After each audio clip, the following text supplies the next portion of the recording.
like a champion. A champion. Ain't nothing that can't be done. Oh yeah. I put it all on the line. Definition of divine. Yeah, I feel like a champion. Ain't nothing that can't be done. They told me I wouldn't be nothing. Came on now, second to none. I need me a trophy, I need me a ring. I'm not with the bull, but keep it a beam. You know what it is, you know what I mean. Shit, all I do is win, win, win, win. Haters wanna hate, they ain't make top 10. Double, triple team, what they need to defend. I juke left and I'm gone with the win.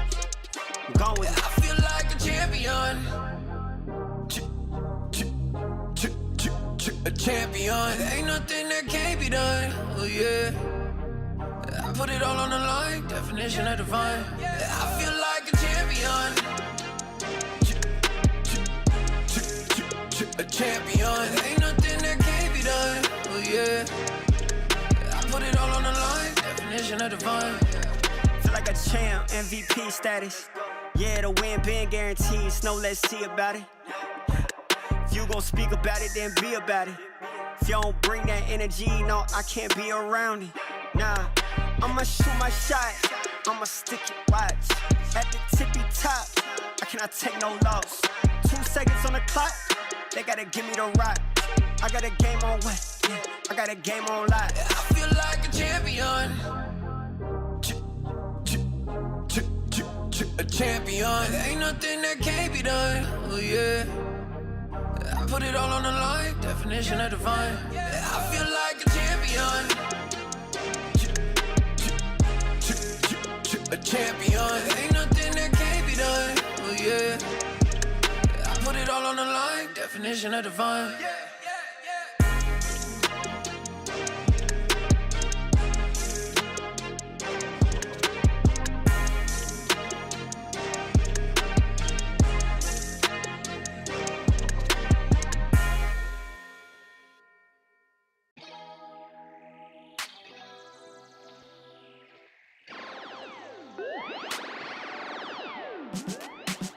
Feeling good, feeling great on my time. Won't let a hater block my shine. I'm just living my life. Too busy chasing good vibes. Chasing good vibes. Chasing good vibes. Chasing good vibes. Too busy chasing good vibes. I'm feeling good, feeling great now. A hater can't play with my day now. Get that negativity out of my face now. In my city, I'm the man of my state now. Yeah, I'm living life to the fullest. Baby girl, you're talking to the realest. Energy and joy, you can't steal it. Good vibes all around. Baby, tell me, can you feel it? I woke up, so I'm blessed. Just another chapter in the test. I know I'm doing better than the rest. Got a smile on my face, showing teeth for the crest. It's no sweat, I'm a vibe in my own right. Go time in the sun, yes, I'm gon' shine. So fine, got a baddie on my phone line. Feeling good, feeling great, chasing these good vibes. Feeling good, feeling great on my time. Won't let a hater block my shine. I'm just living my life. Too busy chasing good vibes. Chasing good vibes. Chasing good vibes. Chasing good vibes. Too busy chasing good vibes.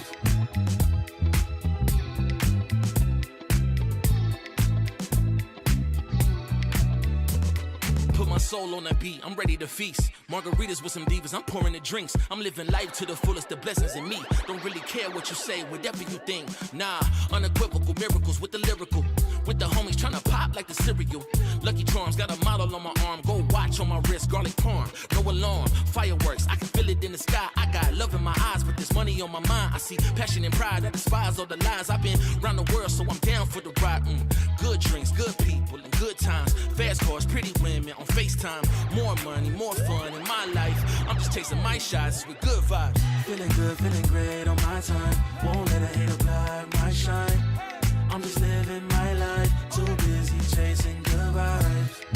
Chasing good vibes. Chasing good vibes. Chasing good vibes. Too busy chasing good vibes.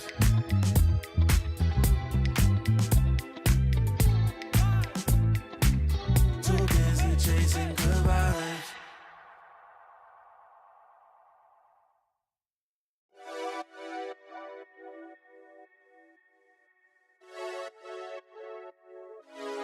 Friday night putting them plays in, but it feel like a special occasion.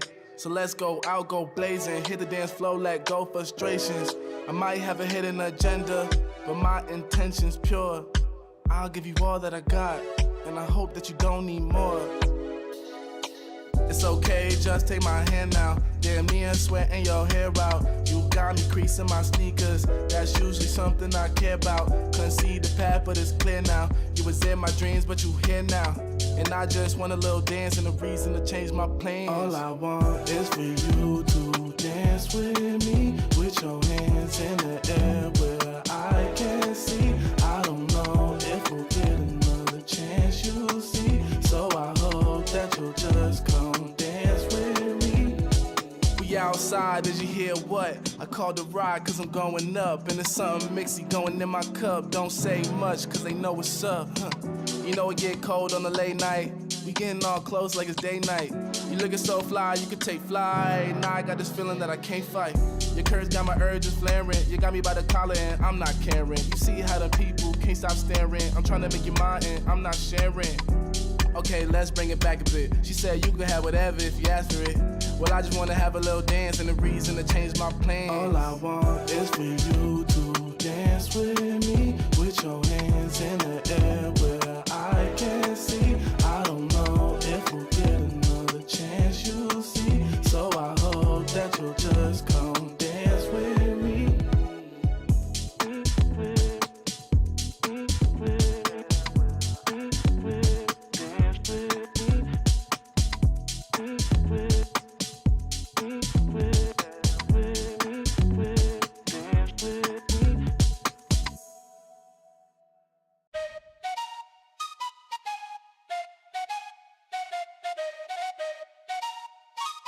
Let's go. I got big dreams, I'ma do big things. Yeah, you see me on the big screen looking so clean. I don't move slow, I move fast right past anybody taking life for granted, yeah that's too bad. I'd be grateful for everything that I have. You only got this life, you don't get it back. Make the most of it, become the best that I can. Everybody look at me, I got a plan. You gotta work hard, play hard, do it from the start. Cause how you do anything is everything you start. Stay consistent and do it every day. Don't let fatigue get in your way. Cause 10% of something is better than nothing. You better do something if you wanna be something. I can feel my stomach rumbling, I'm hungry. Big things coming, I ain't bluffing, yeah. No, I don't wanna stay the same, yeah. So I keep pushing through the pain, yeah. That's the only way to make a change, yeah. So I fight every day and train, yeah. It'll all be worth it. One day it'll all be worth it. So I keep pushing through the pain, yeah. That's the only way to make a change, yeah. I've had enough, I'm making my own luck. Adrenaline, my drug, I'm sick of feeling stuck. I got this, will not quit to the top, I promise. Cause I've had enough.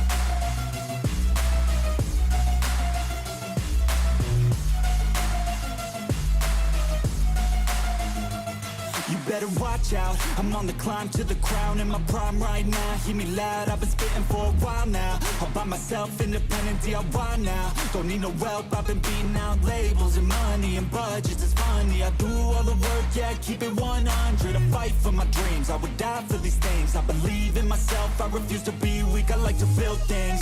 Empires out of buildings, I wanna leave a legacy of helping others finally feel things. Of motivating and killing, depression, exhaustion, we need some healing. I work through the pain, I like seeing gains. I keep my head down, buried, walk through the flames. Yeah, I do this every day, even when I feel drained. A true man pushes through, you don't hear complaints.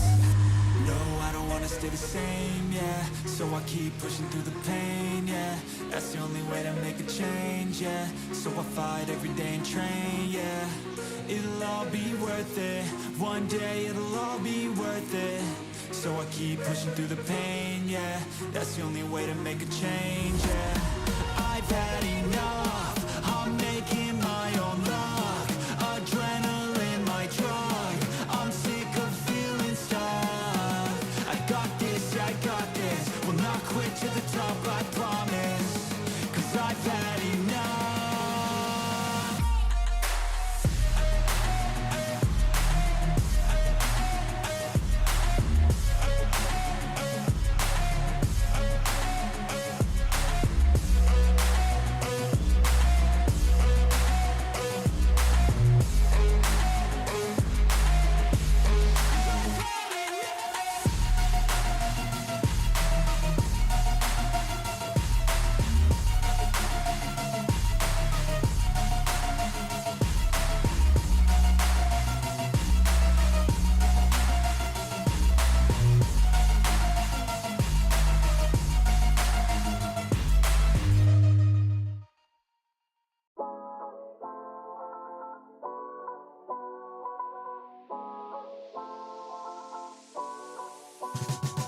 Get up now.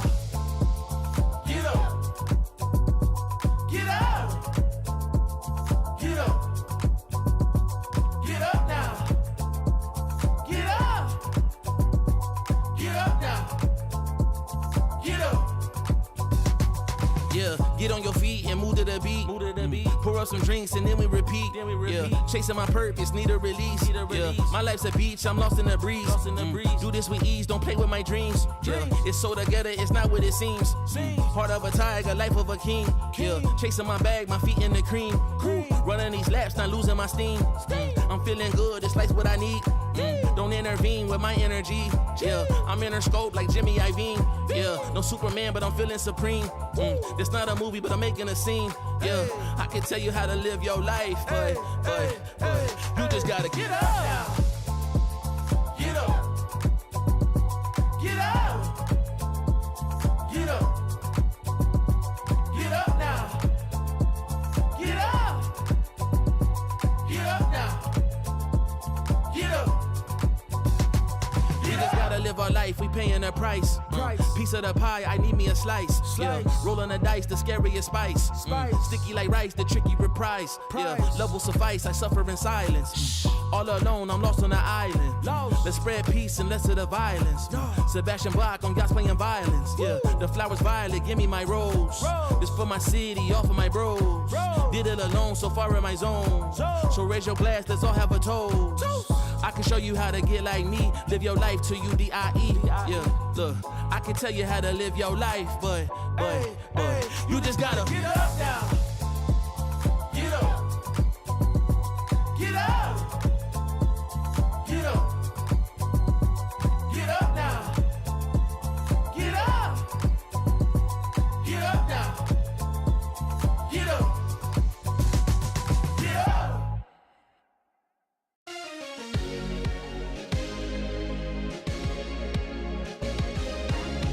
You keep me up all night, all night.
change.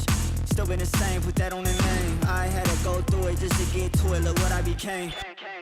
Elevate, level up, way to the top, headed to the peak. All them boys wanna talk, hit them out of law, but don't got receipts. I do it with ease, to you it's a burden, to me it's a breeze. You feel that? That witness degree, that kickback. You coming at me, boy, sit back. Came out the womb like this, hit the pedal and room right quick. Gotta get it, we going up, way up, might land on the moon. You step in the room like this, we breaking the rules right quick. They killing the mood and up in the few, might land in the tomb.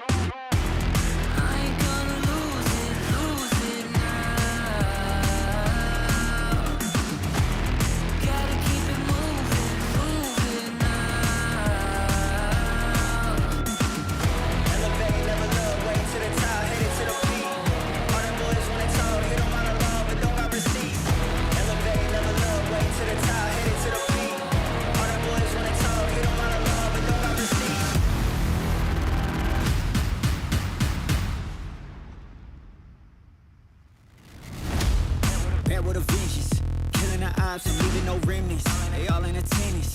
Gotta go big, I aim for the fences. It's mine, I sense it. Back in the scene, I'm back to the business. Back on the front line, gotta grind. It's time, let you be the witness. At the time, turn a repeat to a 3P, yeah. Got the franchise on me, you more like G Lee, yeah. 21st century, you all the way BC, yeah. Old boy been washed up, I'm notched up in TTA. Came out the womb like this, hit the pedal and room right quick. Gotta get it, we going up, way up, might land on the moon. You step in the room like this, we breaking the rules right quick. They killing the mood and up in the few, might land in the tomb.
Stay fly, man, I just that guy and I work rate high. Oh, yeah. Didn't know how man stay lit, man, I just move quick and I stay active. Oh, yeah. Didn't know how man stay boss, man, I paid that cost, long nights on the job. Oh, yeah. Didn't know, I'm a pro. Yeah, yeah. Didn't know, I'm in the zone. Yeah, yeah. Didn't know how man stay fly, man, I just that guy and I work rate high. Oh, yeah. Didn't know how man stay lit, man, I just move quick and I stay active. Oh, yeah. Didn't know how man stay boss, man, I paid that cost, long nights on the job. Oh, yeah. Didn't know, I'm a pro. Yeah, yeah. Didn't know, I'm in the zone. Yeah, yeah. In my zone, yeah, I feel at home. Silence on my phone, focus on my goals, whoa. Doing my thing, got the blinders on. Filling my stack, yeah, high and long. Time is on, I am a bomb. Golden touch, got the Midas on. Man, I don't play, I'm on the way. Beast mode, King Kong coming today. Obstacles, try delay. Crush that, we don't just do okay. Hey, on a wave, from the cave to main stage. I'm about to engage.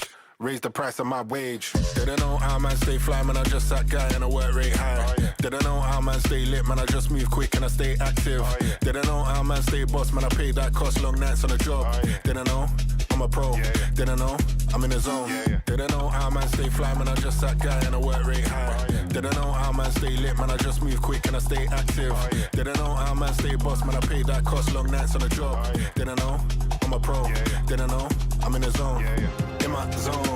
Yeah, I feel at home. Silence on my phone. Focus on my goals, whoa.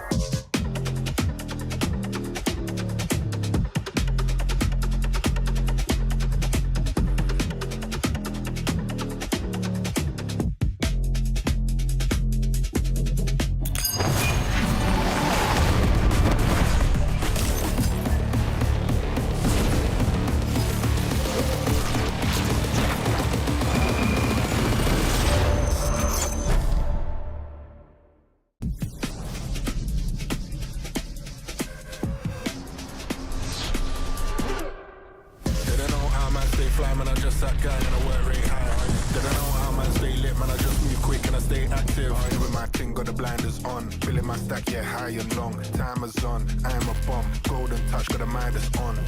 Hey, on a wave, from the cave to main stage. I'm about to engage. Raise the price of my wage. Didn't know how man stay fly, man, I'm just that guy and I work rate high. Didn't know how man stay lit, man, I just move quick and I stay active. Didn't know how man stay boss, man, I pay that cost, long nights on the job. Didn't know, I'm a pro. Didn't know, I'm in the zone. In my zone, yeah, I feel at home. Silence on my phone, focus on my goals, whoa.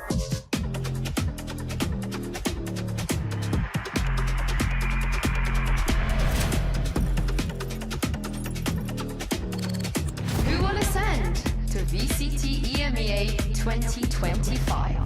Hello everyone and welcome to the grand finals of VCT EMEA Ascension, where Apex and PCF will put it all on the line for a spot in VCT EMEA next year. I'm your host Yingsu and I'm so excited to be here with Kakuka and Billy because, like I said, no matter what happens today, we will know which team is going to be joining us next year. And yesterday was very short, right, Billy? I think that today we're in for a little bit more action. Yeah, I mean, you'd like to think so. Grand final, are we going to get 5 maps? Are we not? I don't know. I'm excited to see it, though. We hope going to break the curse. Yeah, we hope for the all 5 maps. We hope for all 5 maps. So let's talk about yesterday.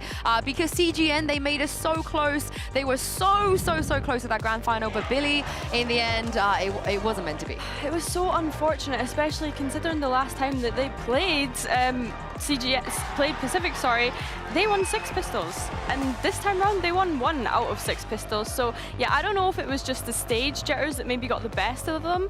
Yeah, it was really unfortunate, but I have no doubt that these players will go on to do amazing in the future. But it's what we do, right? We write the script. We know that revenge is something that we take very, very seriously. And when it mattered most, Pacific was able to take the win. They had to do one crucial thing, just find the Ascent. They found the key to destroying CGN's mental. And even though we saw an amazing crowd here yesterday supporting CGN that we hope will be back, it was just not enough, and we could feel it on the stage constantly. But this is an improvement, though. This is huge for the DAC region, considering what happened last year. Yeah, exactly. And thinking of them making the top 3, knowing how many teams are battling throughout the rest of the globe in Tier 2 to be dominant in their regions, how hard they fought in their own region, but apparently is their place to be 3rd. Well, unfortunately, they will not be in the grand final today. There's only 2 left who can fight for that trophy and also for a spot in VCT EMEA. And this is the bracket. We had a best of 5 already yesterday. It was a flawless one on the side of PCF. But that's the question, though, we have for Apex. They haven't played any LANs at all this entire year, and Billy, they got to play their first LAN as a team in the grand finals. It's not easy. Yeah, and I mean, some players not even playing on LAN whatsoever have no LAN experience, looking at Kayak in particular. And Pacific, they seem to be warmed up. We've seen that the reactions that they were having on stage yesterday, like, they look fierce. You would not think that this is a team that's come up through Premier. Yeah, but also think, that was just 3 maps. Apex is going to battle fourth, and if the moment where we break that 1-1 scenario or 2-1 scenario, when the day runs long, we look at players with a lot of experience. We look at Molsi, at Avova, at Solkas. Like, they have so many things to bring onto the table that even in this situation, I think everybody's looking at Kayak, one, because we are going to see a brilliant head-to-head, but he is the one that should be under the pressure a little bit more. Honestly, if he's a Lanimal as well on top of everything else that's got going for him, it's over. It is Jova for everyone, not just this year, but next year as well. Yeah, they haven't had that experiences yet on this stage, but there are some players that have had experiences on this stage, and one particular who had an experience of winning it all last year. Here is Natank. Let's check out what he had to say. Hey, we have a very big day ahead of us today, and there's only a few people on this planet that knows how the players might be feeling, and one of them is Natank from Gentlemates. Thank you for coming back and joining me. I kind of wanted to go through the day this time last year with you a little bit, and for you to just kind of describe and speak about how some of our players could be feeling. So let's start with from the beginning, before you took the stage. Can you remember the emotions you were going through ahead of that best of 5? And especially like when we came to Ascension, it was mostly our first match LAN for Takas, me, and yeah, that's it. Whalers and Logan and Beaz had already LAN experience, but yeah, it was kind of stressful, and I mean also a lot of excitement. And we had like a low start, like we were not playing as usual or playing with more fear. And so it took us maybe one match to get more into it and being fearless, and so playing our own game. So, I mean, I'm surprised to see, for example, like Pacific doing this very good performance, like 3-0, just first match on LAN. So, yeah. That's the best thing. Yeah, that's the best thing you can hope for, right? To just 3-0 on your first match, get it all out of the way. But here's the thing, though. There probably will be moments today where both teams might be in a winning position, and then things could go wrong. You could start losing. You could start dropping maps. So how do you get yourself back into the game? I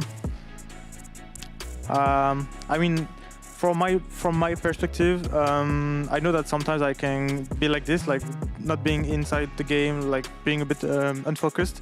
But what is for me, on my perspective, sorry, I just need like good action. Like I just need a good clutch, a good a utility, a good ultimate that makes my team win, and then I'm just like in again. You know, I'm just then being there. You find the momentum after exactly. that. Yeah, find the momentum. Here's the thing, though. What was it like to win? How did you feel? I mean, we see it from this picture as well. You're very emotional, but what could they be experiencing today when, you know, the confetti is going off, everyone's screaming your name, and you actually do it? Yeah, I mean, especially like for Ascension, it's just like a competition in which you play for a year. Like you're doing split 1, split 2, and then you play again Ascension. So it's like a year of work, you know? So obviously, like when you win this kind of competition, it's just like you take a big breath and you're just like, okay, we did it, you know. So of course there's a lot of emotion in this competition if you win, and also if you lose, because it's also like a year of work as well for both teams. So it's gonna be sad anyway in both ways for one team, and so yeah, it's the sadness of the competition. And last question, very quickly. Of course, you ended up moving to VCT EMEA. I think that's the goal, that's the dream. What could these players expect after winning this? You know, what's life like when you actually make it into VCT?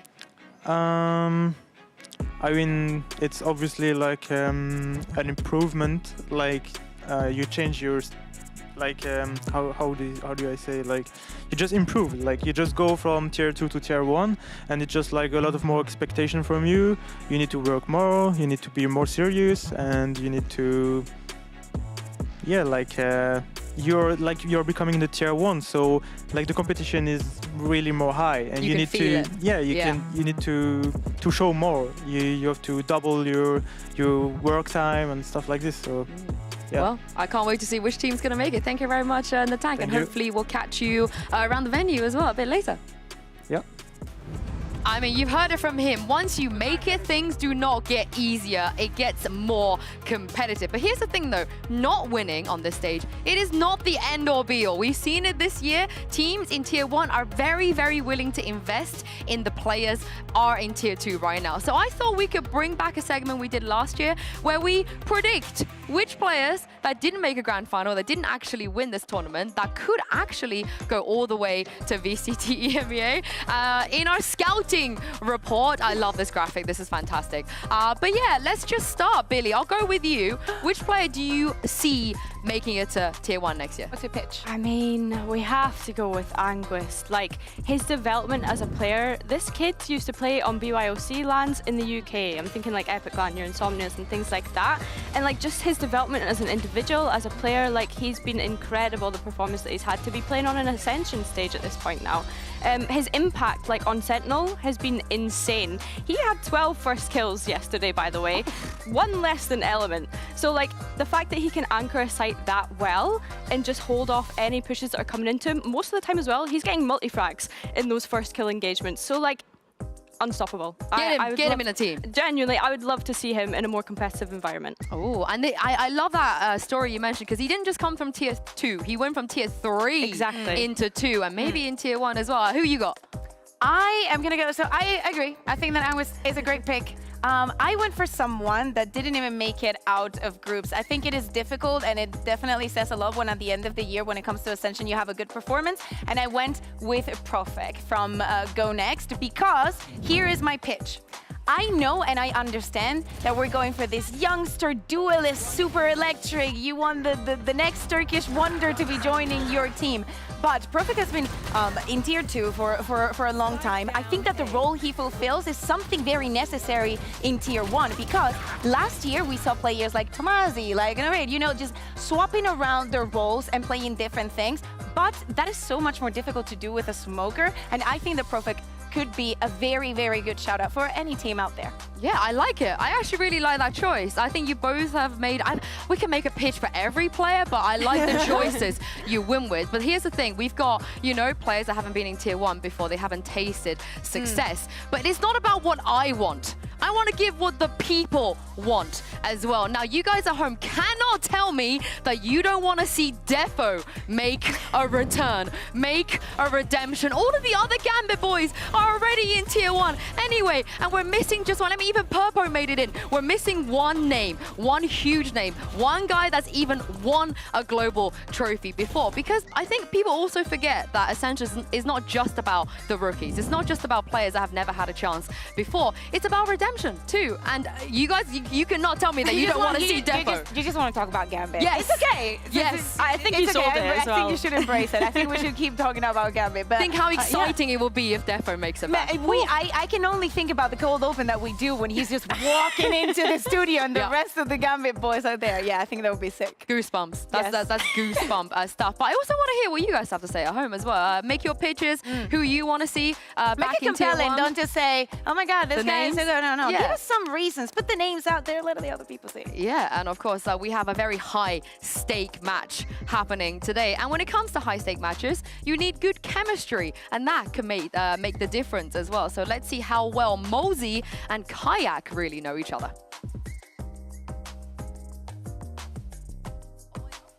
So as you can see, I am joined by Mosey and Kayak, and today we're going to be seeing how well the two remaining Polish players in Ascension know each other. Now, Kayak, you started by saying you don't know this guy at all. I don't know him at all. You've never met him before in your life. He's just a guy. You said you think you know each other quite well. Yeah, I mean, one time in my city, I was his taxi driver, so you know that's the story. I saw him, you know. Yeah, but I didn't know who is he. You know? He was my taxi driver, so you know I didn't talk to him. He paid me some money. I got him on the place. You know? This turned into a podcast. Question 1: what is Mosey's favorite map? Now you've got to obviously write your answer down. Try and keep it hidden from each other, because you're you're sort of trying to match. But this one is whether or not Kayak knows Mosey. So what is Mosey's favorite map? What are the maps in Valorant? What are the maps in Valorant? You should know that. Current meta or the all maps? All maps. All maps. Make it harder. Why not? Damn, you're really thinking about this, taking it seriously. Yeah. It's gonna be funny when he see it, but because he's not gonna guess for sure. Right. If you show it to the camera, I can tell you for free, you've not got the same answer. You've got the split and fracture. I'd say fracture's a good choice. These are probably my two favorite maps. To be honest, it would be hard for him because I hate this map to IGL.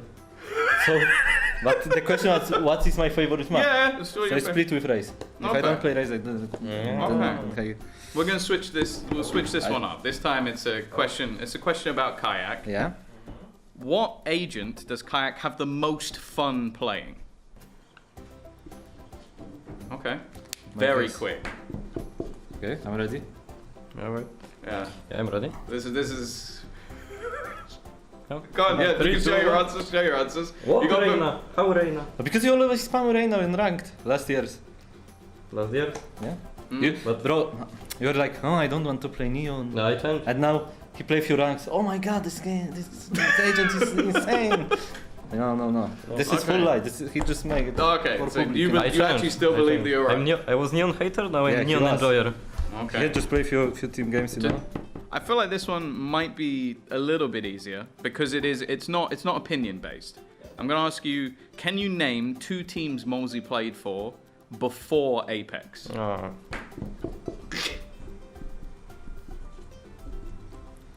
I didn't feel the last letter. I think it's too easy, no? For you, should I say 8? Should I say 8 teams? I had 8 teams even. a lot of them are not all. I can name more. Okay. Well, I can already see that you have got this one correct. Yeah. You got OG London United. Did you even go for the same ones? Yes. You went for the exact same ones as well. Yeah. What is one thing Kayak must do to warm up before a match? Okay. Go on. Yeah. Show your answers. So you've got. No, but YouTube body warm up from wait what? Yeah, he do on YouTube. There is like video. Okay. I would say it's like and eat blueberries. He eat blueberries, yeah, but it's every day. Yeah. Okay. I mean not every day, but before official. He eat, but I would say this is more important because he do it no. I would agree. Before practice and everything. Yeah. So maybe I don't think about it, so I forgot that I do it, you know. Yeah, it's like video where you warm up. Basically, he do just some jumping jacks and stuff, warming up the body. Yeah, just basically warm up. Fair enough. Well, I'll say to finish, I'll give you both the same question. In fact, and if either of you get this right, I'm going to say you win the entire video. The closer, the better.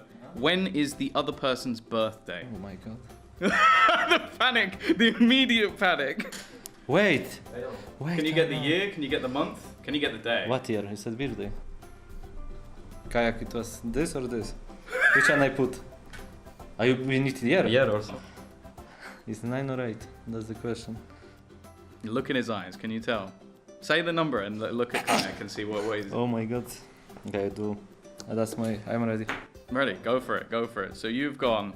That is brutal. You are off by 1 day. Yes. It was 8, no? It is the 8th of August 2004, if you want to show it to the camera as well. That is, I will say, that's really impressive. And the 26th of January, 1997 is bang on. That is the exact correct answer. So I'm going to give Kayak the win on the video, guys. You won. These guys know each other incredibly well. Thank you very much for watching. We'll see you next time. I think next time we should get them to guess Tom's birthday. I feel like that will be even more impressive. Can you imagine Kayak's like, yeah, I know exactly when your birthday is. Yeah, write it down. But I mean, the synergy is there. The chemistry is there on the side of Apex. And it's not just that. The experience is also there. Kakuka, we know these names. We've known them for years. Yeah, I think it's so surprising. It's also a little bit weird to see them back, because if you think of the history of Valorant and the players that we've had around for a very long time and attending international events, you would think of names like Solkas, like Avoba. The first strike, Jesus, like that was in 2020 and he was there winning that with Heretics. So it is a lot on one side compared to a team that came from Premier. Like, I love the fact that if we're writing the script, anybody watching at home can feel that they can make the Premier team make it into Tier 1. Like, the story that we're selling is 100% true. I mean, I think what I like about this is the fact that you have not that they're non-experienced, sorry, but like, these players are going to be able to test the seasoned veterans, you know what I mean? Like, they're going to be able to whip out things that the experienced players maybe haven't seen before, because I feel as though they're bringing a new insight into the game as to how they'd like to play Valorant. Yeah, and they got here for a reason, right? If they don't have the experience, they make up for it in other areas. And just to give you guys more context how impressive this is, Solkas was at the first LAN that TenZ was at. I mean, after the news we saw yesterday. That's how seasoned he is. And as you can see the number up here as well, 24 versus 10, which is the combined years of pro Valorant experience. But if we just take into consideration of Solkas's experience in esports as a whole, I think that's about 8 years in itself. So he's almost gotten more experience than all of Pacific put together. But I want to cope a little bit because that's what we like to do here. In fairness to PCF, every single tournament they have entered, they've won. They have yet to lose. They won the Premier. They won the Turkey split too. Top of their group. Yeah, they're here as well. Yeah. So maybe they can do it again. But Loiter gave us a very nice quote yesterday on Postplan, which is, I mean, Billy, you were there as well to witness this. The way that he spoke about the fact that he just doesn't think experience matters that much. Yeah, I mean, I love this, but I hope it doesn't bite him in the backside when he gets into the server and has to go up against Kayak, who's also in the same boat as him in that sense. So I love the confidence though. And like I said, you wouldn't think that these players are inexperienced given that they were roaring on the stage yesterday. The aura of this team is on a different level. Like seeing such a young player and saying, saying a quote like this one, if experience mattered, then we wouldn't be here. Like being so aware of, honestly, we just need to have a good day. If we are given 100% in the day, we can win against anyone out there. And they proved it yesterday, and they aim to repeat it today. But we were feeling it, as I'm saying, on the stage, the way that they were standing up. Even though they had a crowd that was rooting for the other team, they could not care less. They were telling the crowd to shut up. Yeah, I mean, this is the thing, though. It's not just Apex that has experienced a team they're going up against. Pretty much every single team PCF has gone up against, even in their region, have more experience than them, and they've managed to defeat every single one of them. I think one of the things that I picked out from some of the watch parties yesterday was something Sliggy said, which is they are so likable. They're just such a likable team. For a team that we've never seen on LAN before, they just feel so natural, like they've been here for years. And it's not only that we haven't seen them on LAN. I don't know, am I getting old? Like they're so young. Like if I see myself with 16, 17, 18, God. If I were to walk onto that stage, I would be shaking, I would be trembling. I understand that it is one of the things that you have to be down for if you want this life. But to see them doing it with such confidence and supporting one another, the way that they were interacting, I think it's crazy. I think one thing that I definitely noticed when we had the guys on post plant yesterday was just how well spoken they are as well. Like just so confident. Yeah, like you wouldn't think that they've been going to school and practicing at the same time, and you know, like you just would not think that. It's as if they're already ready to ascend. Like that's just how it feels, you know. Like they just seem so ready. She did it. But here's the thing, though. Even though we have some returning faces, it doesn't mean that we're not excited about them. I am so excited about some of these players that we've seen before, but one man in particular has been on a mission to make his return. Let's hear from the one and only Soulcast.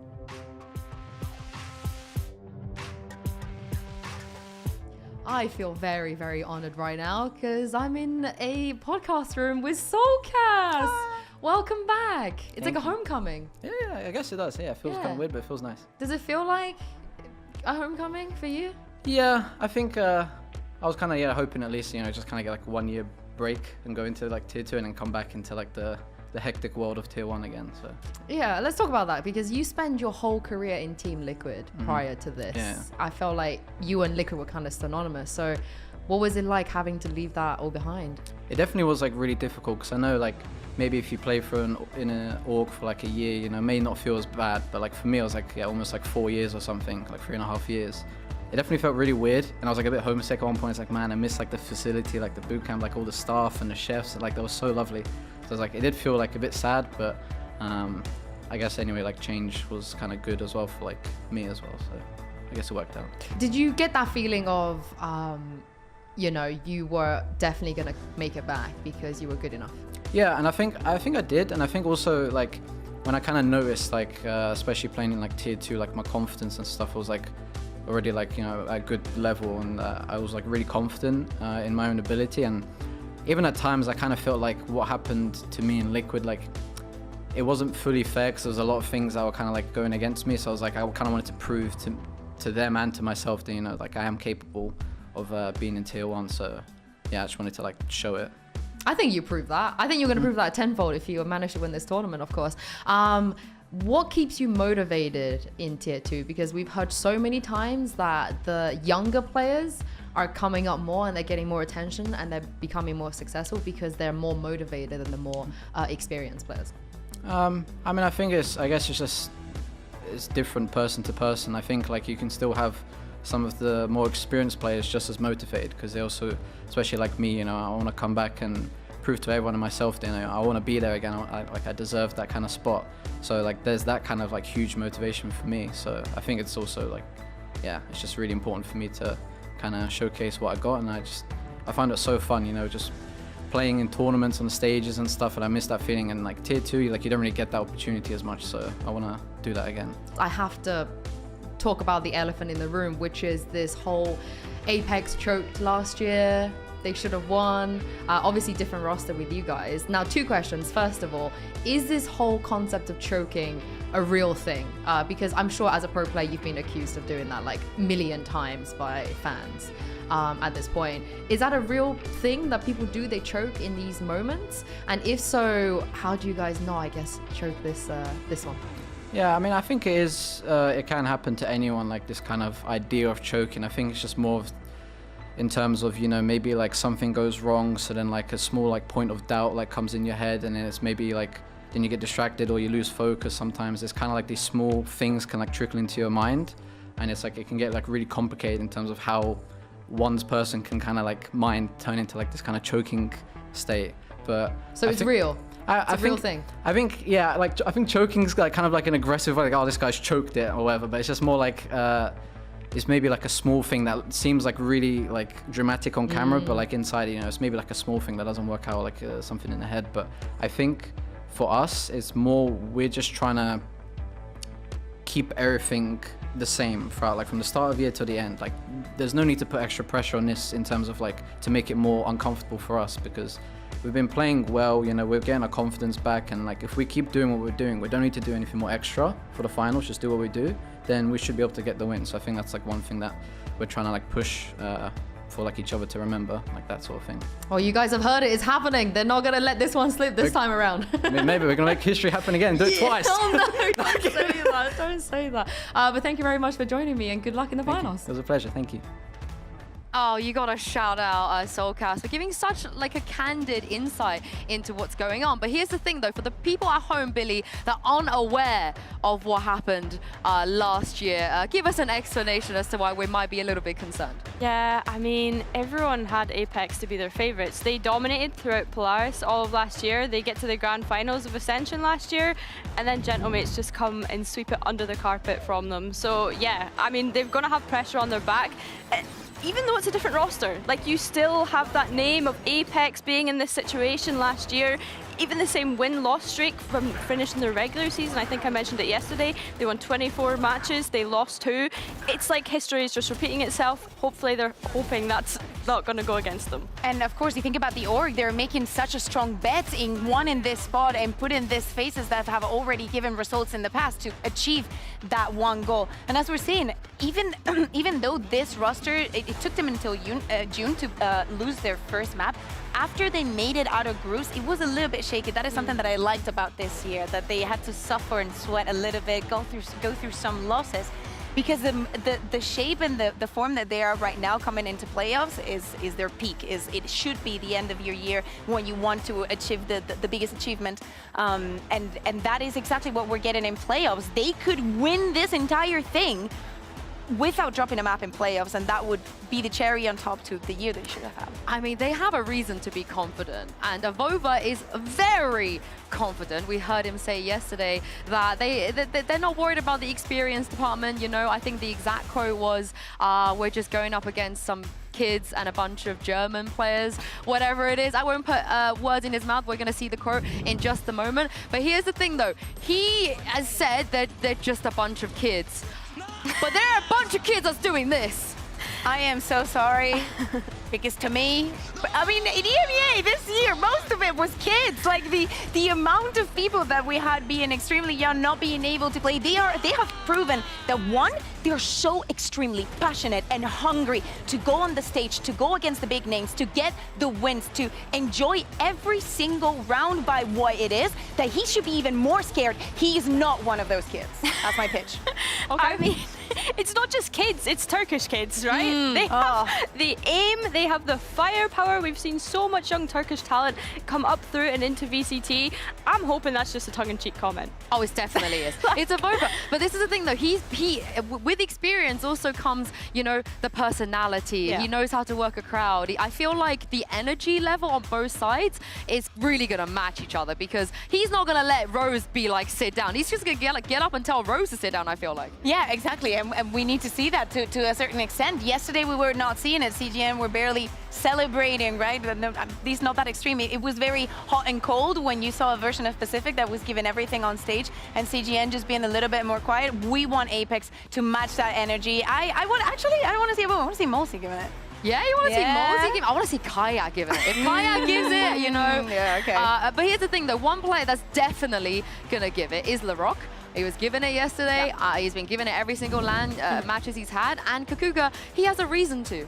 this would have been probably one of my picks for the who to pitch for next year, because of how incredibly versatile he is, how incredibly individually talented he is, especially on the last map yesterday on Bind. Is not only the aces, getting his ult throughout the second round, the fact that he's able to play 3 different initiators and support comeback so well. I know that we're going to be talking about him a lot, and I'm just very happy that Larocque is in this shape. Yeah, definitely. Larocque is always in Comeback's back pocket. Like, he's always setting him up for success and being able to open up those rounds. But even on that graphic that we just seen, we've seen 3 initiators on there. In Split 2, he played 7 different agents. So I don't even think that we've seen the depth of his agent pool throughout this tournament. Yeah, and I can't wait to, I mean, we talked about it already, the trash, so I can't wait to see how Apex react to it, because they would have been able to watch that game yesterday, obviously, and see what was unfolding. And Billy, is that the answer? If they're going to start doing this, you just double your energy and give it back? I mean, I'm expecting them to double their energy. Like, the quote from Avova, I think he's just trying to get into their head, like, early game, but they're warmed up. They got to play on stage yesterday. They got to close it out in a 3-0 fashion. So I think that they're going to be going into this one with full confidence. I love this video. I love this kind of packages, because you can see that the feedback between one another. Like, at first you see a one hand down, shush a little bit. You ended up with both hands. Yeah, calm down, everybody.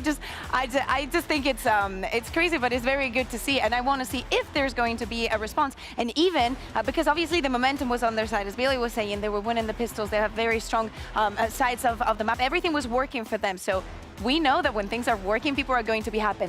But what happens when they don't? What happens when the opponent wants a little bit more than you, or is having a better day? Yeah, what I also love is... I want to see who stands up then. Yeah, we didn't get to see all of this yesterday due to timing reasons and so on and so forth. But when I was having a chat with Larocque and with Loiter, and the way they spoke about how Loiter was like, I want my own Demon 1 moment. I want the moment where I could just, like, do something iconic. And Larocque was saying how King is his idol. King is his favorite player. And we saw when he got that 3K, he did the King thing where he just stood up and was like, what's up, what's up? And I just love how they're doing this already. I want to see more of this. But this is the thing, though. They can only do that if they're winning. You ain't doing that if you're losing. And that's going to come down a lot to how the Duelist players are going to be performing today. We saw a very, very intense head-to-head between Comeback and Element yesterday. But what can we expect, Billy, today between Comeback and Kayak? Yeah, this is an interesting one. I feel like this is the head-to-head that absolutely everyone has been waiting for, because of course we've not got to see these two teams come up against each other. So, I mean, yesterday we seen Comeback playing a lot of Jet. We could probably expect a lot of the same this time round.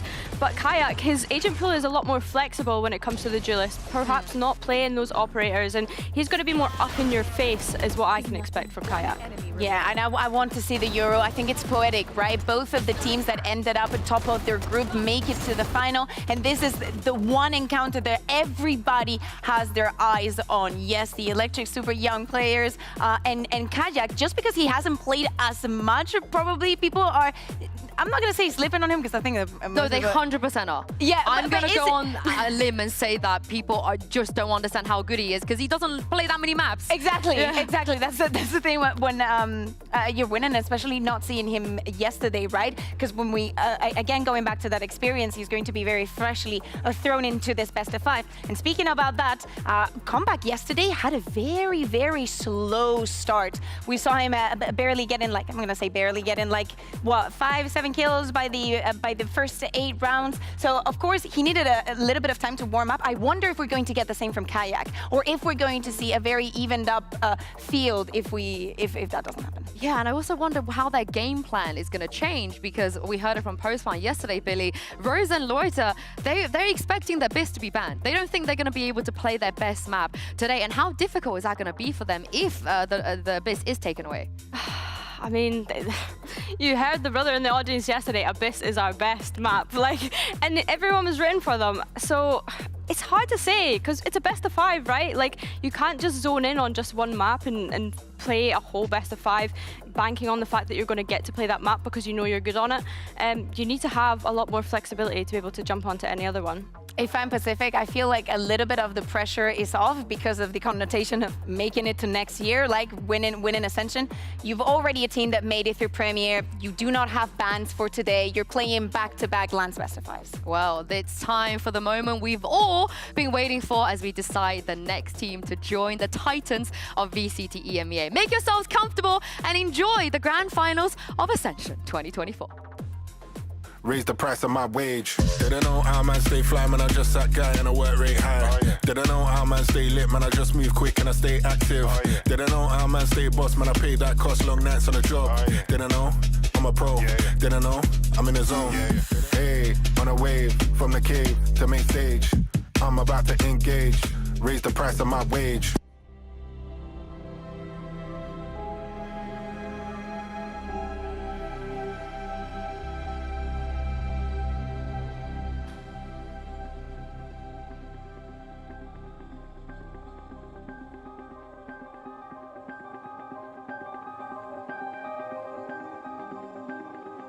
Welcome to the home of Valorant EMEA, where legends are formed.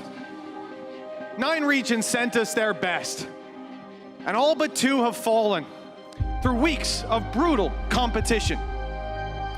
They fought and battled for the honor of winning Ascension and joining the star-studded lineups of VCT EMEA.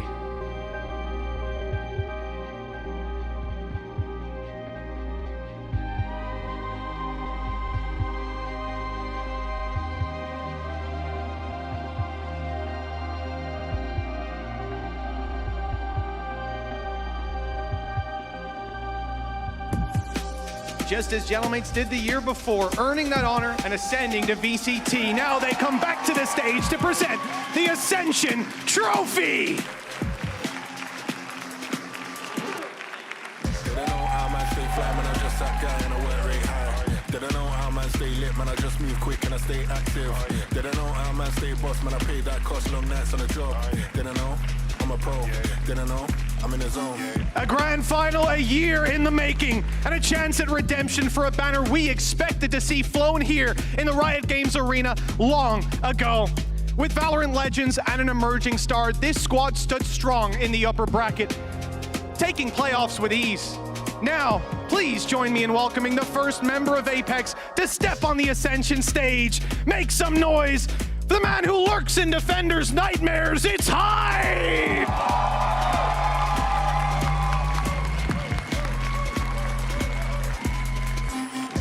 Destined for greatness as the deadliest of duelists, Kayak!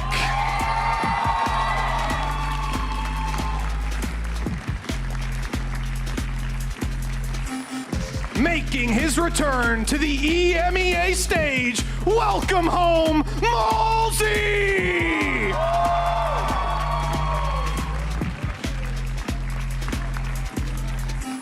From champions to challengers, he seeks his spot back amongst the stars, Soulcast!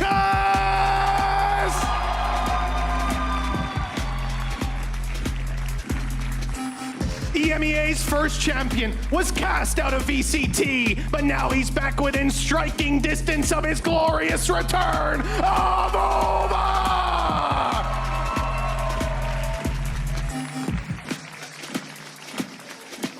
While the young guns have come to challenge the old, all the way from the lower bracket, representing Turkey. Put your hands together for the man who smoked his opposition in Premier, and now he's here to decide the fate of EMEA Ascension. It's Loida!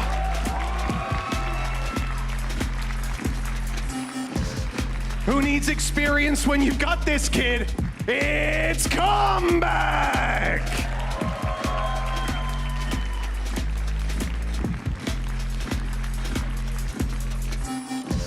Just like the name implies, this IGL has some thorns. It's Rose!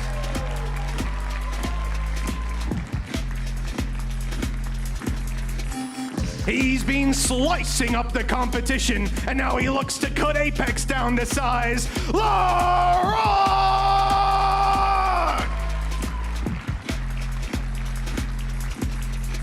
And the last man out of the tunnel for Pacific, Sentinel Supreme, Jellison! Well, he tried to make an early appearance. Let's bring out the coaches now. Key and Danny join the stage. It's the old versus the new, but only one may ascend.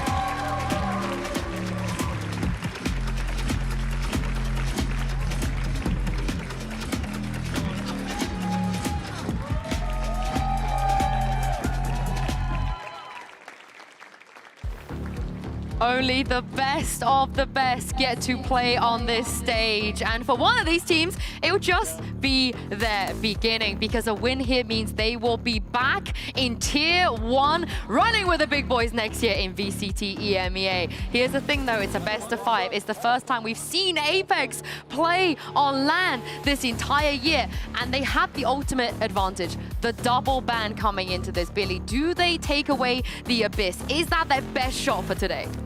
I don't know, man. We've not seen an Icebox or a Bind from them all tournament, so you'd think that one of those might come out to play.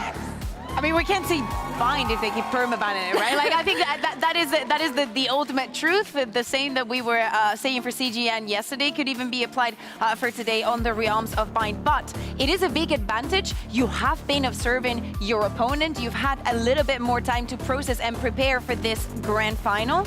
And probably, if there's some aces up their sleeve, I remember having conversations with Danito and him telling me that maybe for Lotus they have something else cooked and prepare something new. It is the moment to use it. Well, they don't just have the double ban, they will also be picking the first map, and they have decided not to ban the Abyss. And obviously PCF are just going to pick it straight away. We have a hell of a grand final on our hands. Yeah, I mean, Sunset, a map that both of them have played a lot. I would say the most played by both of the teams this year, with Apex changing the composition when they came into Ascension and how strong the Neon was looking. I completely understand that, but for Pacific, it's very easy. I mean, why would they not pick this as their second map? Of course, after banning 2, you know that all maps could happen. So this is the situation that Apex chose for themselves. Yeah, I mean, when I said we've not seen an Icebox or a Bind from them this tournament, I was expecting them to come in with something prepared that we'd not seen before, not that they were just going to ban them straight out the bat. So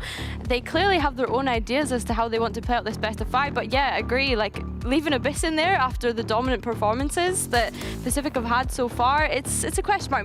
Maybe they want to push them to the fourth, fifth map. I mean, if you're Pacific, you're happy with this map pool. I mean, I know the Bind looked fine yesterday, but it's not one of their priority maps, and they get to have that Abyss in the first 3 maps as well. So I'd say it's a win. Yeah, but if Pacific wins Sunset, I'm going to be very, very scared for Apex. Oh, and they decide to change the composition. So here's the thing.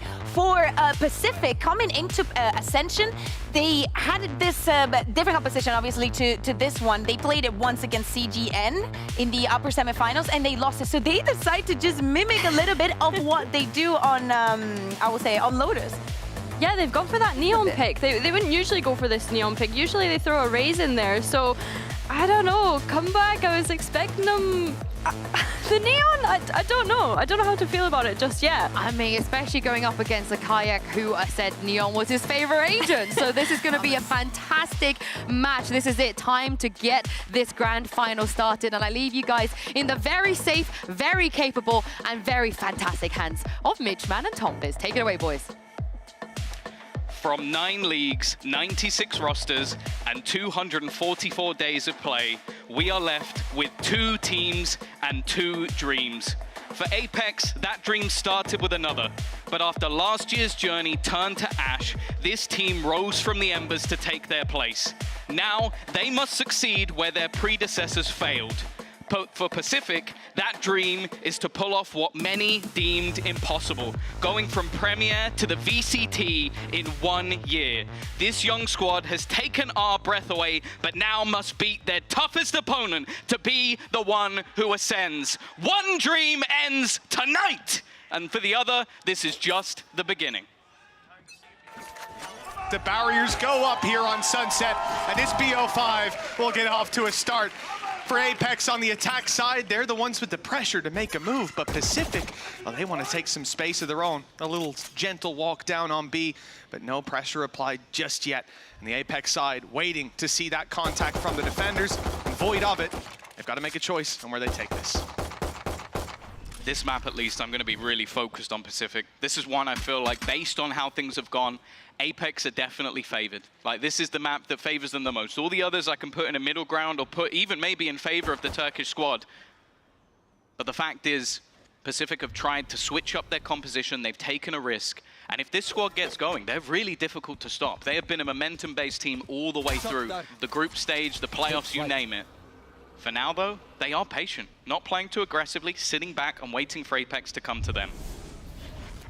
Patient game, but with 40 seconds on the clock, those attackers have to make their way into a site, and so the patience of the defense may just pay off. Voided most info, and a sneak up by Malzy that's caught, but it doesn't send them packing from the A site. Pacific aware this could still be a play in this direction, and now they've got the knowledge. Still 3 players stacked up and ready, waiting for Apex, begging them to step through that choke point. Kayak, well, he will go down, and so too will Hype, leaving Apex with no ground, caught behind a smoke, and the entirety of the Pacific squad now on this site awaiting them. This round seems to be done and dusted. A hero for Apex will not be found as Pacific take the pistol.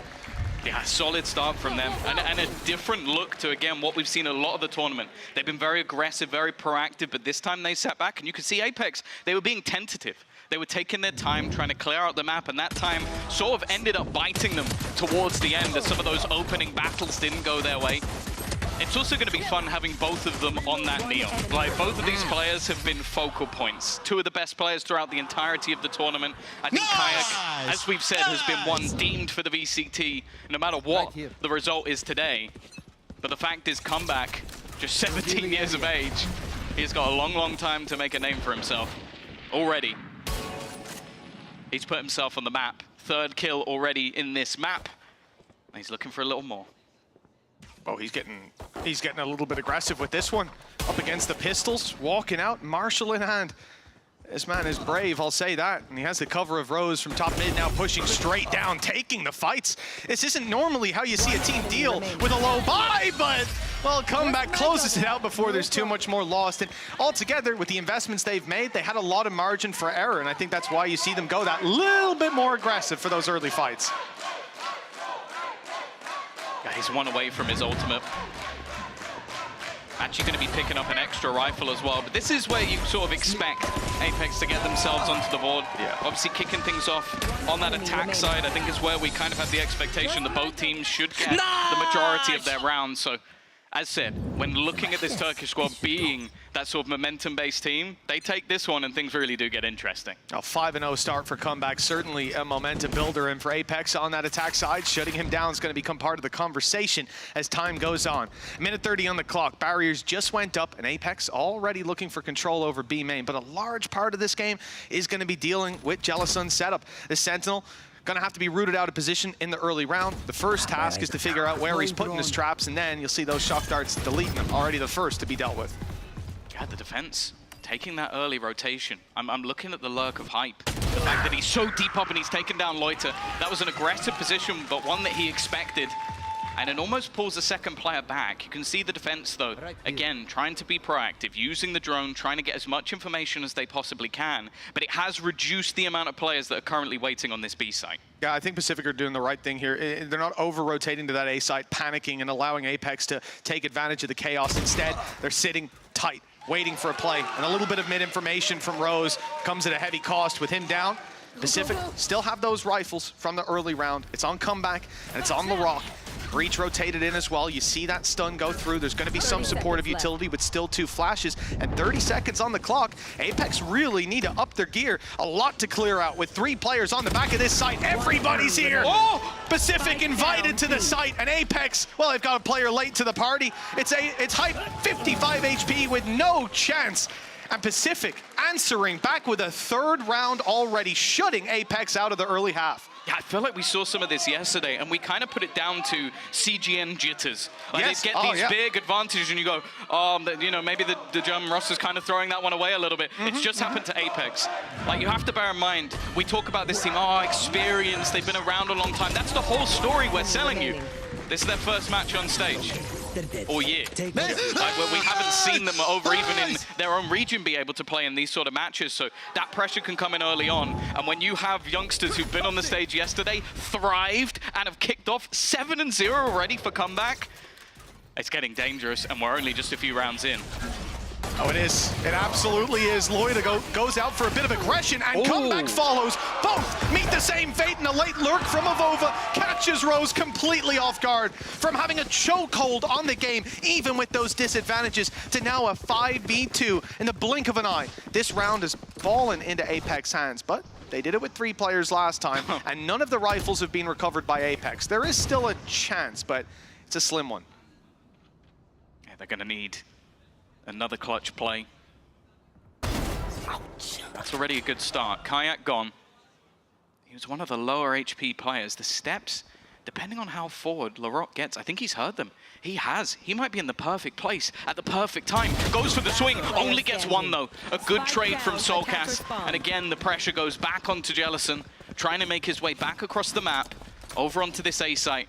And you mentioned those weapons not being in hand. Well, now they are. Yeah, now they've overtaken that space, and Pacific have only Jellison to attempt the recovery. Definitely not in a pretty position. Although he walks out of the smoke after the paranoia to find a free fight onto Hype. Not aware of Sulcas' position, though. I guess he thought Hype had tapped the spike. There was a second man on site. That's Apex around on the board in an unlikely scenario. Yeah, that's it. Sometimes the pressure gets to you, sometimes you thrive within it. And while Soulcast, these are the sort of rounds that you're not going to get too often, but when you do, you've got to grasp them with both hands. I like the fact that they were hesitant as well, not to just go barreling straight into the Cypher setup after it was spotted. Let's go! And now, getting their finances back on track. Comeback immediately going to purchase back into that operator. This agent change, him switching from Raze to Neon, allows him to be that little bit more proactive, have a almost get out of jail free card with the slide. And for that matter, their A site initial hold was very proactive. They just want to set up Loiter. They want him in play so they can hold that side of the map and rotate elsewhere. Come back straight in for the fight on Kayak. We saw that late lurk up from Avova last round, and well, they're certainly not going to get caught by it early in this one. That's the man advantage now, sitting with the defender side, the operator as well, a factor that's going to be in the back of the minds of Apex. Seemed to be gearing up for a B hit, but I think they're just going to get Hype into this position, plant him in, try to find value later. No spreading into a default, looking for aggression. I mean, 50 or so seconds to get spiked down, and the drone's out on A. They're trying to fake it. They're getting past. This angle is not going to be easy. And as said, for Pacific, once they have Loiter in position, they're fairly happy to sit pretty. Hype trying to get proactive, but comeback's just too quick on the trigger. Another found with that operator. Vova does well to survive, but that op just isn't going anywhere. Comeback already with his third, another for Rose, and it leaves Soulcast to try and fight versus the might of Pacific with 4 players up against him. He's at least going to get himself one, but I'm not sure there's anything else to be having. In fact, they're backing off. They're happy to give him the plant. They're happy to say, you know what, get yourself in the open, stand forward, try and find us. We're not going to give you a single thing. We talk about youth versus experience, but the way they played that looked like an incredibly experienced team. Oh, that was well drilled. Really well-disciplined display from the side of Pacific, and after losing a round in the previous to Pistols, they have certainly tightened up the gameplay.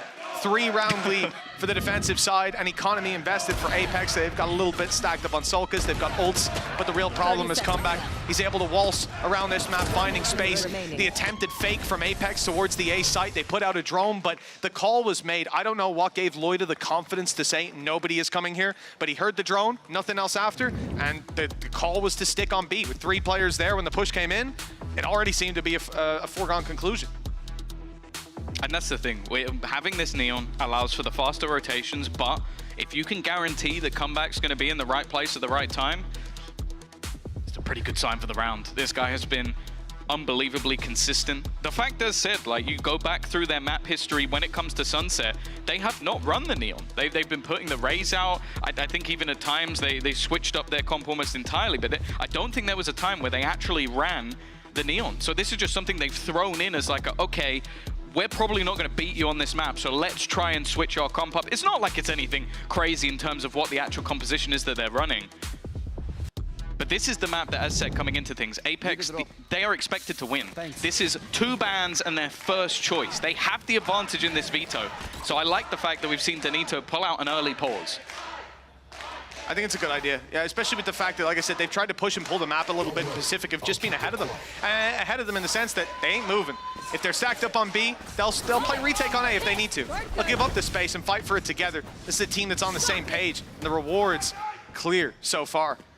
4-1. And the Pacific side sees an early push up middle from Apex, but they're not deterred, having taken space inside of B main. The problem is these players now get split a little bit.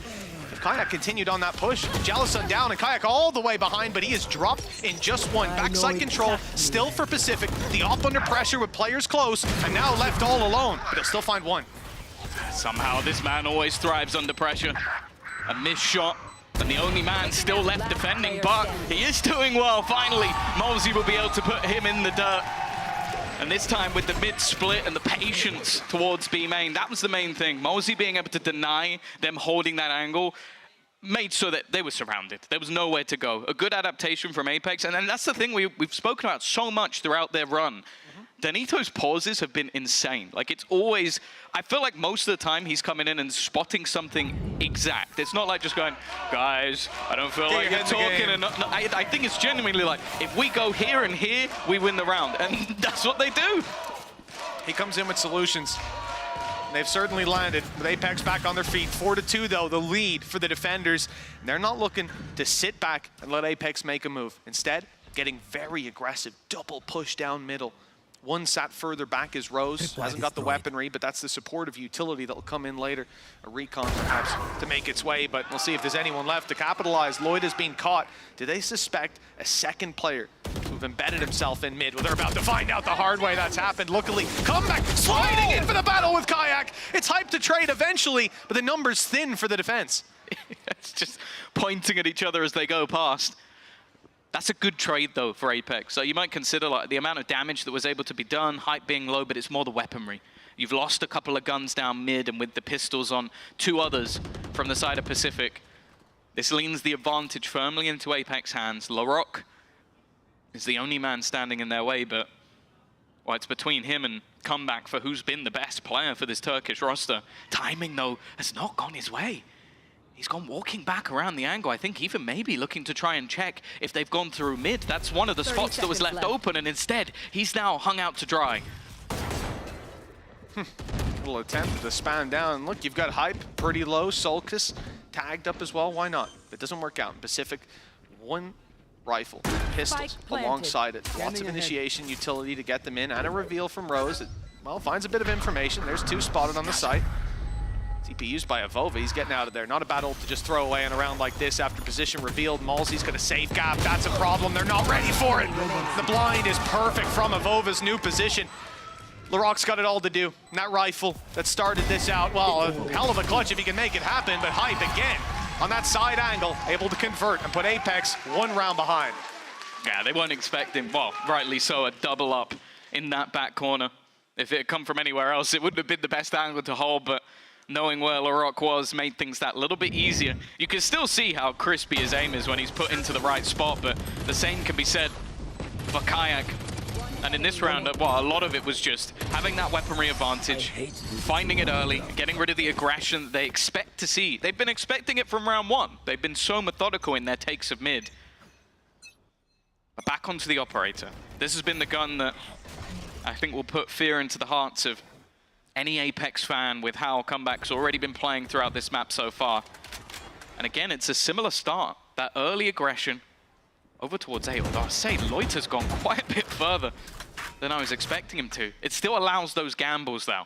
But Apex, I don't think they're falling for these tricks anymore. They're ready to reclaim that ground a little bit later on. Pacific can certainly be happy in a round like this and playing retakes. Rolling Thunder is online and available for Larocque. They've spotted players outside of A, waiting for the contact of Loida to put the stun through, and here it is. It's time, the stun is good. Isolating the closer fight, but Kayak's got a second piece of life now, 7 bullets left, and Loida can't land them. Comeback, luckily keeping the numbers in their favor on the other side of the map, shutting down the mid lurk, but the A site's still under threat. LaRock already contemplating the Rolling Thunder. That's 2 players caught by it. Rose can't capitalize though. He's been caught too. All it does is run this clock down lower and leave Apex with less options, but less resistance when they eventually go for this push. The problem is with those quick rotations on Neon, Comeback's already here and easily able to open that up. He's also buying time. The time really isn't the issue. It's the amount of numbers that Apex have remaining. Mosey's position has gone unchecked. That at least opens a little bit of space, but he has no idea the Rose is still sat towards the back of the site. Pacific extend their lead, but luckily for the side of Apex, this is not going to dent their finances. With winning that round off Pistols, having a back and forth, they still are able to buy. And with a Hunter's Fury in the belt of Mosey, that should be a pretty decent one. Yeah, certainly some options for them moving into the next round, but credits start to run low. Pacific 5 on the board already, 15 and 5 on Comeback. Any question of this man slowing down coming into this series, pressure and what's on the line, all of it out the window. Is 6. Yeah, in the server, not even just on his own team, in the server. Early, quite early indeed. Thrown in, but it's because Kayak can so quickly close the space, but Jellison's caught him off guard. That corner occupied when they didn't expect it to be, and Pacific make a quick rotation to fill in the space of the info that they've got from Cypher. This is a round that has gone from bad to worse for Apex. Lloyd has taken a big risk with the A push-up. I guess he's content that Comeback's here to fill in the gap. They expect the peak again. Whoa. Okay, he's trying to delay them with the stuns, but again, now finds himself in no man's land. Soulcast opening up onto the B side as well. This might be an overextension for the side of Pacific. They had that advantage in their hands, and just again, the patience of Apex have brought this into contention. The double up of players will turn this into a 3v3. Although the site still favors this Apex squad, and with a solid flash and a solid trade, we still find ourselves even. Once again, LaRock looks to take control and leaves it all onto Mosey, the leader of the squad. He's got 30 seconds to play with, looking for a little bit more. He's going to be pushed back by the Aftershock, but I say that, he's actually looking to go forward. He's trying to bait a fight in a 1 versus 1. He wants to take down one of them. The problem is LaRock is just a beast that can't be defeated at the back of that site. Well, I know LaRock ends up being the hero in the late round. Jellison buying that space and time, though. If Kayak's able to take that space, this one falls apart. The thing is, though, what is a little bit baffling, Tom, that A play, you go up, you get aggressive in that position with so much information. I guess it was because, they'd seen with the Cypher ult that there were players on the rotate back, but that's all the more reason not to continue the aggression, surely. Jellison or Comeback not peeking at the same time, it caused problems. Pacific, though, they claim the round, even with those early hiccups, 6-3. Double the rounds of Apex at the moment. This was Apex's first choice, their first battleground. Loida straight through, I think, Hype's own cage. He's decimated him, and with pistols being all that Apex have to work with, the opening duel going to Pacific could be a damning deed. The Vova, well, he's done for it. That's a mid-swing from Jellison and an easy conversion. Spike down. Not much hope for them in this one, but there might always be a little bit when Kayak is around. Finally, LaRock will put him into the dirt. But with an operator in hand, an HP advantage, somehow this looks possible for Soulcast. I think it's even been calmed over that a few players are low, but the timing couldn't be any worse. It's a re-aggression from 2 players on that Turkish side. 7-3.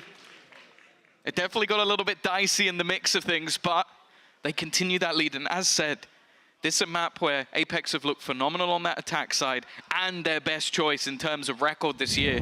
This is a pretty scary start for a squad that ultimately has most, if not all, the pressure on their shoulders.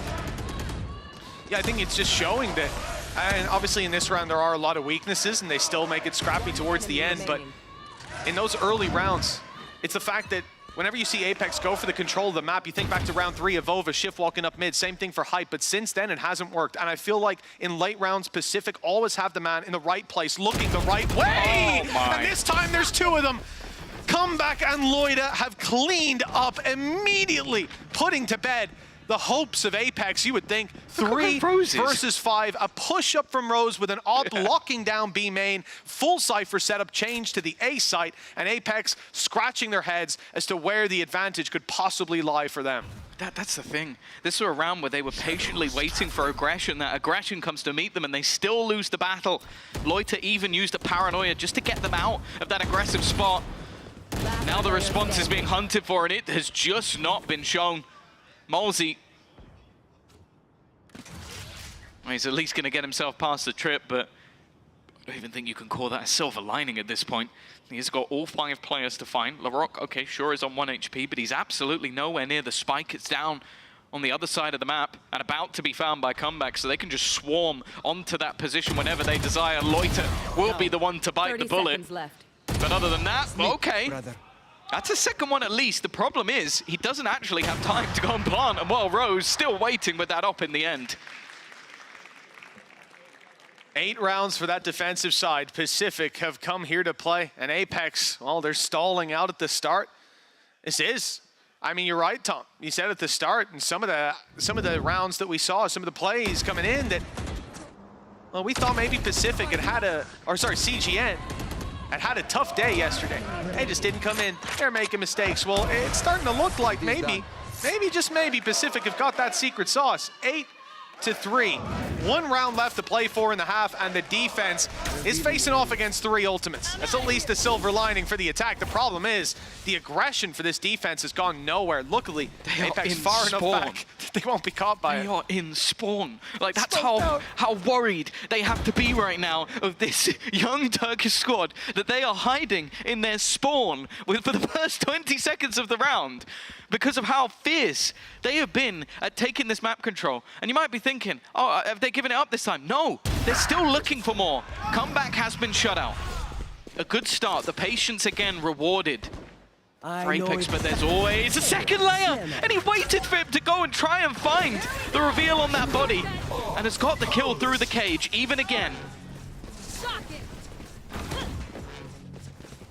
Lloyd, he's holding his ground, but will he commit to the fight? Yes, with Larocque here, you think so, and that swing is perfect. They're distracted by the op, and they missed the real op. Loida, 4 kills, and Pacific with 9 rounds at half number 1 of Apex's map pick.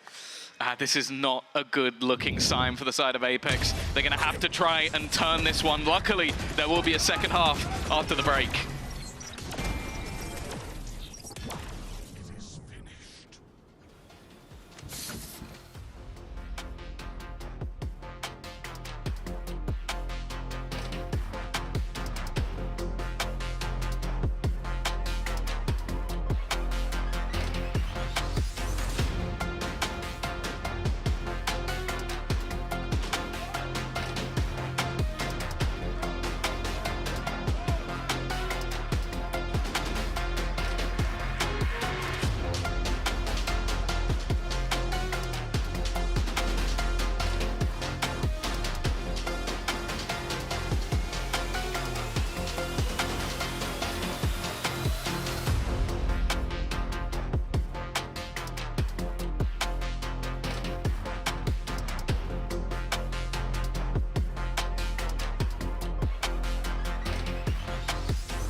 Nine rounds as they move on to the attack side. Pacific, well, they certainly seem to have cracked the formula of how to take down Apex. Maybe it's the stage, maybe it's the stage of the tournament, but I think it's just something that Pacific brought to the table. This squad is impressive. Group stage was clean.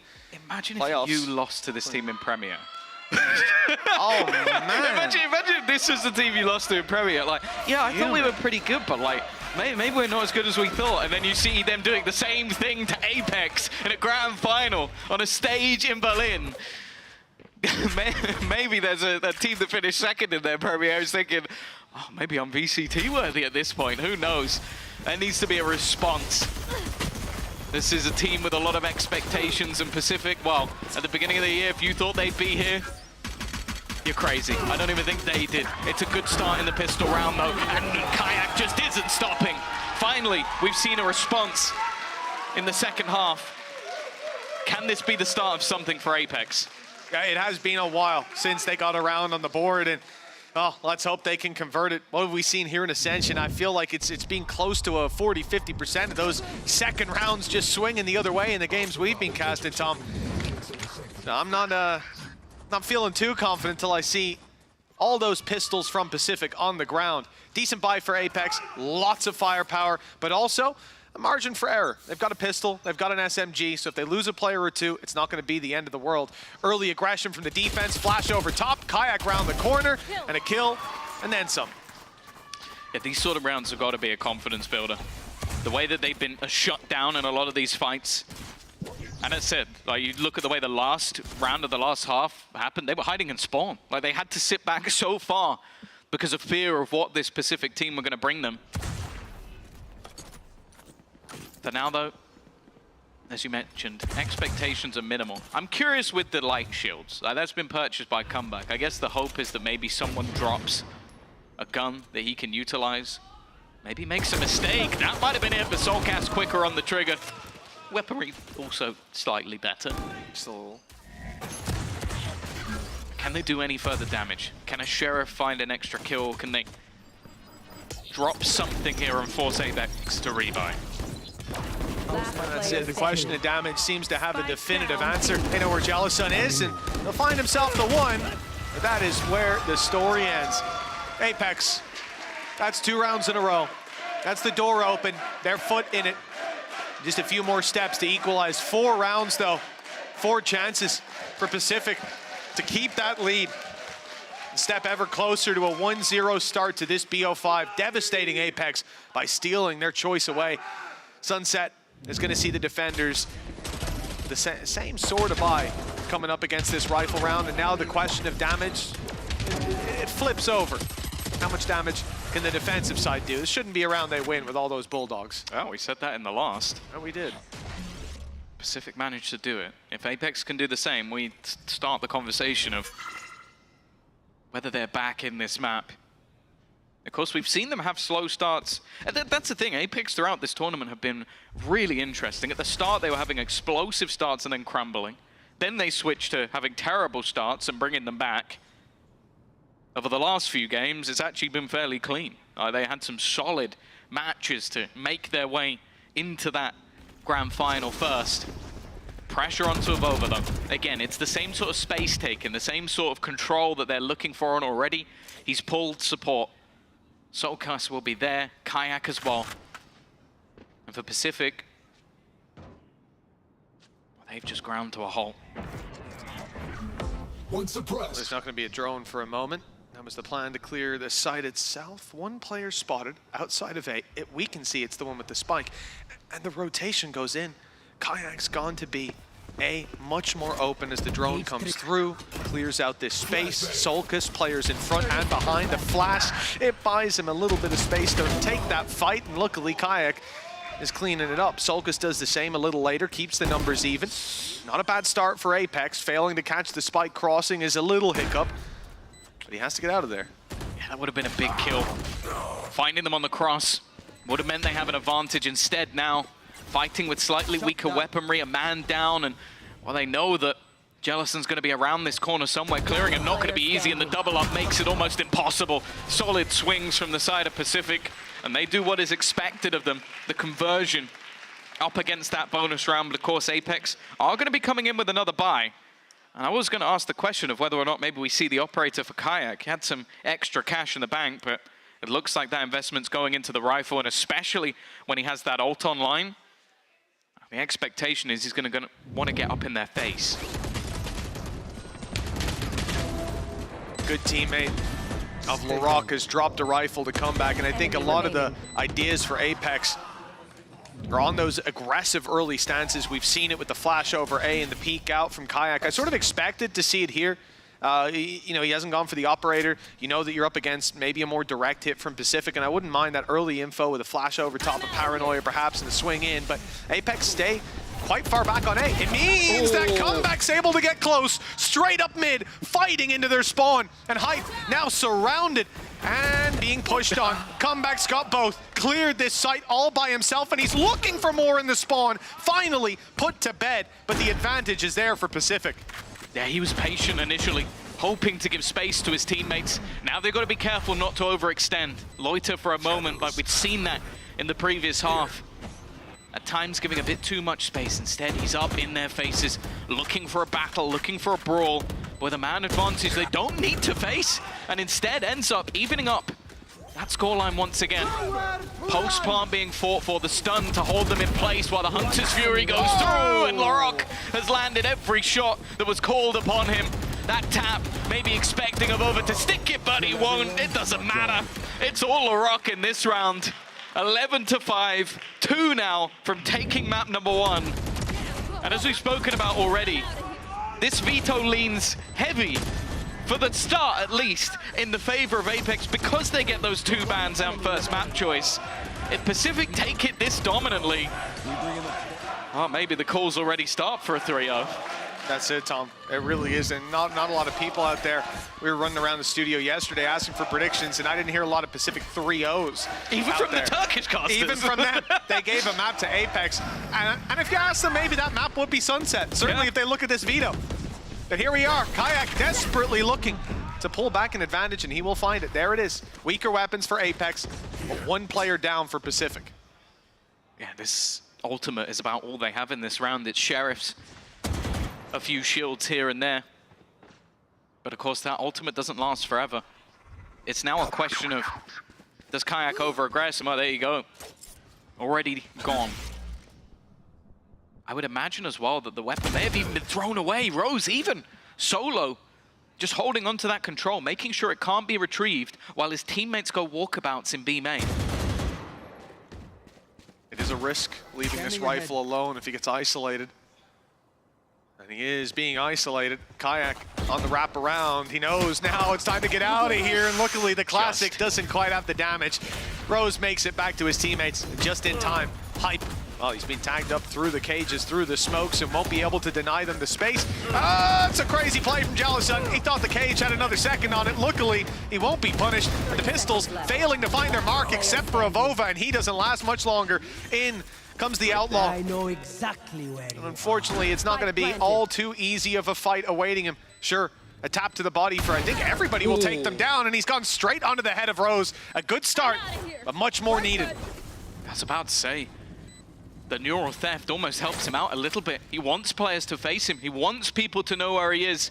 So he has a chance to isolate the battles, and now the remaining 2 know that. They're giving absolutely nothing away. Again, this stun from B main, almost baiting Kayak into thinking someone might swing, but it's not. It's all about the time, it's all about the clock, as Jellison is the one to swing. No chance for a reaction, no chance for him to get both. Pacific now 12-5 in the lead, 7 chances on map number 1 to take a lead in this best of 5. If Lorak had 1 more HP, maybe he would have went swinging that. But 140 up against an Outlaw, probably not the play. Waits instead, and they swing together, 12-5, locked in, and a pause for Apex is called. And Tom, you've certainly been complimentary towards the Apex timeouts, but this, I think it's fair to say, correct me if I'm wrong, Tom, if your opinion differs, but this may be too big of a task to put on the shoulders. If they win this from here, Warclown, I will walk down to Danito and kiss his feet. Okay, I really thought with it being Apex, you were going to pull a Warclown. I will bow down to the coach. No, I'm not doing I'd what shake he your did. hand after the game, Tom, Yeah, if no, you did. I'm not doing a Copenhagen Games Classic. There's about 3 people who understand that reference. And one of them owns Apex. that is true. That is true. But yeah, if his pause changes the game to that degree, he's the greatest coach of all time. I think there's maybe one other man that springs to mind, 11-3, that picks him to the post by a round. But there's a reason that we talk about Millie in such high regard. These sort of comebacks are not likely, definitely not expected. And with the way the Pacific have been able to play, it really will be a monstrous response. But even just getting some of the players back into the game. As said, they've been shut down sometimes in fights that the expectation was they'd win. Facing 1v1 versus players like Larok and this guy's aim, I genuinely don't know if there's anybody better that I've seen, even within the VCT. A young prospect, a young talent. But right now, it seems like youth is outdoing experience. And again, on this attack side, they're patient. They're waiting for someone to try and challenge them, to see if there's a plan, there's an idea, just like there was in the last half. For now, not so much. Oh, what a bait. Avova thinks he's following up on a blinded Rose who's desperately attempting to escape market and instead goes straight into comeback. Overwatch from far away. The support was there. Rose now lives late into the round. We'll get to use this drone to push Kayak back. Won't get much information for it as the drone is quickly deleted and they spot one in mid. I mean, for Apex, whoops. For Apex, this isn't an... I see Rose just start shouting after that dart goes down as well. Yeah, it's not easy to figure out where this hit's coming in. The pressure instead relies on the individual's hype on the extremity, holding down this site, and he's doing a damn good job of it. Already got 3. But the round is not safe just yet. Rose and Comeback still lurk. He tries to find them. The hat off his head reveals the last man. He should have been the first to fall with 14 seconds left. He didn't have much of a chance. 12-6. 6 in a row for Danny to see Tom after this game. I won't even be mad. Fair enough. I won't even be mad. 12-6, an opener going against them, and it really did just come down to hype being able to hold the line. His teammates also getting that cross. The fact that Mosey's able to deny players coming in from behind while this is going on is so integral. It allows Hype to just hold the line, delay as much as possible, play around his utility. Of course, now the economy is called into question once again, but Pacific have looked dangerous in every single round of play.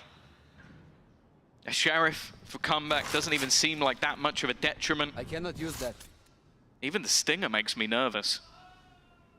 With already quite a bit of middle control, you can see Apex are aware of it, making sure they have a hold into market, 2 players watching that smoke, and with Kayak in such an advanced position on A, they don't have to worry so much about that spot. Oh, quick play from Comeback, a little late, connecting the shot. The paranoia fades, but Malsey does too. Avova fires out his own, but it doesn't have the effect that he'd hoped. I thought that angle was good for Hype, and instead it falls apart just like that. Blink and you miss it. 13-6. Pacific have taken the first map of the series. Apex pick this. Does not paint a pretty picture for what's to come. No, this is a really scary position for them to already have to try and come back from. We are sat in a moment where, again, we saw them get 3-0 and defeated last year. It's a different roster, it's the same org, but the worry now is that we're in a similar position. They've just been decimated on their map choice, on the map that really should have gone their way. And while the Turkish side are in prime position as they head into Abyss.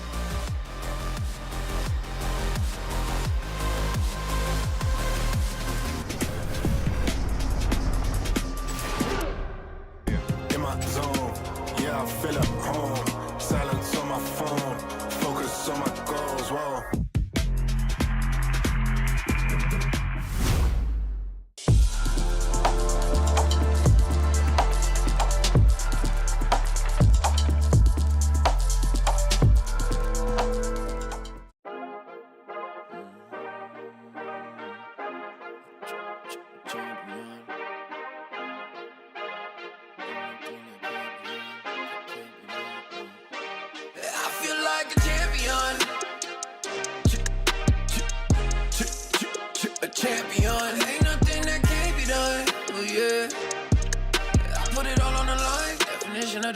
Yeah, I feel like a champion. Ain't nothing that can't be done. They told me I wouldn't be nothing. Came on now second to none. I need me a trophy, I need me a ring. I'm not with the bull, but keep it a beam. You know what it is, you know what I mean. Shit, all I do is win, win, win, win. Haters wanna hate, they ain't made top 10. Double, triple team, what they need to defend. I juke left and I'm gone with the win. I'm gone with it. I feel like a champion. A champion. Ain't nothing that can't be done. Oh yeah. I put it all on the line. Definition of divine. I feel like a champion. A champion. Ain't nothing that can't be done. Oh yeah. I put it all on the line. Definition of divine. Feel like a champ, MVP status. Yeah, the win been guaranteed. Snow, let's see about it. If you gon' speak about it, then be about it. If you don't bring that energy, no, I can't be around it. Nah, I'ma shoot my shot, I'ma stick it, watch. At the tippy top, I cannot take no loss. 2 seconds on the clock, they gotta give me the rock. I got a game on wet, yeah, I got a game on lock. I feel like a champion. A champion. Ain't nothing that can't be done. Oh yeah. I put it all on the line. Definition of divine. I feel like a champion. A champion. Ain't nothing that can't be done. Oh yeah. I put it all on the line. Definition of divine.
It's a fantastic start once again for PCF in this arena. And I'm surrounded by winners. I've got Natank here with me. I got Beyaz as well, of course, both from Gentlemates. Now, I asked Natank this early already, so I wanted to ask you, you're back here. You won it last time you were here. How are you feeling about it? Are you kind of, is it reminding you of your journey last year being here?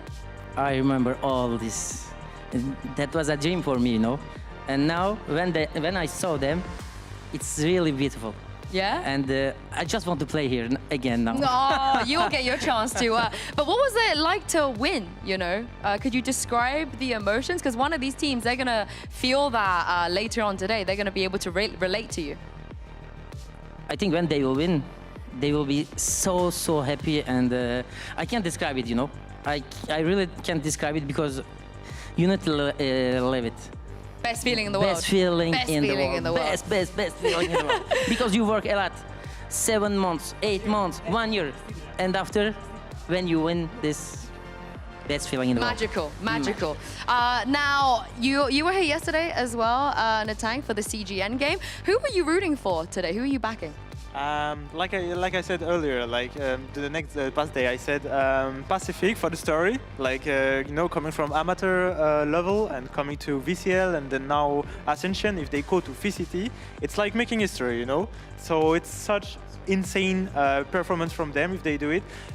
But also on the other hand, like Apex, you know, going into grand final for a second time in a row. So yeah, it's just. Let's see, you know. I want to see the rest. I'm so excited, you know. Yeah. See if they can break the curse. Who are you rooting for? You rooting for PCF as well, or are you rooting for Apex? Pacific. Hey! Yeah, because I like the young players, you know. And 16, 17, it's amazing.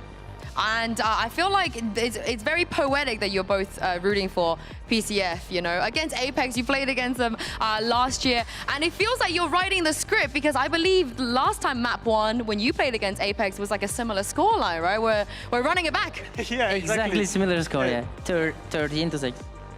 Yeah, it was, you said it was 13-6, yeah. And the next map is? 13-10, we will see. Oh, okay, so 13-10 to PCF next map?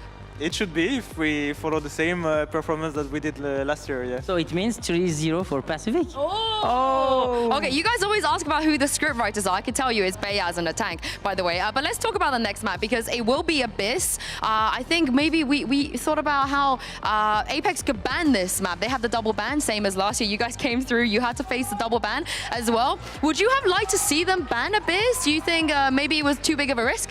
I think it's a risk they're taking, yeah, since you know that Pacific is, they always win on Abyss, so they are unbeatable, so it's a big risk, and I'm looking forward to see the map, how they deal with it. Yeah. And how did you guys deal with it when you had to go up against a team in the grand final where you couldn't ban any maps? So how did you manage this 3-0? I think it's a difficult situation because you can't prepare all map, you know, and when you have two good map and they can veto this, it's a difficult situation, but it's the game. So you need to win. Yeah, it is the game. And last question before I let you go. I know you're kind of predicting a 3-0 for PCF, but we want all 5 maps. It's the grand finals. We want to see as many maps as we can. So if you were in the position of Apex right now, what is the most important thing to get back into the game? Whether it's mental, whether it's in-game, what do you think is most important? Hyping each other, I guess, no? Yeah, I'm agree with it. And never, never, never give up. Yeah, it's just like when you look at Pacific, they are starting, they're still like yesterday, like screaming around, saying ba ba ba, go down, and just like, you know, showing expression. And I think they might need to express more themselves like this, Apex, and maybe they will come back. Maybe screaming more too. Yeah, can you give me one? Give me a scream. Gentle! Mate! one more. Gentle! Mate! There we go. That's the energy we're looking for. Thank you very much, boys, for joining me. And let's see if Apex can bring this back and send this back to the desk. What's your favorite chant, Billy? Because I'm a big Soul fan. I'm also, as Yinsu and I are big Whalers fans, but what's your favorite chant? Honestly, I'm not really down with the chants. Like, I can appreciate them, but I don't want to be screaming my lungs out. Oh, I love it, me. actually. I think everybody should cheer 10 times more. But going back into things, into this best of 5, Pacific takes the lead on this grand final, taking on that Sunset. What did you make of the map? General feelings? It was an interesting one. I don't think I was expecting Pacific to go in all guns blazing, to be honest. I mean, did you not? What changed from yesterday to today? I don't know. I think because like Apex have been so strong in this map in the past, I don't know why I expected Pacific to perhaps play a little more reserved, considering they've not played reserved throughout this whole tournament. But I thought that nerves might get to the better of them despite playing on this stage already. Yeah, and something that we were highlighting at the beginning of the day and yesterday is comeback, is the operator, is the sniper usage that we keep seeing time and time again. Billy, how does he manage to find this impact constantly? Yeah, I mean, nerves are certainly not getting the better of comeback. Like, I was looking at his stats on Neon. He's played Neon 4 times in the past 60 days, and he just decides to whip it out on this map today for the first time. He's so good with that op. Any sort of sniper kills as well, really dynamic, being able to move around the map and get loads of different kills. Yeah, I think it was really nice to watch him come alive on this map. Yeah, and so many of these instances you're saying, right? The running and gunning, in many of them, it was a counter instinct kind of thing. Like you would see the Apex players trying to think of what's going to be the next move. Yeah. And it's the complete opposite of what you would think. The timing is wrong there, exactly where you did not expect them to be. And that was only Sunset. Now we're going on to Abyss. We were hearing it from Yinsu and the interview. This is a map that we expected it to be banned, right? It was a little bit of pick your poison, but you know that this is going to happen, that if Pacific has a chance to play a map that they are undefeated on, why would they not do it? Yes, exactly. I'm hoping Apex have been cooking something up because they've really let this one slip through. In Pacific, like you said, they're undefeated on Abyss. And one thing that I want to go back to, considering the last time we seen them play Abyss was yesterday in such a dominant fashion, was we seen a lot of overheating. We seen a lot of explosiveness, and I mean, Rose said on post plant, you know, sometimes I do tell the players to kind of sit back and, you know, you don't need to go and overheat and go for those extra picks. I'm wondering if that'll get the better of them or if it's going to play to their advantage, because like you said, Apex didn't know they were coming half the time. Like, they were getting their default set up, and before they knew it, Pacific were in their face. In so many rounds, I would see LaRock, like, end of the round, still 2 flashes. My man's just peeking, like he's just gonna dry pick you. Yeah. It doesn't matter, they just want the fights. The stunts, they will use all of them. But thinking about the agent select, thinking about both of the compositions that these teams, these 2 teams play, which one do you favor and which one do you like a little bit more? Oh, okay. I kind of like Apex. I like the Yoru pick, and I mean, a lot of people are playing Astra on this map now at this point. And more will be. Yeah, definitely after the buff. I like this. I like this from Apex. However, I do think that we've seen a lot of good plays coming out of Pacific, even on their defense yesterday, but that's why I want to go back to the overheating. They had a lot of good setup plays for when they were playing A defense. And yeah, just with the KO utility, the Omen Paranoia as well, they had a lot of good trap plays, so I'm expecting to see that come out again. Yeah, I'm really looking forward to see those A-side executes that we saw were brilliant yesterday coming from Pacific. So who else better to bring you the action than this two? Tom, Mitch, I have a question for you. Is Pacific going to win this entire thing? Are they going to go into VCT without even dropping a single Abyss? Tom, I gotta be honest with you. Looking at that last map, looking at their form so far, they're certainly ticking all the boxes. I might lean to yes. I wouldn't be overly surprised. They've looked fantastic on this map. I think it fits a lot of their individual style in terms of like their rotations and the way that they like to get aggressive across the extremities. I think there's quite a lot of capabilities for that. The thing I will say though is Apex leaving this in not only makes me think they're very confident on this map, but also, yeah, their opponents are 8-0 on this map, but that is a lot to look at.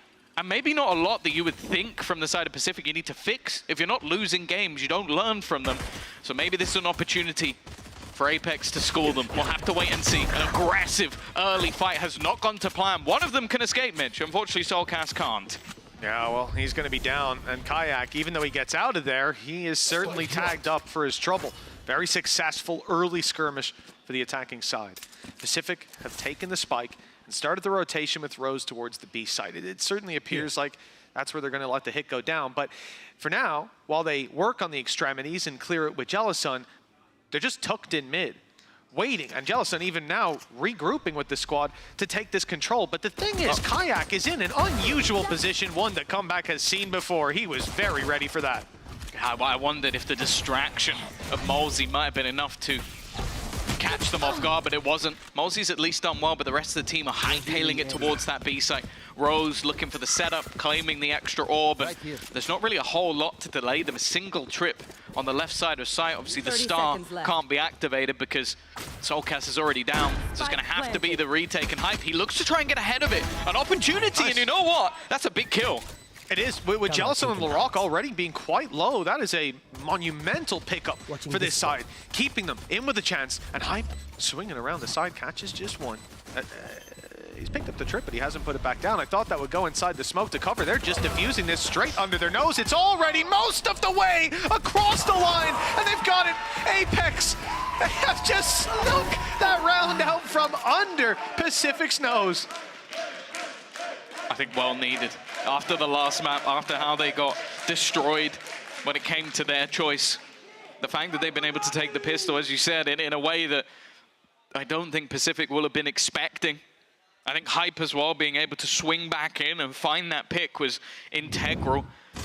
I also think as well, like you look back at some of the compositions that have been played on this map, I do think Apex's one is not going to be something you've played against regularly. Having that double controller, a lot of potential delay when it comes to this defense, but also on the attack, it can be very good in the post plant. And then having that Yoru as a combination.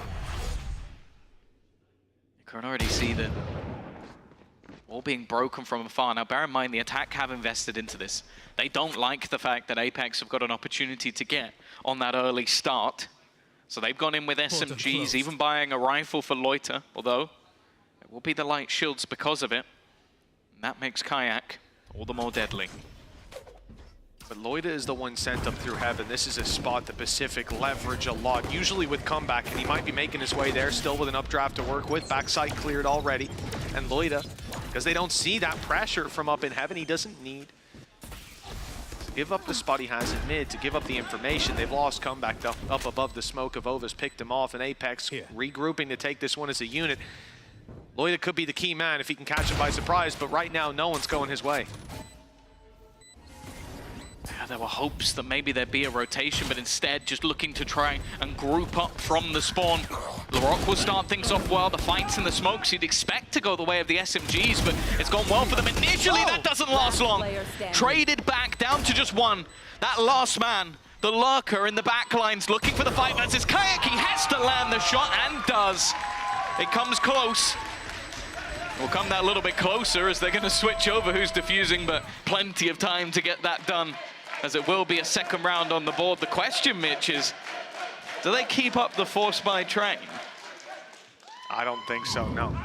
Not at this point.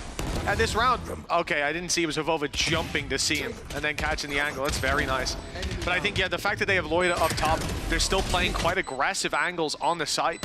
You see LaRock go out for a wide swing to help that site fight, and it's one guy tucked in, maybe slightly overextended, and then teammates trying to help him when he's in a battle. I think it's because he got the 2 kills. But it led to Loida being alone and then making steps. And once they know where he is... This round is so weird.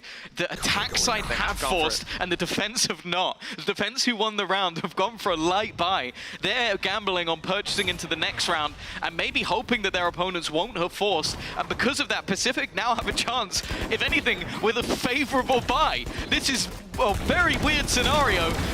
And we'll see if the defense can win it. If they can take this away, it would be so huge.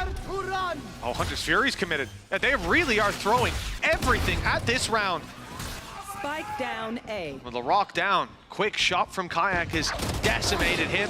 Come back, able only for the 1. Kayak pressured up top, and the SMG gets the better of him. Hype on just 5 health and being pushed. That SMG will be a terrifying weapon up against him, and indeed it proves to be. Jellicent, 3 kills off the back of a Spectre. They have somehow gotten away with that. I didn't even cross my mind, Tom, that they would go for that buy. You asked the question, I was very dismissive of it, because it's a little bit of a ludicrous play, but wow, it has paid off. The thing is, though, that this is actually almost mind games from Apex. They didn't invest. They went, okay, we can continue to play these force buy wars. Let's say we lose the next one. Our economy is screwed. If we play this as a half buy and they haven't invested, we get a free round off our half buy. If they have invested, win, insane economy, lose, we buy next round and they won't be expecting it. So this will now be the more important of the two, because Apex have a purchase. It hasn't gone great at the beginning, though. Kayak already tagged incredibly low, with still a pretty decent buy for the side of Pacific. Apex, now that they've done this, need to win this round. What a nice setup by Pacific early round as well. Dodging the dart, hiding behind the boxes. Flash went out from LaRock, and that was clean. Not the opening pick, but they find it eventually. And with Kayak on 12 HP, the numbers certainly stacking against Apex, with Hype falling even more so. The B site's now wide open. A 5 versus 3 with one player extremely low. And the plant, undeniable from Apex. They've even lost Kayak because they just check to see if they can catch the planter. They end up in a 5v2 that I don't think they're going to go for. And they've now found themselves in the worst of all of the worlds that they created. The one where they didn't force last round through fear of never really getting those full buys online, to getting a full buy online and losing to a weaker purchase. They've now handed all of the economy over. Rose, the IGL, has single-handedly entered into B and now cleaning up the rest of the site. I spoke to him yesterday, and he mentioned at times that he didn't believe his own individual ability to be there. Well, he's just walked into the site with Apex on a 4-buy with a Bulldog and killed all of them. I don't know what he has expectations of individual ability. Maybe he's looking too much at comeback and trying to basically repeat what that guy does, which I don't think anyone can do. But for Pacific, this is a massive round to take. They didn't even know necessarily that a full buy was coming. They could have guessed by the credits. But even still, being able to win it this clean and pick up all the guns, they're in a great spot now. And to enter the conversation on form, Tom, because what we mentioned earlier, Apex and Pacific, they've both hit their stride recently. Obviously, Apex had a little bit of a bumpy road, but last couple of games have been a walk in the park for them, and certainly showed that they're on that path to correction. But for Pacific, this squad at the moment, they have their players like LaRock, Loida, Comeback, these guys we know, but Jellicent, Rose, the last 2 rounds, the 2 they've got on the board that have set Apex up for a terrible situation to start this map out.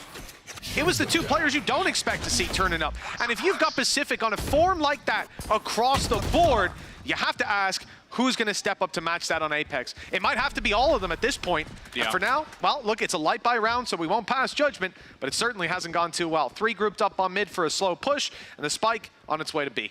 But that's the thing, the defaults from Pacific in this early half have been really impressive. Anytime there's been mid-aggression, they've been patiently waiting, and, well, Loiter's playing aim labs. An easy cleanup. And that's the terrifying thing, is like you think of the aggression that has happened. There was mid pushes twice, both eliminated immediately. Happened in the pistol. They even had trap setups on Apex. It didn't work. They then tried the same thing outside the A site. They had a pot flash setup waiting for the aggression. Like, genuinely, if I was playing them in my Premier games, I would think they're wall hacking. Like, the read that they have right now is so impressive. From a team that has said, like, we talk about Rose being the experience. Oh, he's the one with experience. He's 20. He's 20 years old. He played in that Fireflux young team, the one that Woot and Yetishay come from. I will say, I think that might just be like they're the chosen ones, because I don't know how that team was built. That's a better start, though.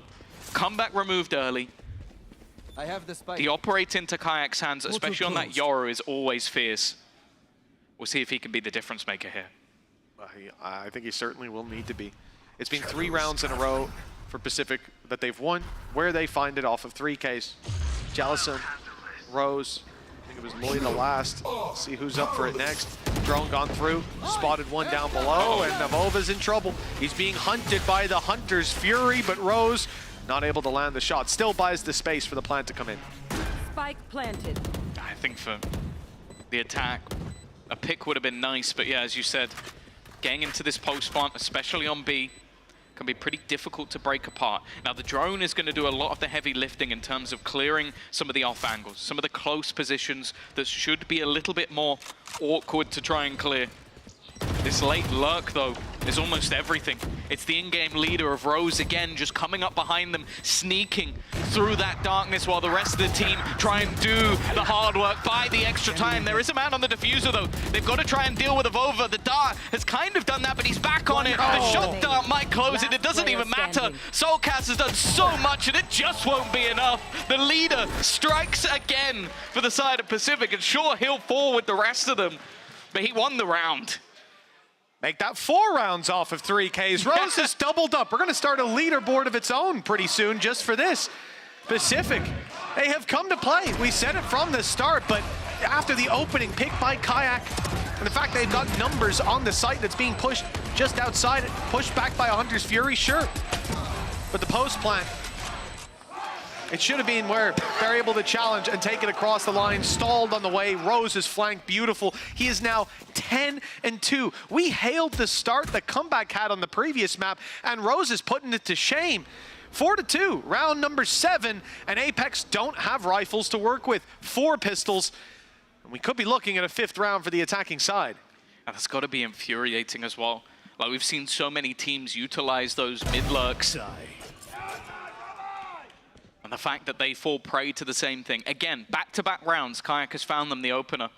Now, in terms of weaponry, this might not be the best, but that Hunter's Fury, we've seen it throughout the tournament in many different hands. Davi is the one that springs to mind the most. Caution. Well, we know that that can be enough to pad the gap. With only one man here. One of the 2 rounds that they have is based off height, being able to buy time. Be able to make things more awkward. This time, though, he's going to have to give up the site. Hunter's Fury. Malsey's put it in. Now that's buying them a little bit more time. Rotations are underway. And the pistols, all they need is the numbers. 30 seconds left. And to that, Solkas is in prime position. Cage just fell. Ready to take a fight from up top, but waiting for his teammates. They want to have the numbers. He's the only man with a Guardian. That Astra up top. Pacific, well, in most games I see them take control of this A site. They're taking control of Heaven, but this time they've decided not to do that. I think the pistols make a difference, and they certainly have to start. Rose down already, and Larocque under pressure. Kayak's got his triple, and that could cement the round for Apex. Jellison, oh, he's taken down, leaving just a Blade Storm. Defuse underway already. The dash into the smoke, but Kayak reacts in time. His 4th kill, and a 3rd round for Apex as a result.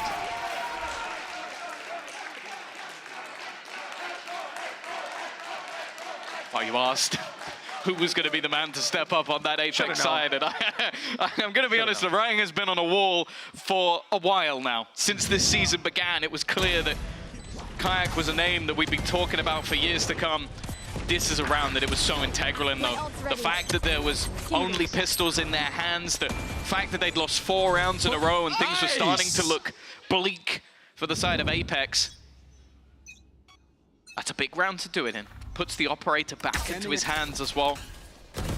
He's managed to find the opener in the last couple. And you can see actually that although there's been a lot of aggression that Pacific have been able to deal with, this round it's back to a more passive hold, allowing that operator to fight at range, get them a little bit of info around the map, and having the trip as basically just, okay, we'll leave mid completely and have a couple of players rotate if needed.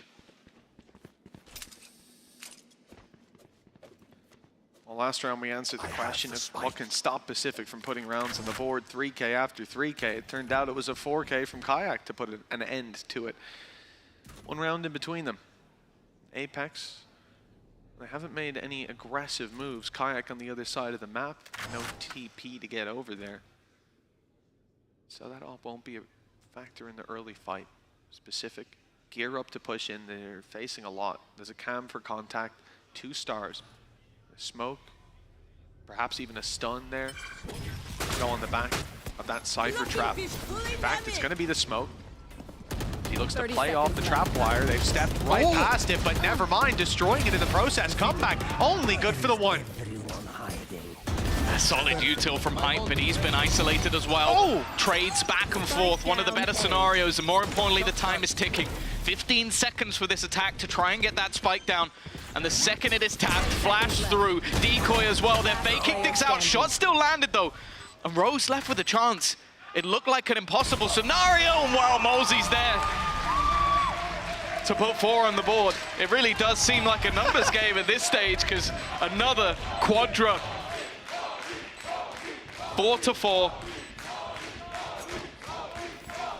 And maybe the answer wasn't Kayak, it was the Polish contingent of this Apex side.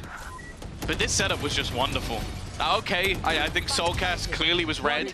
A pre-fire from comeback into the site. But it's again, we focus on Hype quite regularly in terms of his setups. Like the trips revealing the dart straight after. It made it almost impossible to get through without having at least one freebie. A more even scenario, but the opposing side is not broken just yet. The Turkish squad has got investment of rifles. Okay, light shields, but they still have an ult or 2 to play with as well. I'm curious to see if Kayak will save his for the retake, or it is going to be aggressive. He's just jumped around the outside, didn't expect it! He took a risk, trusted his movement, and he gets 2 for it. That's a devastating start for Pacific. I feel like a 4K is coming for Kayak with how these rounds have been going. Back to back for Apex. Loida, he steps up this time, even shuts down Kayak, evens the numbers, puts them back on the board on the side of Pacific, even get a plant out of this situation. Some utility coming in, the shock dart causes some problems. Paranoia doesn't quite hit, but Jealous Sun does. The numbers stay even. At 2 versus 2, the pullback from Pacific, LaRock and Loida just want the post plant. They're stacked up on the platform in A main, ready to take this fight. A firing squad. Just look at those red lines about to be stepped into, and Hype, well, he found out the hard way just where they were. That Paranoia not blinding them. They're ready to swing and confirm the defuse isn't being stuck. Flash in, just buying time. The clock will tick down further and further until this defuse is stuck. He's got it half already. Stuck it right underneath the ultimate, and now just seconds away, he's got it! Avova making the play. They thought that the ultimate from the shadows would send him running, but he stands strong. Another round for Apex. Just stole it. Quote me on it. Group stage of over. I said he's gonna ninja in a smoke. I called it earlier. This is something he does on this stage every time he's here. And I can't believe he's done it again. We could genuinely make a highlight reel of how many times Avova has done that. Whether he's playing Viper, Omen, name any controller in the game. He didn't take damage. This is just something he does. How did he not take for the side of Pacific, that is a heartbreaker, an immediate pause. Because the fact is, they turned what was around it. Well, think of it this way. They lost 2 players. Immediately turn it into an advantage. A 2v1 post plant. They use it from the shadows just to try and fake out Avova. You don't fake out Avova. You have to put him down, and well, that's a lesson that many teams have learned and many teams will learn. I mean, I think the real kicker in this one for Pacific is the fact that they use the front, the shadows. They see where he is. In fact, he even pops up on the map. You can just pop a little handy ping. Oh, there he is. And he doesn't take a point of damage. From what I saw, at least on that HP bar, I don't think a bullet hit, which is insane. 2 players spraying. They know you're on the left side of the spike. We're already cutting it down to 50-50. I think you call that aura. Yeah, I think. I've heard that word thrown around a lot nowadays. But I think that is what you call it. The man didn't move. The man had no fear. And he's the reason they're in the lead. These rounds have really been down to clutches, and it's a bait and switch. Again, looking for that opener, but Kayak will meet his demise. He's been the king of opening kills so far in this map, and on off angle, twice removed. The pressure put on to Mosey. I think he was hoping he could dodge that dart. Instead, he's got to try and fight versus comeback, and well, if I've learned anything, there is no coming back from that. Rose with another. An immediate response looking likely from Pacific unless another hero can arise.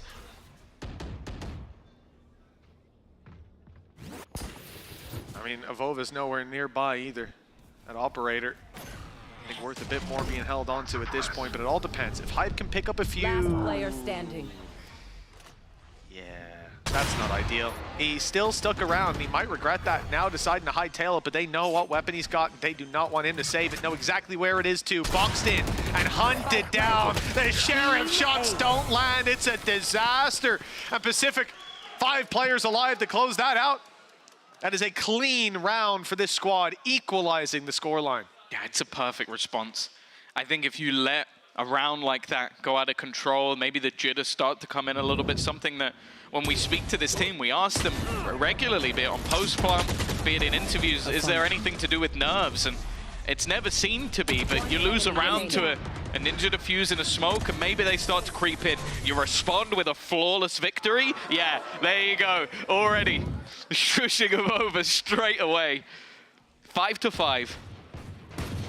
An aggressive push. Kayak, I don't know if he was seen there. That was a jump spot from Rose. Yeah, there's no getting out of there. He's been caught off. This aggression has been incredibly hit and miss, and well, that was a hit. So it was. Solkas has not been very lucky in these opening battles. Might even have been 2 walls in the way. Just about clinging on to life with 18 HP, and he says, you know what? I reckon you can have that Guardian, Malzy. I don't think Solkas is going to be peeking all too actively now. He's got his smokes down, his stars ready to bloom. Pacific set their sights on this B site. They haven't changed just yet. And a chance for Hype. Perhaps. He's going walkabouts. He's walking straight into them. They've read this timing perfectly. The smoke bought him just enough space. Well played by Solkas to keep his teammate alive. But for how long? That's the real question. And you got the answer there. Yeah, not long at all. Comeback's pressure. Hello? He's been hurt? No? Oh, never mind. That's at least a freebie. 1 gun retrieved. Keeping it into the next round might not be necessary and might not even be likely. Come back looking to pad the stats a little bit, but as we've said before, the thing I love about this team is it looks like they play without fear, but at the same time still have that structure, that synergy to not overextend, not take too many unnecessary risks. For Avova, a tasty shot. Definitely showing that, at least in this round, he is landing them, but the time is gone. Holding onto the rifle at this point, might as well, but instead, he will go down to loiter. It's the lead taken once again for Pacific as they look to extend. And after map number 1 has gone their way, all eyes have been on Apex in this second map. No, they had to be anyways. After that first map loss, 2 bans and a pick, the one you're prepping a whole day for, and it goes the other way. It certainly starts those alarm sirens sounding, but 3 rounds in a row, they put a little bit of faith back in that Apex banner. 4 ultimates moving into this round. Again, in terms of the impact of them, you're really only looking at 2, I suppose, Solkas for sectioning the map as well, but Malzy and Kayak are the ones that can find the space, that can really have an imprint on this round all by themselves with those ultis. Pacific with just a blade storm, there's not really a fallback.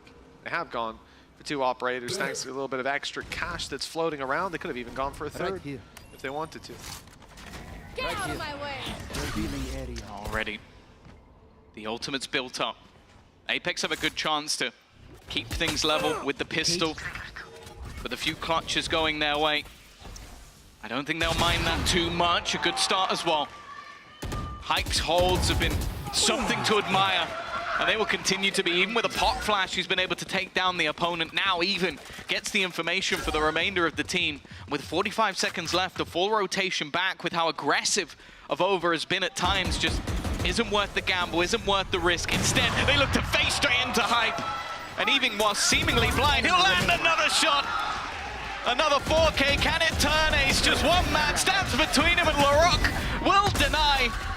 So much more to do, but even still, a 1 versus 5 isn't beyond this man. 20 seconds left is the major problem of Over, only just starting that rotation back. Ult from Kayak, I like this. It's worth expanding at this point. You know, it's the last round of the half, why not? He's found the info, locked him down, allowed Malsey to clean it up. 2 flashes just in case things went a little awry. And with the defuse to close out this half, they will be neck and neck. Apex, there were a couple bumps in that road, but they've certainly managed to hold on tight. Yeah, this is something that I think we really needed to see from them. A response in turn. We'll see if they can turn this into a victory in half number 2.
Well, 6-6, neck and neck. We need the second half to separate these two teams, or maybe we'll even need an overtime. With the teams on the stage, I wouldn't be surprised either way, but Pacific have definitely come putting their best foot forward, at least on map number 1. Here, well, they lose the pistol, but they certainly put up a number of rounds in the middle. It's not lost for them just yet. We'll see if Apex can start this half off with the same kind of bravado. We want a pistol under the belt, because I'm worried about Pacific running away with a defensive side comeback. This is where he has been terrifying. Yeah, my focal point for the other side is going to be Solcas. He's had a rough first half, but his post plants on this map have always been impressive. That's if they get to a post plant. The proactive nature of this Pacific side have always been to put the pressure on. Already doing a decent amount of damage, forcing that attack side away. They're going to go all the way back to the B site, but Pacific are sending reinforcements to join them. With 3 players already gambling in that direction, they're still wary of mid, and they have to be. Hype is always lurking in those backlines for the late round. Comeback's on the dash away, but he's not giving up the space. Too many players here to support him. He's being spotted. Lloyd not quite. Kayak seen at the back of the site. Jump up. Not good for comeback. He's dropped immediately. Big reveal. Rose looks to capitalize, but goes straight into the pack. And they're all looking his way. Lurk up from Hype as well. Devastating as LaRock goes down. It's Jellison. 1 versus 5. Safe to say that pistol that Apex desired seems to be locked in. I'm getting a little bit worried now. Jellison's hitting shot after shot, and he has been on form, but he doesn't know that Solcas is tucked away. And these other players just escaping the site. It should be enough to close it out. The element of surprise, his leg is spotted, the shot connected to the head. I'm getting very worried, but the time, that's what they've got. They're back, surely. It's already gone at this point. They've got the numbers. And it looks like despite Jellison's impressive performance, it's all for naught. Yeah, he's working his way up to that neural theft, but I don't think that was really the goal. But a nice round from Apex. As said, I think that you look at how this map has gone, you win both pistols, you also have yourself some sort of awkward shenanigans in the early rounds with like weird purchases from them, and also winning some clutches. This is a map now that they just cannot afford to lose. It still seems like they're in high spirits. And this time, there's not going to be the same sort of investment from Pacific. This isn't a gamble. They didn't get a plant and a load of kills. This was one man doing a little bit of extra damage and the rest unable to achieve too much. Larocque is going to be the one that invests into a pistol here. And he has been fearsome with it, but it seems like Apex might just avoid him taking that early orb at least, but just look to fade back. Try and spot anybody trying to be a bit cheeky. Have you noticed this classic? Yeah, it's so toxic. He might just have been happy to meet his heroes down on the stage earlier. To be honest, I got to chat to him and Beaz yesterday, and it's like they're family. Like honestly, like I think Beaz, the way he is with people, is just like he's the sort of the dad, like looking after Rose while Rose looks after the next generation of Turkish Valorant. Standing ahead. Again, though, they've been baited away from this site. I think Apex have realized that there's going to be a proactive nature to this defense. If they can work out where they're going, they can spot the early fight. Chances are they'll rotate away, and rightly so, in a round like this especially. But it means they get the site for free. Follow up nicely done, too. Cleaning up these players. It is weaker weapons for Pacific, so you don't expect mass resistance. But they've done an excellent job of, well, they've avoided every point of damage that has been thrown out. A few players that can afford to go down, Hype and Avova in particular, just playing those pistols.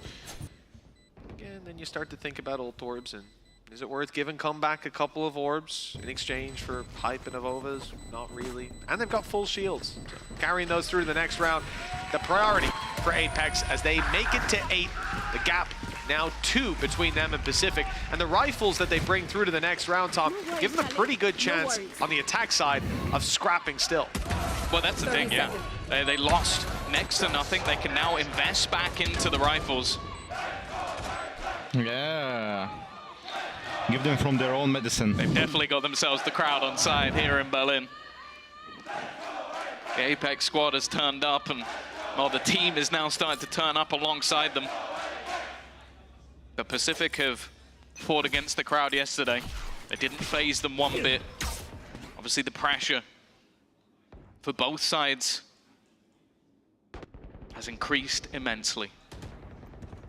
As I said earlier, one dream today will be fulfilled, the other will crumble to ash.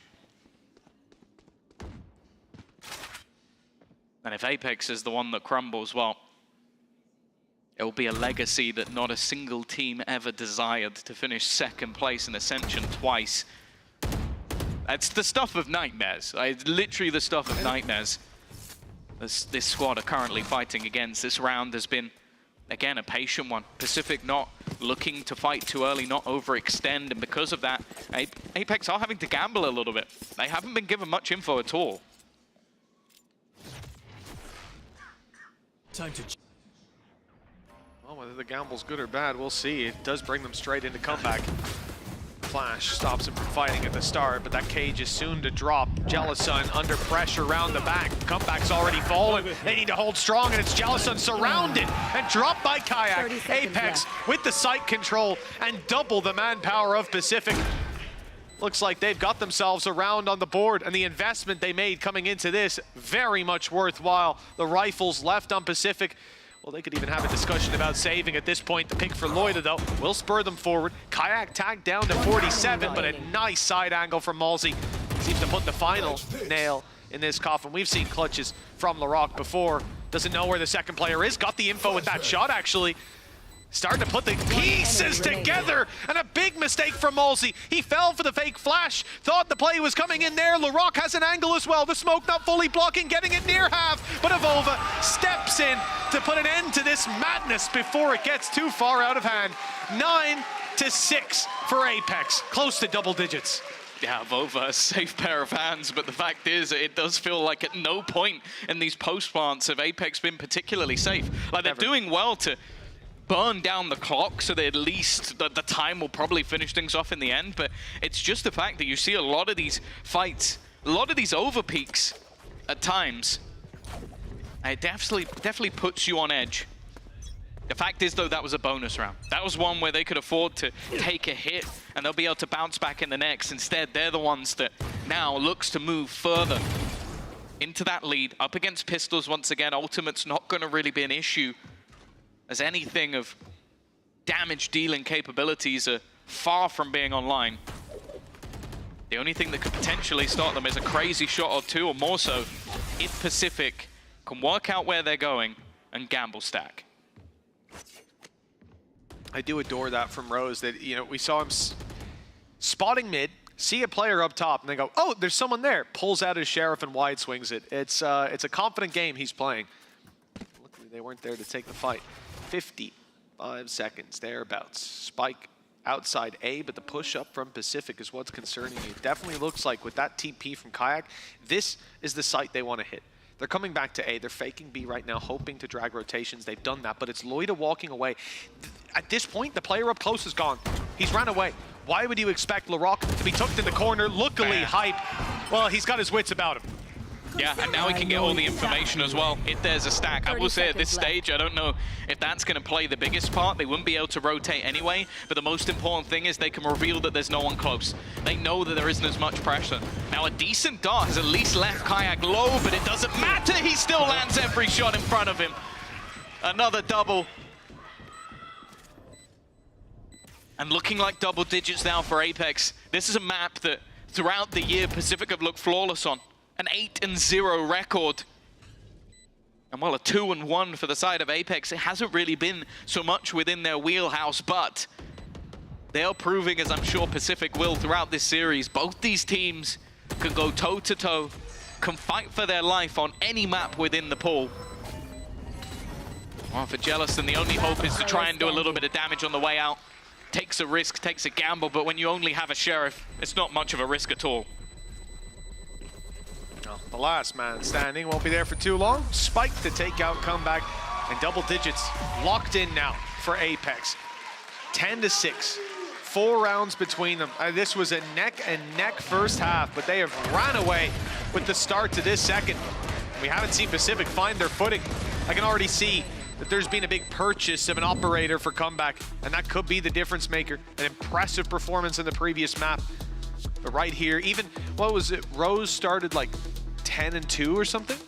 Everybody has slowed down on that Pacific side, and I think we are just seeing Apex finally find their footing in this series. You look at the scoreboard though, and it really does look like an incredibly even game. Though if anything, you might even put it slightly in favor. It's just shown how close some of these rounds have been. A lot of that though, in this second half, has been Pacific doing damage after the time is basically gone. Like it'd be like, okay, yeah, only one player survived, but it was a 4 versus 1 post plant with like 10 seconds left. They've been doing damage. They've been keeping their opponents honest, although that has diminished over the last couple of rounds. And now they need to pull something out of the hat, because again, this has been a map which has been their stronghold. Like this has been the one where if you look at this series, you go, okay, Apex takes Sunset, Haven goes either way, Abyss has to go Pacific. It is their map. Okay, they completely flipped the script in the first, but as we've seen from Apex many a time, their choice sometimes is their vulnerability. We saw that in the group stage a lot of the time. Like when we went into Sunset versus Barca, and you go, okay, they're heavy favorites. They go 9-3 up and lose, and you're sat there going, I don't know how that's happened. That's this Apex team. You get worried for them. You start to stop believing in them. Ahead. And that's where they start putting up their best Valorant. All I can say with that first map, a lot of people will start to feel the seeds of doubt slowly sprout. Apex have made the road to recovery look paved and stable. The A site is their new target. The man holding it down will be Loida. Operator that we said could be the difference maker. Well, that's on comeback on the other side of the map. There's not a lot for Pacific to do in terms of defending this site. It might have to be a retake. The choice is there for Loida to take. Getting out of here is not going to be easy. He's managed to use his Shrouded Step to keep him alive a little longer, the paranoia, but he's just on 1 HP. Sat at the back under so much pressure from Kayak. Rose is trying to deal the damage, but it's Kayak once again. He started to take over in this map, and for the defensive side, they're out of there. They've just got to retreat. Yep. A double opener in, a post plant. We've already spoken about it with this double controller. In tandem as well with Kayak and how aggressive he can be, it becomes impossible to make these sort of plays work, and especially straight after a pause for Pacific, that's got to be so difficult. Like, you come in, you have a new game plan, and it's just a fast-paced hit off the back of 2 ultimates that just rips you a new one. Yeah, very pointed, and the problem is as well, if this came in, if Kayak pops his ult, Hunter's Fury goes B, they might have had a chance. They might have had an opportunity, come back, picking off one with the op as they swing around the corner, plenty of players to back him up, but instead, it was not quite as pretty as that. Kayak's got 4! A huge punish! They decided not to compete for this round, to save their weapons through to the next, so that operator could be the difference maker. Well, now it can't even be bought. Just see it on camera as well, of Ova's family here in full spirit. That's something I will say, genuinely, that was something that this year's VCT season I genuinely miss. Papa of Ova, one of my favorite human beings. Hope to catch him afterwards, but his son has had some high impact rounds. As I said, a 2v1 Ninja Defuse earlier. Well, Comeback's had enough. You've made the beast angry. He wanted to try and take this round, but it is an all or nothing play, and in the end, I guess it does kind of end in the middle, but he is someone that a lot of the time is in these defensive rounds, he's so high impact, I don't think they're going to mind a 1-for-1 trade.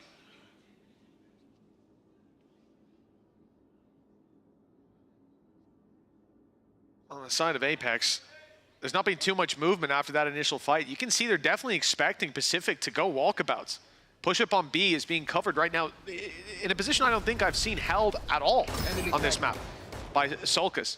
He is deep outside of B. Same sort of situation. The only problem I have is that's the spike right there. If Rose goes crazy and just swings that angle, they could have this round tied up in a nice bow. With Hype down, this does get a little bit difficult. Yeah, the problem now for Apex is they have no map control. None. It's only outside A, and everything's just been revealed. They have got to go now. Otherwise, they know the full force of this Pacific squad are going to be bearing down on them. Kayak looks to try and make a play, but he doesn't even get out of the smoke. And for the remaining 2, they're going for this. You're sat in a spot where you have almost every single player with max cash. The only reason you would save, if anything, is to try and deny the orbs from your opponent. Mosey's going to try and make a play over the top. That's at least 1. But it does look like the plan is to just try and hold on to the weaponry. Keep things going, I guess, every little bit longer and try and chip away at any defensive players who try to face them. Well, time is gone. I see LaRock's position. I was expecting the side of Pacific to stay passive, but the idea of a crunch, of them running it down and taking the weapons, it would have been nice. And maybe they would have done it if Apex didn't have max cash on almost every single player. Like you said, come back, early aggression, finds himself a bit of space. But if he gets a second kill there, that's something. If he gets out of there alive, that's something. Instead, I think often that's just going to favor the attackers. Defensive side has less players to work with. The map doesn't get any smaller, so cover a lot less ground. Apex 11-7, 4 rounds between them. The aggression coming out of Pacific is deterred. I thought Comeback was going to just keep going anyways. That's his style. This time he goes back. It's expected, and they're almost looking to counter him. Fighting for that orb. Kayak's already managed to get his dimensional drift back online. Rose is immediately going to try and counter any further pushes, but they know exactly where Comeback is. Just looking to try and almost fight him on his own, and the flash is sublime! And Kayak looking for that little bit more. His utility's offline. There's no escape at this stage. He has to fight forward, but he's still around the back of the site and looks to team up with the rest of the members of Apex. It's starting to look like it's falling apart for Pacific. And just as that B site almost falls, Apex are out of there, falling back all the way. The TP just to try and clear any close angles, but the rotation has come in from this defensive side, at least one of them. Jellison is trying to buy time, just putting up those cages to almost sell a ruse that there could be someone close. There is not. It's not made it past the cage 30 either. seconds left. They know that he's there. No idea on LaRock though, perhaps if he can draw their eye for long enough. No, LaRock's being spun on. Hype shuts this round down. 3 kills for Hype. And 5 chances for Apex to take this across the line. They can at least recover on the disaster that was Sunset. Agree with you, Tom. That flash from Kayak, perfect.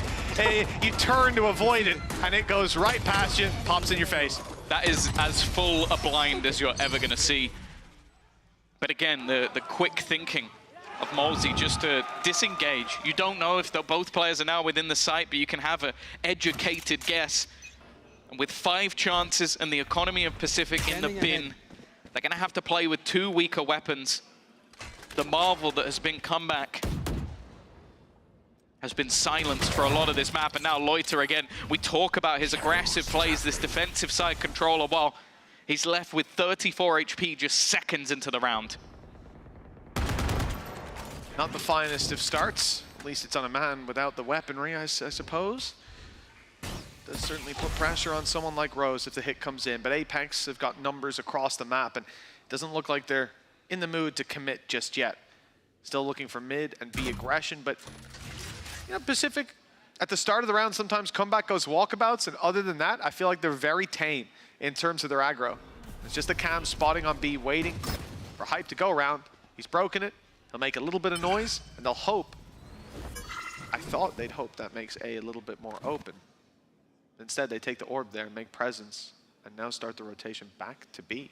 Yeah, I can only say that that orb was an attempt to sell something, because Molzy's not even particularly close. He's still 3 away. The thing is, the immediate drone use from Rose lets them know that there's no one here. 25 seconds left. Jellison again is left blind, but he wins the fight, but only the first. And bear in mind, Comeback still sat there with weaker weaponry, has so much to do, but he gets out. That dash allows him to escape and rejoin with his teammates, but still a couple of players are low. Hype looks to be proactive. He's been left completely blind, but clearing both of them isn't going to be easy. He's now the last man standing, and the swing from Rose will keep things going just that little bit longer. It's another round for the side of Pacific for the distance here, but that still feels like a very long way away.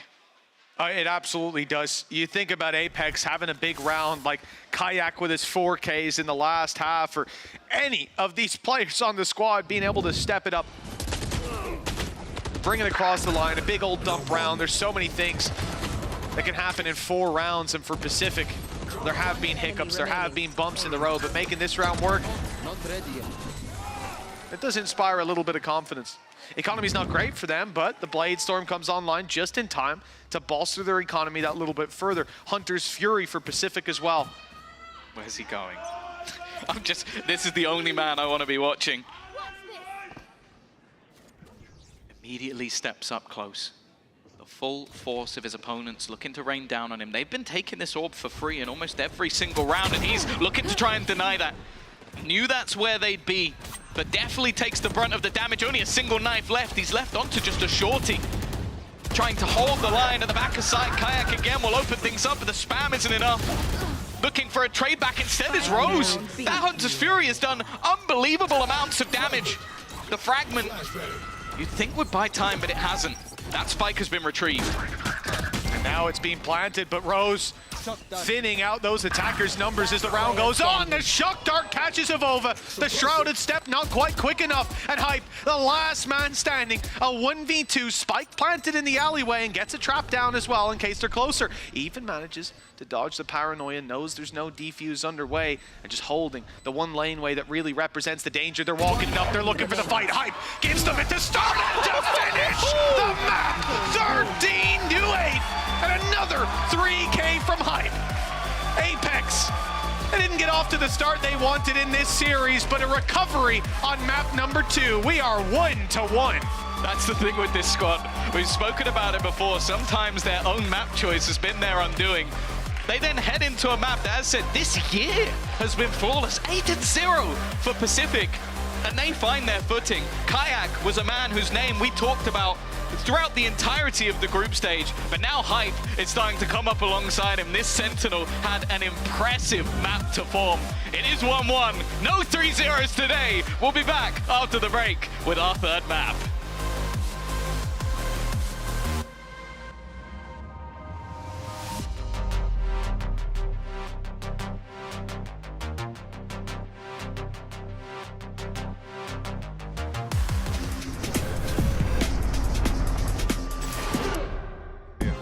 Zone. Yeah, I feel at home. Silence on my phone. Focus on my goals. Whoa.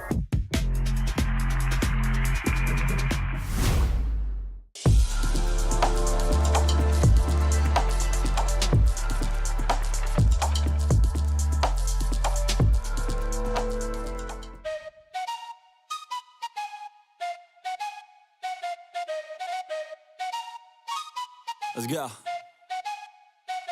I got big dreams, I'ma do big things. Yeah, you see me on the big screen looking so clean. I don't move slow, I move fast right past anybody taking life for granted, yeah that's too bad. I'd be grateful for everything that I have. You only got this life, you don't get it back. Make the most of it, become the best that I can. Everybody look at me, I got a plan. You gotta work hard, play hard, do it from the start. Cause how you do anything is everything is art. Stay consistent and do it every day. Don't let fatigue get in your way. Cause 10% of something is better than nothing. You better do something if you wanna be something. I can feel my stomach rumbling, I'm hungry. Big things coming, I ain't bluffing, yeah. No, I don't wanna stay the same, yeah. So I keep pushing through the pain, yeah. That's the only way to make a change, yeah. So I fight every day and train, yeah. It'll all be worth it. One day it'll all be worth it. So I keep pushing through the pain, yeah. That's the only way to make a change, yeah. I've had enough, I'm making my own luck. Adrenaline, my drug, I'm sick of feeling stuck. I got this, will not quit to the top, I promise. Cause I've had enough.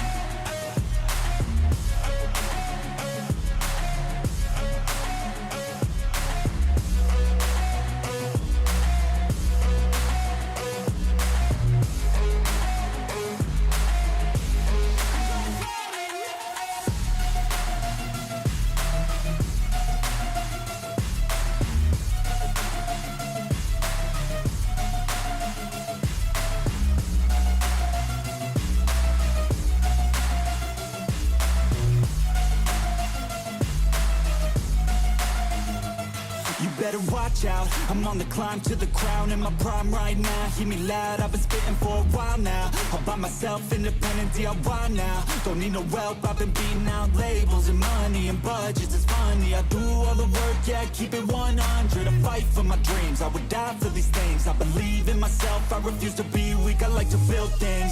Empires out of buildings, I wanna leave a legacy of helping others finally feel things. Of motivating and killing, depression, exhaustion, we need some healing. I work through the pain, I like seeing gains. I keep my head down, buried, walk through the flames. Yeah, I do this every day, even when I feel drained. A true man pushes through, you don't hear complaints. No, I don't wanna stay the same, yeah. So I keep pushing through the pain, yeah. That's the only way to make a change, yeah. So I fight every day. In my zone, yeah, I feel at home. Silence on my phone, focus on my goals, whoa.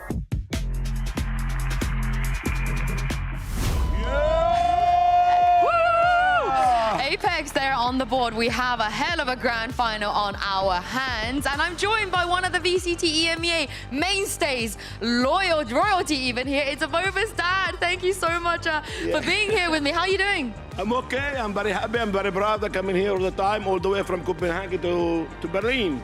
Here's the thing, you were telling me you traveled 12 hours to be here. Yeah, normal 7-8 hours, but something is happening in the highway or autobahn, and we have to drive zigzag way.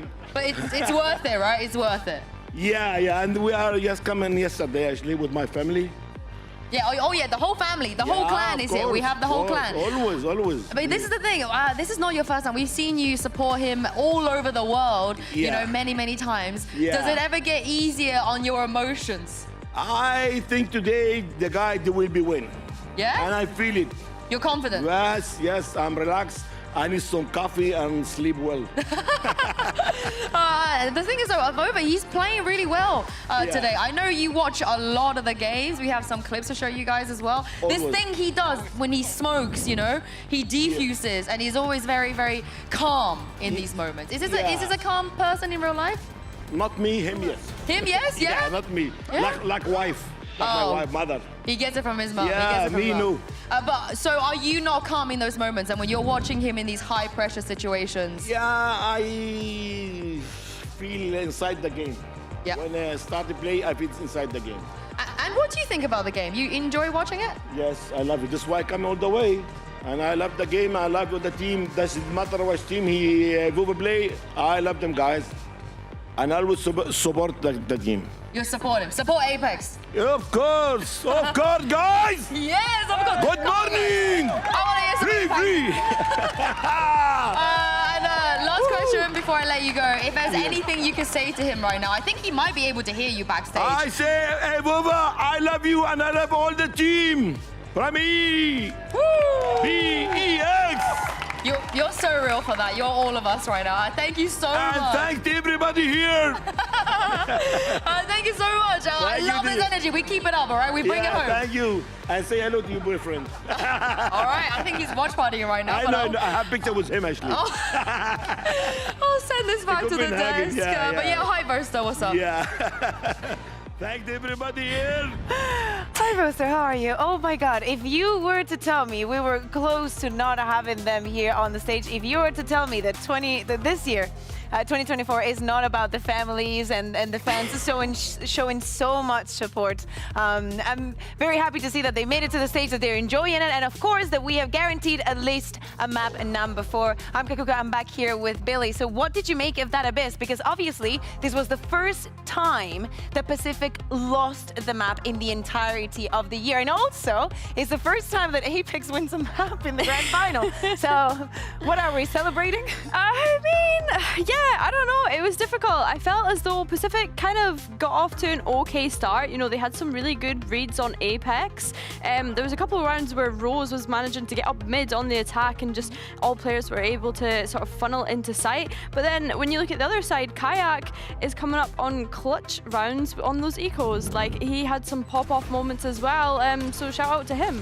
Yeah, exactly. If we think about after that 6-6 half, when we go into the second half and we need to highlight someone, I mean, I think that every single one of the players in Apex, or almost all of them, had this individual brilliance. Yes. But I think they were doing so much better in punishing mistakes and actually forcing Pacific and the playset that they have into making those mistakes, thinking that some fights are going to favor them or taking more advantage of this kind of picks. Yeah, definitely. I think Pacific kind of weren't sticking to their defensive protocols, I would say, so it allowed Apex to kind of funnel into those sites pretty easily. And they were having really good post plants as well, Apex. So yeah, no, it was really nice to watch. I mean, kind of mentioned it, or at least hinted at it before the match, that on Abyss, maybe Pacific need to be careful about those over-peaking and kind of overheating, and I think that's something that we've seen in this map, was that they were doing that quite a lot. And as we've seen on the map update, the next map is going to be Haven. Now, this is another map that Pacific is undefeated on this year, right? But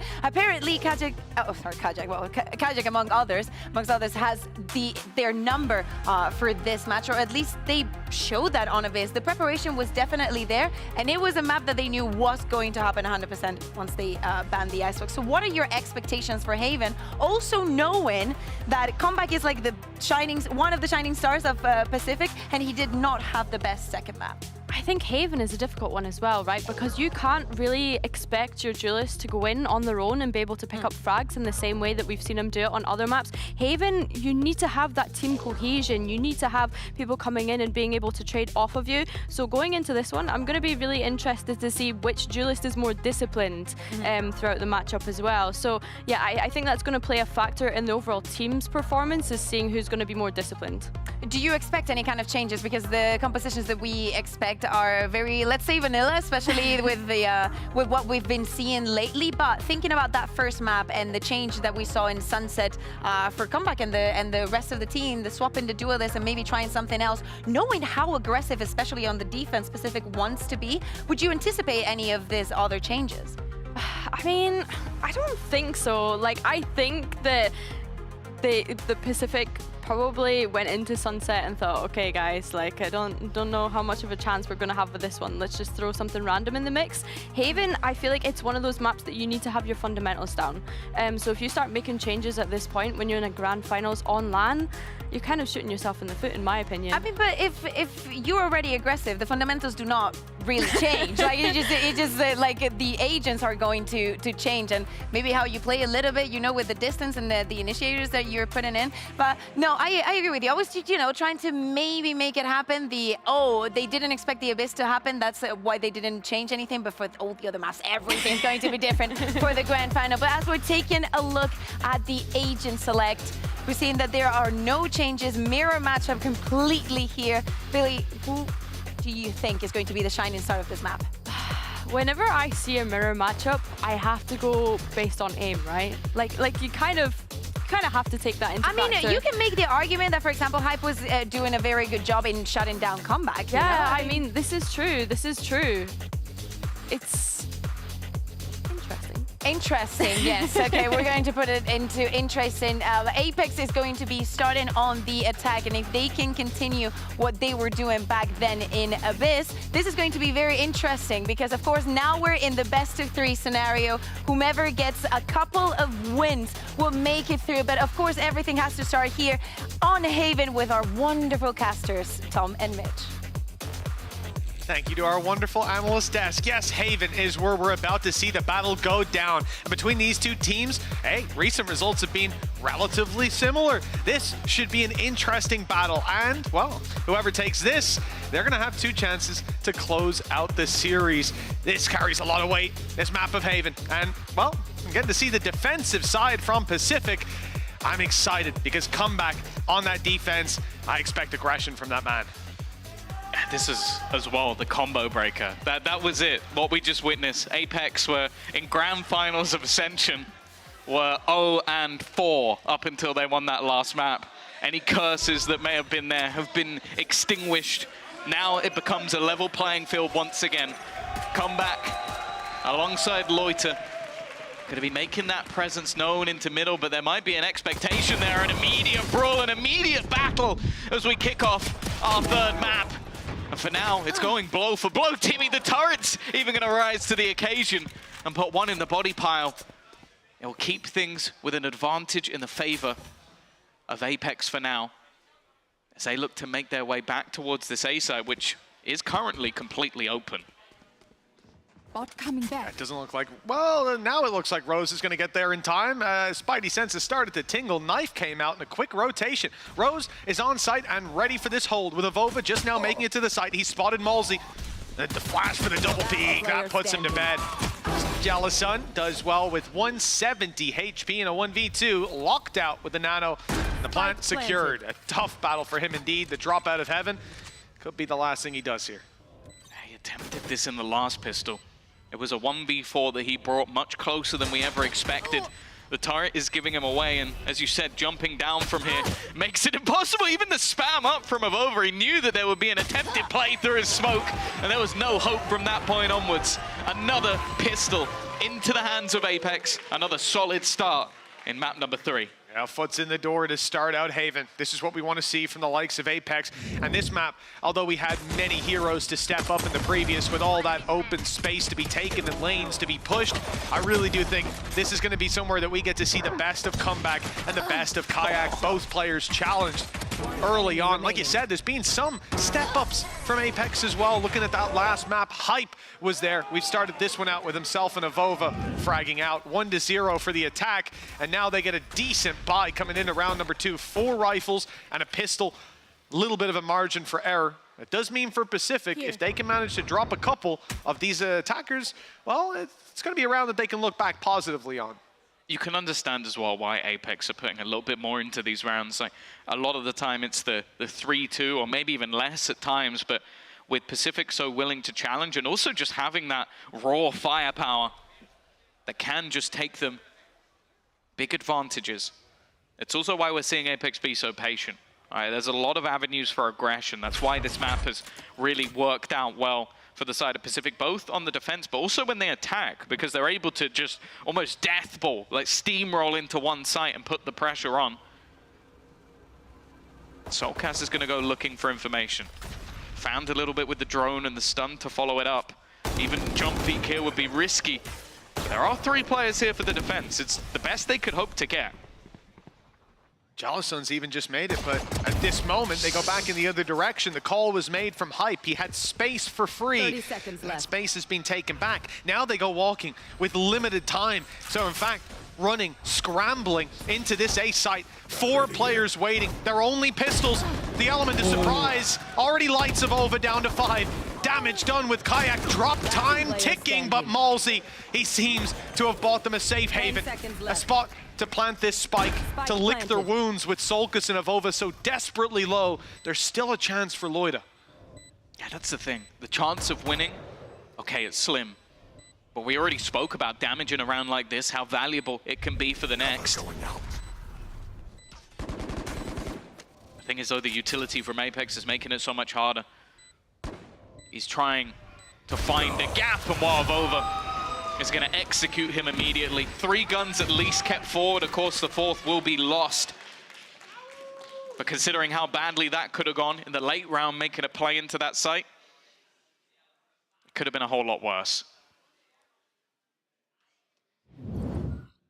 That's that Hype just with a pistol, so he's left to free roam the map and claim the space. And it's better that it happens in a round like this. You lose a pistol and you're sent back scrambling towards what was a dangerous situation. Luckily, Malzy mitigated all of that risk. 3rd round now for Apex. 4 rifles. It's basically a full buy. They've certainly got the ability to take, on the attack side even more so, to use the numbers to their advantage. Malzy's the guy on long. He's only got a pistol, but he's using his utility to put them into an uncomfortable position. Kayak already up close, but tucked in the smoke. The paranoia doesn't present very much danger, and they wait. There should be some utility to cover that backside push. It's the flash that gets them in, but they've not cleared Loida. No one's looking on the left. Loida's at least got a chance now.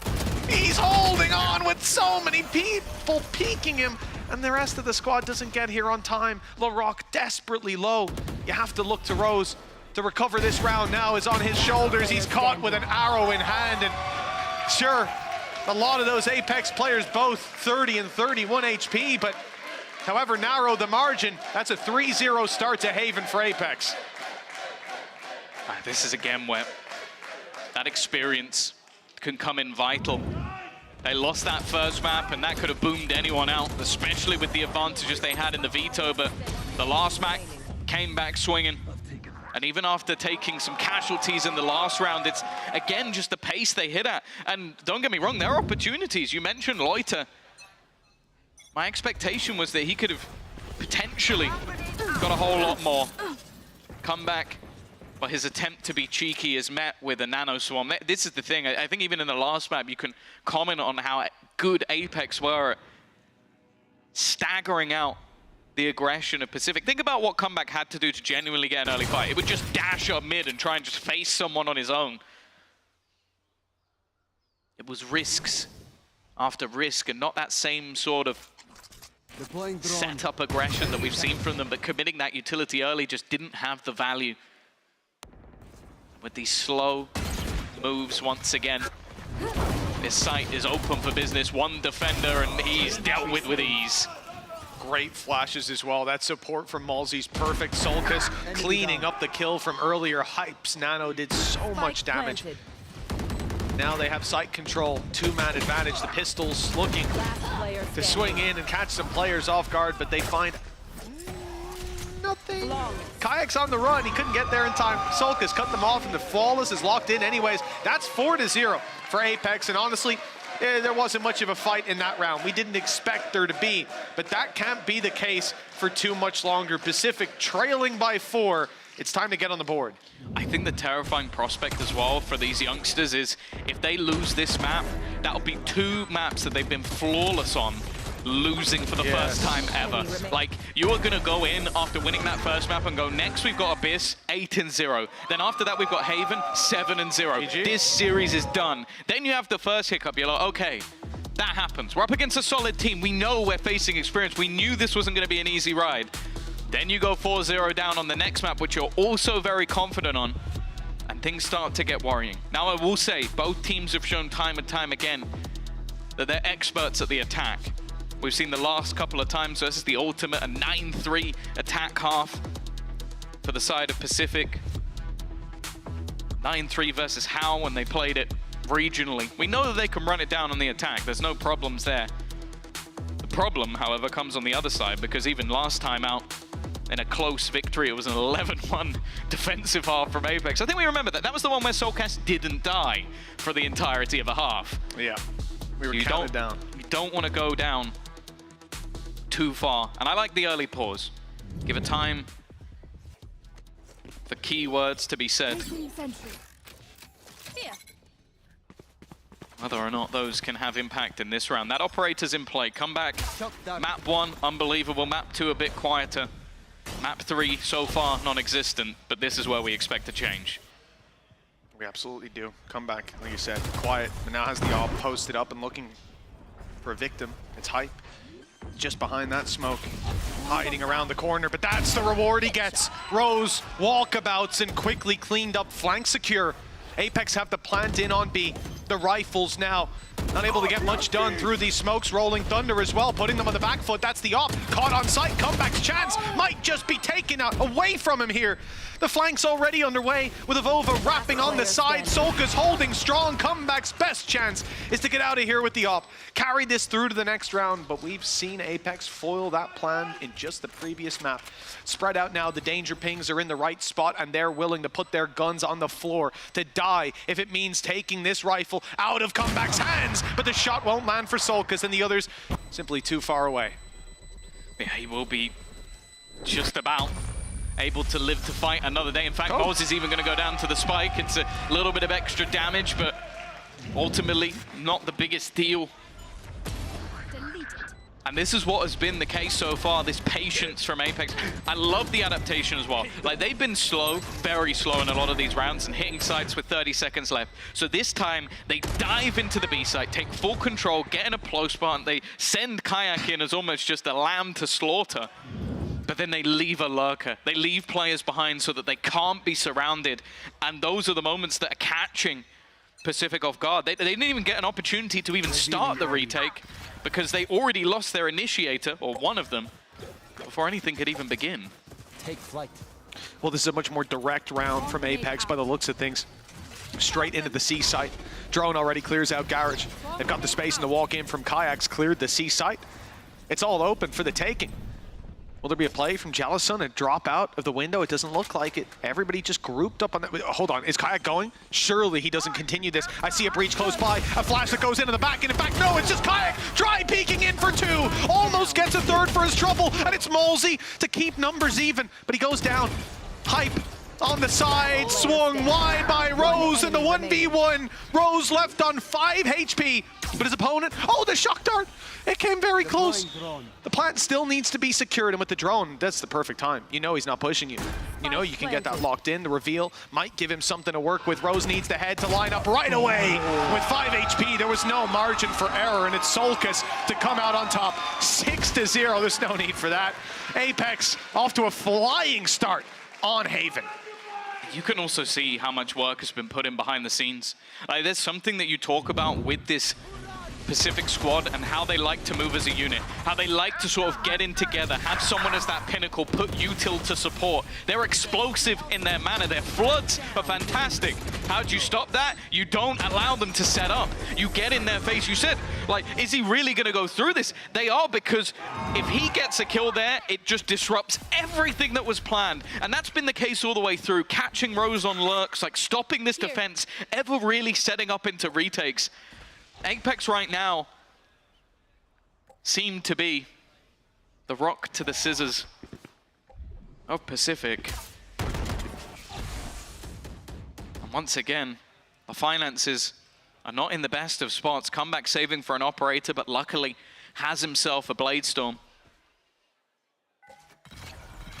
The attack of Apex is just waiting, Revealing area. looking for that gap, trying to find that spot. Information will be gathered at least, and the spam, oh, not quite the success they were hoping for.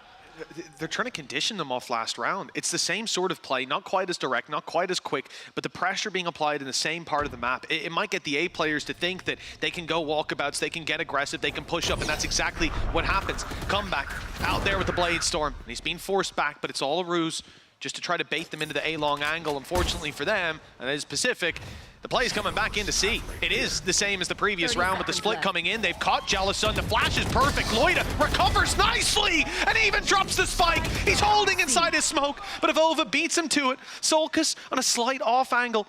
They just need to get that spike on the ground for now. And it's this man that has to, oh, he's surrounded. They're everywhere, behind him, in front of him, but still he makes it out. Beautiful shot on the Rose, and a lockdown as a result, but it's not needed. It's Solkis locking this round down for Apex. Another nail in the coffin of Pacific on Haven with that 4K. It's 7-0. I think this might just be his map. I think this is the comfort pick of Solkas. We said last time when he played it versus Barca, that was the last time they played it. In fact, he was 15-0 in a half. But he's currently 9-3, and the manner in which he dismantled them this round is, it's almost sickening. Watched him jump, turn on a dime, and hit an instant headshot. Avova knows what he's just witnessed.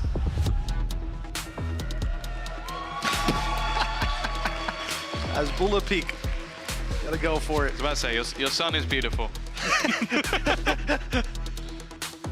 This is a much-needed timeout. This is a position that Pacific just haven't been in. That's what you have to consider.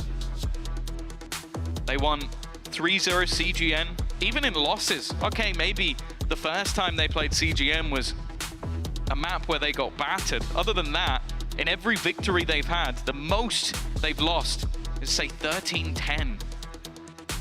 A scenario where being 7-0 down in a map is unlikely. They've had so many explosive plays, individuals that have been able to turn the tide or at least make things competitive in every series they've had. But this was always the question.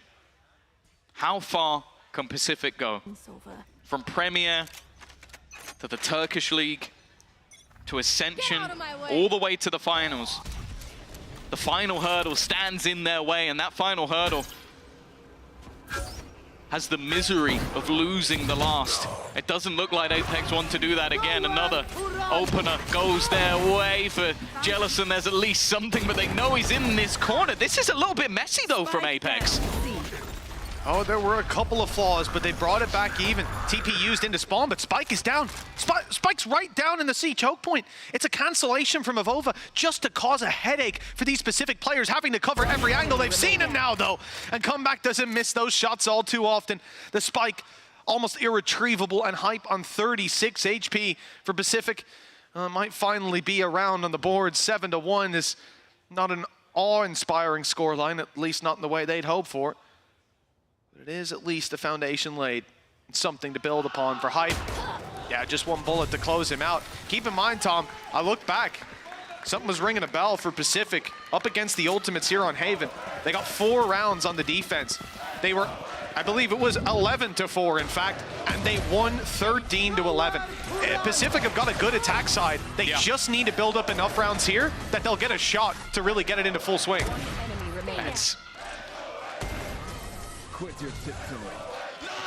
It's a nice idea. My only worry is, are Apex the Ultimates? And when you saw them play against each other, I don't think so. It wasn't quite, didn't look like it. But getting on the board, more important than anything else. Again, we see these early fights. They have been traded fairly even. Lorok looking to try and stick around, but the continuation of aggression is their undoing. They wanted to fight tooth and nail for A control. They don't have A control, and they've got a man disadvantage. What they did have was 2 very high impact ultimates. Now that's only 1, And when you're playing alone, a Rolling Thunder's not as high impact as you'd like. Yeah, not quite. You get one with the Rolling Thunder, one with each flash, you know, maybe that's going to work out. But yeah, dream scenarios for Larocque. This instead may be a nightmare with Apex losing one round and immediately fighting back. Pacific. Oh, they've certainly left us wanting. Spike almost undefusable, and Don't you do Larocque's it. going to be knifed. Don't you do it. Hype is walking right up behind him, blade in hand, and it's done! The knife delivered to the back of Larocque, and Hype secures an 8th round for Apex. The biggest blow is not to the back of his opponent, but it is to the economy now for Pacific. The position on the map as well. They are drowning without rounds. Down A. It's just a young lad. There was no need. Didn't deserve it. That's my boy. I'll also say, someone with Soulcast on their team going for a knife kill. It's just on Haven. On Haven. On Haven, mind you. Gives me flashbacks, and not for the right reasons, but this is a very different look. Map 1 was a defeat. Map 2, at least at times, looked close. This is not even remotely close. And a change-up. Larocque, someone known for those instant headshots. I'd see a Guardian, a Sheriff, a Vandal in his hand. Yeah. Odin doesn't ring that sort of bell. Right there. Sometimes you got to graduate, Tom. All right, go from those easy guns where you just one-tap people. Anyone can do that. It's all about the 100-bullet magazine, suppressing fire. Make some noise. They can't even hear the footsteps, Tom. You spray it loud enough. Bro's about to find some information. They're stacked up outside A. That drone, I don't know if it's going to spur them on or get them to pump brakes for late round, but either way, it is going to see a Vova fall to an absolutely gorgeous wall bang. I take my hat off to you, Larocque. Kayak, though, has opted to take that space. With the Rolling Thunder in and the lockdown, they're going to try it. Actually, no, it's the attack side trying to pressure, but it's an immediate response. Loiter now looking to try and clear Mosey from position. A lockdown even put into play, trying to force them back, but Kayak has no plans of that. His only goal is to try and go forward, play that time down to the last second, get the swing, and he does it right, but it's still only going to be that one. The trade out, though, puts the advantage with Apex once again. Shock dart through, extra damage to Jellison. The aftershock, I don't know if it's reached quite as far as they'd like, and Jellison goes pushing instead. Looking to clear these back angles, but Hype just staying invincible in the backlines. Finally, he's dealt with, but that clock is now ticking. And Mosey's already repositioned. There just isn't enough time to even play with. Now he's let go, it matters not. Mosey gets the job done. He'll go down to the spike again. But they won't care. 9-1, lead extending further. Apex are running it down. And we're getting to the point now where Pacific don't have those credits to fall back on. Their economy was devastated. And even despite that, I have to say, beautiful opening pick. They're not able to make it work. Disruption from Kayak, only good for the one. We could have seen much more, but that kill that we just saw from Hype, that's what secures it. The whole plan of that round, obviously you retake the site, but that Loiter has huge impact on the late lurk. But Apex make the immediate adjustment to go back, clear that angle, and from there the round is kaput. 9-1. Double digits possible in round 11 for Apex. This is a competitive series. Neck and neck. At the end of the first half last map, but now Pacific have to scrap back, and they're doing it. Lots of damage done with 2 players dropped in the early round. It's one of the best starts Pacific have had. For sure, yeah, a bit of a gamble with the ult, but it's worked. This is one that they definitely can't afford to let slip, though. Garage control. Hype's gonna try and make a play. Timing here is everything. He's been spotted by comeback and doesn't opt to do too much. It seems like Paranoia is actually being set the other way. They've got to be careful. They're desperately trying to destroy any utility. The swing actually is Jellison to win that battle too. Looked like he was dead to rights, but on 5 HP, he'll live just that little longer. Eventually dealt with Mosey, looking to take space onto the side, but so much more still to do, hoping for an afterplan, hoping again that maybe Soulcast can pull something off, but with a stun perfectly placed, a Paranoia putting Mosey up against it all. It takes a long time to get a second round, but Pacific have done it. Yeah, look, it's an It's a small little tick in the notebook, but plenty more tasks to accomplish. 9-3 might give them a suitable launching platform. For now, that is just one step on the path to redemption here on Haven. The lead considerable for Apex at the moment. The whole squad showing up, and the scariest part about it, this is a squad that's 9-2 in the lead on the attack side, where Kayak has, for the most part, not really. He's not shone in the same way he has in the past. He's not got 30 kills in the first half, right? But they are still dominating. Well, the thing is, though, he's done his job. Exactly. Like, a lot of what they've been going for is these post-plant plays where he is the first point of contact. This time, though, it'll be Avova. Again, they've had this 4-man attack, but instead, a quick rotation back to try and put support over on C.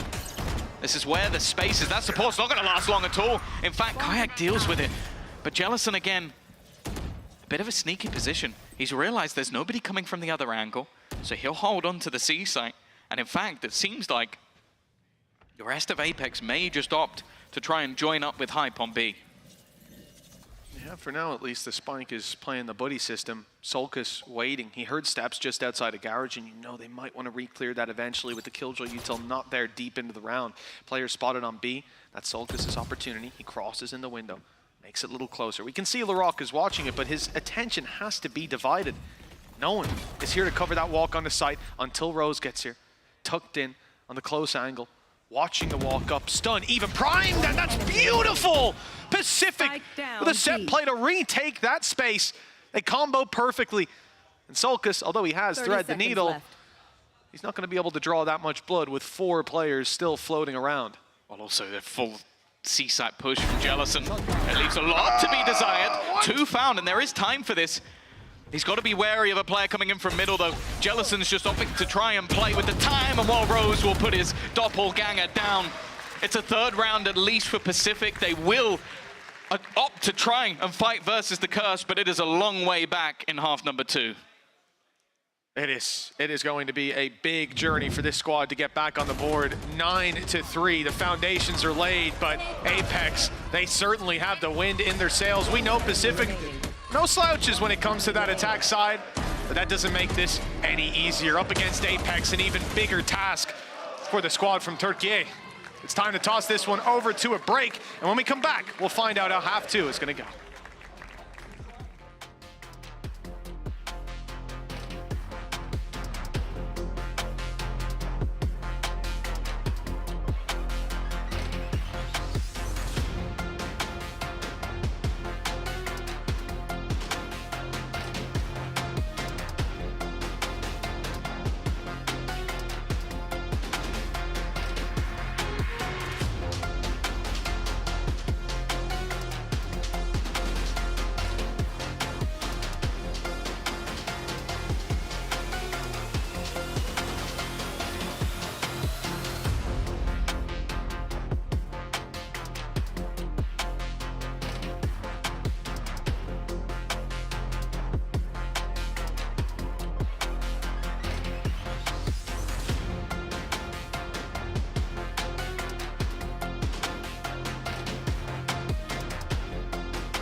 One on maps, but the score is far from even when it goes down to the server. 9-3. Apex have dominated in that first half and now move to their defense. A pistol win here, well, that will certainly set them on the path to victory and perhaps the path to VCT. 2 more maps come up after this. And the victor here will have 2 chances to close it out. With this lead, it looks like that could be Apex, but it's time to put Pacific's attack side to the test. Apex is an organization, one of the heaviest investors in that tier 2, the dream of reaching VCT as their goal. For Pacific, the dream of going all the way from Premier to VCT. That is something that never has been achieved, and in the first year was never expected to be. They have got one hell of a job to do to get themselves back into this map, but with the A site under their control, it's an immediate response.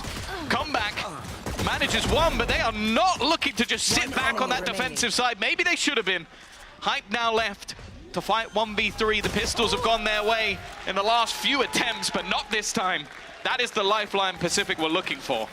A much-needed round for the attacking side, and already we're seeing them deal with the hyper-quick play out of Apex to get back into the site. Kayak looking to up his, I guess, confidence after that first half, where again, you know, you talk about a Jet on attack, you're taking space a lot of the time, you're the guy going in and going down in those early fights, and we saw that a lot, like the round where he walks up garage, takes an opening pick, and as Kayak tries to walk back, Jalasun just swings out and blindsides him.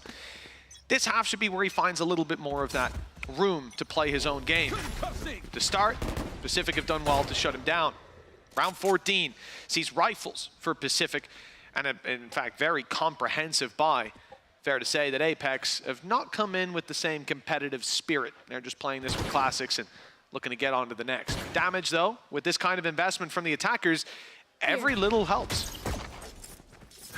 You can see that Pacific want at least a weapon in every hand, and that means there's a weapon to be lost on every player. Definitely some more valuable than others, but you can see the wariness of some of these close-range positions. Moles is going to try the swing, but they are more than prepared. This leaves Solcas. Revealing area. It's the last remaining defender. Now they know that he is here. With the spike now going in the other direction, Comeback is going to go walking into the site. He's almost left as the fake, the ruse, the attempt to turn up some orbs, and that's exactly what he's done. Getting closer towards that Blade Storm. And for the rest of the attack, while Vova's going rotating to the wrong side of the map. 30 seconds left. Then again, if he can get a kill, do a little bit of extra damage, claim himself an orb, it would be nice. I'm sure he wouldn't say no to it. Vova's certainly cautious of this angle. He'll get the fight, and he'll get the orb, but the hard way. One kill is hardly anything to write home about for Apex. The chance to do more is not very strong. That plant already pretty deep into the round, and Vova's just on his way to die to the spike. The question is, can he take one down with him? The answer should be no, but after his ninja defuse in the last round, they might be keen to face him. He's trying to bait them back into the spike. They know what this guy is like. With the dart in play, it made sure that there was nobody on it. You could see maybe just a bit of fear in the hearts of the Pacific side, and even some smiles on the Apex faces. I think they knew what they were doing. This is where we expect things to get a bit more exciting, though. The investment back in, Comeback even gonna put some money into a rifle. The thing is, 2 kills and all you had was a sniper. It actually ends up still leaving him with enough credits and 3 orbs away from having the Blade Storm. They could very easily have had the gap. But this round victory is where we could see this game become competitive again. If Apex close this out and win the next, it's all but done on Haven. If Pacific can make a go of this one, but they've got to be careful. Look at the 4-man push from Apex outside of A. Yeah, it's a lot of aggression, and it looks like Pacific have a read on it. At least they've made the right call in taking this elsewhere, straight into the B site. Alarm bot's still going to give over that information at least, but hard to respond. They've got the plant, and they're out of here, with most players being able to exit without taking a fight. The only one that can't is Comeback. Hadn't got his dash online. And I think, honestly, looking for Apex, they didn't lose a player there. Kayak walking about on A long. He's not found much, and they've got 2 players fighting the extremities, but Pacific are ready for this. They're covering every gap, and there's even a paranoia early play with the flash from Breach to take hype. That's devastating. Yeah, even jumping over the plan spray. This is falling apart. Already the dart in, and it's just going to be the spam through from Comeback. He's had enough of these sort of shenanigans. A clean round, and the Jet is the one to take over the most of it. Pacific, you wouldn't believe that that was their bonus round. They managed to come in, win it cleanly. And as you mentioned in that first half, all they needed was the foundations. The attack side of this team is clean. Yeah, and the other thing you can say, sure, Kayak had a tough time in that first half. It doesn't look like Comeback is following that same protocol. Been firing up, and here at the end, lighting of Vova before another ninja could go through. You can see the confidence overflowing with that updraft dash. Now, 9-6, 3-round gap. After finishing the first half, it didn't look like this was too likely. That's a lot of damage! damage. 3 players dropped by the Outlaw. And, well, it's safe to say the gap is now down to 2. I don't expect this one to go back the way of Apex. It's only Kayak and Sulcus. It's only Sulcus, sorry. And I don't think he's got too much left in the tank. Here comes Jellicent for this.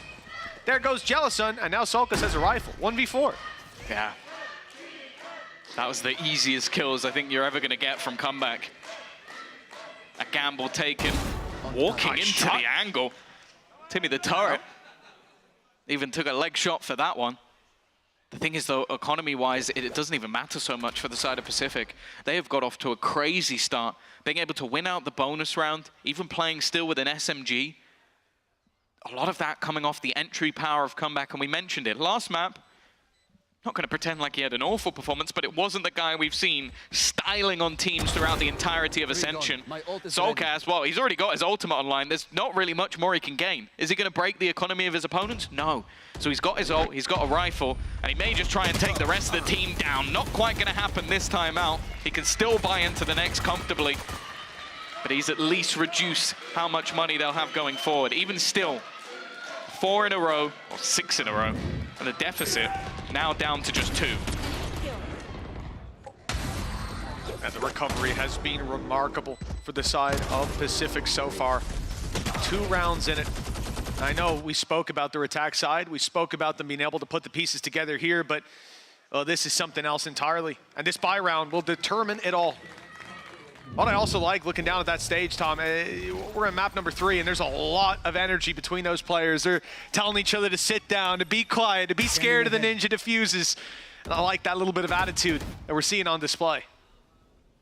Again, I think Pacific were expecting more of a brawl for this position of Over under pressure. There is a firing squad up against him, but he is able to retreat. Drone, I'm not sure caught as much as maybe you might expect. With how many players are currently here for Pacific, they haven't seen too much, and now the defense is going walking. Drone's only going to spot Over. Now bear in mind, they've already seen this man. They know that he's here. So that doesn't reveal that there's still a couple of defensive players, but it also hasn't revealed to the opposing side there are a lot of players coming their way. There's the stun and a ton of utility. You certainly know now Pacific got come back onto the site, but he falls immediately. Hunter's Fury expanded, and the attack side seems to claim some decent space. Malsey is certainly a thorn in their side, and the rotate from Hype, well, it's not going to get anything. Laroc's tripled up on the breach and found them a 2v1 with an op on Rose. Kayak's got an op as well, but in the retake, this is going to be much harder to make work. A lot of angles to clear. The spike only now going down, so at least information to work with on one player, and he doesn't see them go short. Good idea that he's got to focus on long. Goes to the rifle as well. He knows they're likely to group up and take that fight together. Recon goes down. Kayak's waiting for the swing, but they're patient. Pacific are not giving him the chances, only peeking periodically. And now, with the tap, they go wide, and Laroc lands it anyways. 8 on the board for Pacific. Cairo's looking stressed. And I'm not surprised. Apex have been caught up on now, just 1 round in it. Oh, we've talked about in the early stages some of the crumbles we saw, but this would definitely be the worst of them. Pacific, after losing their map choice, after being down, what, 7-0? Yep. Have now won back 7 rounds in a row of their own. And there's not really been a combo breaker in sight. Malsey did his best.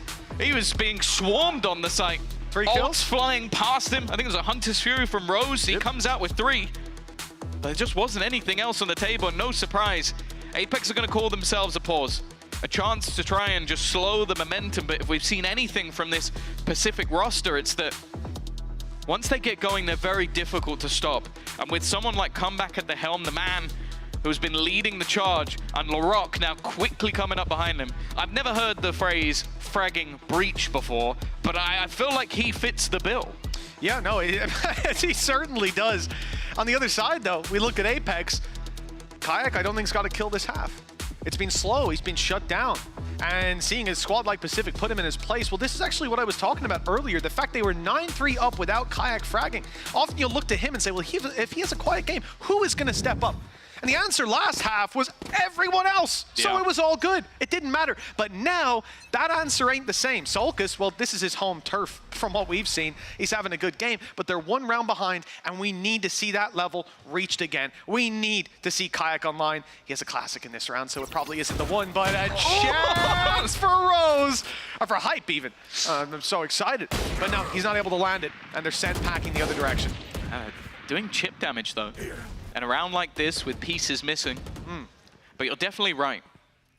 You have to bear in mind that Kayak has been one of those players that he's been fantastic, but in an online setting. We haven't seen him on the stage, and maybe there is an aspect of pressure getting to him. As you said, in the first half, it really didn't matter.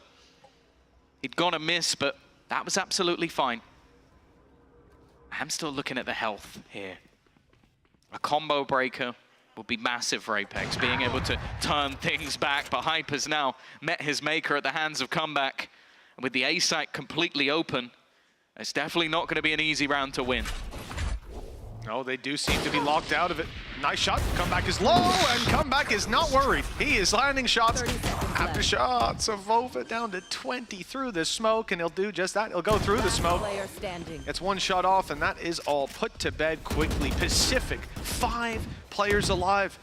And sure, there were some weaknesses here for Apex, but there were some strengths too, and they quickly get shut down. Some advantages early, Hype having a chance with a bookie, being in the right place on B, but of course, Comeback, he just, I think you rarely see players do that. Standing in the open outside of B main, just beckoning them in to peek, and well, it worked out. He grabbed 2 kills for his trouble in that spot.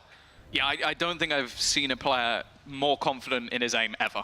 Like, genuinely. Like, I don't think, maybe he's just not got to the age where there's like that internal fear. Like, it doesn't work with him, because he genuinely, he'll go dashing into angles. He'll go sliding into angles. He'll sit on an angle where they know exactly where he is and go, you know what, yeah, try it. Try it. And while Soulcast, all he can do in the end is go down to the spike. It's 9-9 from a 7-0 spot. Apex are starting to crumble. They're the team with 4 players with more experience than all 5 on the other side combined, but we've heard it from Avova, the trash talk. We're up against kids, and the response from Rose has been the likes of, yeah, but once we get into the server, it doesn't matter anymore. And this guy is a 20-year-old in-game leader. Bear in mind, they used both their pauses and it fixed nothing. He has been the one dragging them through the dirt. With now the individuals starting to step up, starting to believe in what they might just do. Causing all of Apex nightmares to become a reality unless they can stop the bleeding. And when you look at the ultimates, they're fairly evenly matched in this one. Both with the Rolling Thunder, Hunter's Fury online for Soulcast. Neither of those lockdowns available. And a Blade Storm for Comeback, maybe the most terrifying of the lot. And also that operator battle. Kayak, though, he's not going to be in play this round. He is nowhere near the action. No. They've chosen the right side of the map to go to, avoiding that man. Avoiding the chances for that defensive side up to find its value. It might be another retake for Kayak. And with the Rolling Thunder primed and ready, I would say it certainly will be. Avova, well, he has his ult, has his Shrouded Steps, and he will not get to use them. Comeback is just a little too quick. The Blade Storm lands the frag. The plant is secure, but Comeback goes down. Solkis has the gall to step into the operator's sights, and he wins the fight this time. Yeah, with the ults they have, that is massive. Rolling Thunder can push them back, even looking to try and catch that player under heaven, someone they want to try and isolate. Hunter's Fury is not going to be using yet, hasn't connected. And in fact, the counter utility is holding them back a little further. They don't even check properly for Loiter. That last man hidden within the shadows. And because of it, Pacific have another round on the board.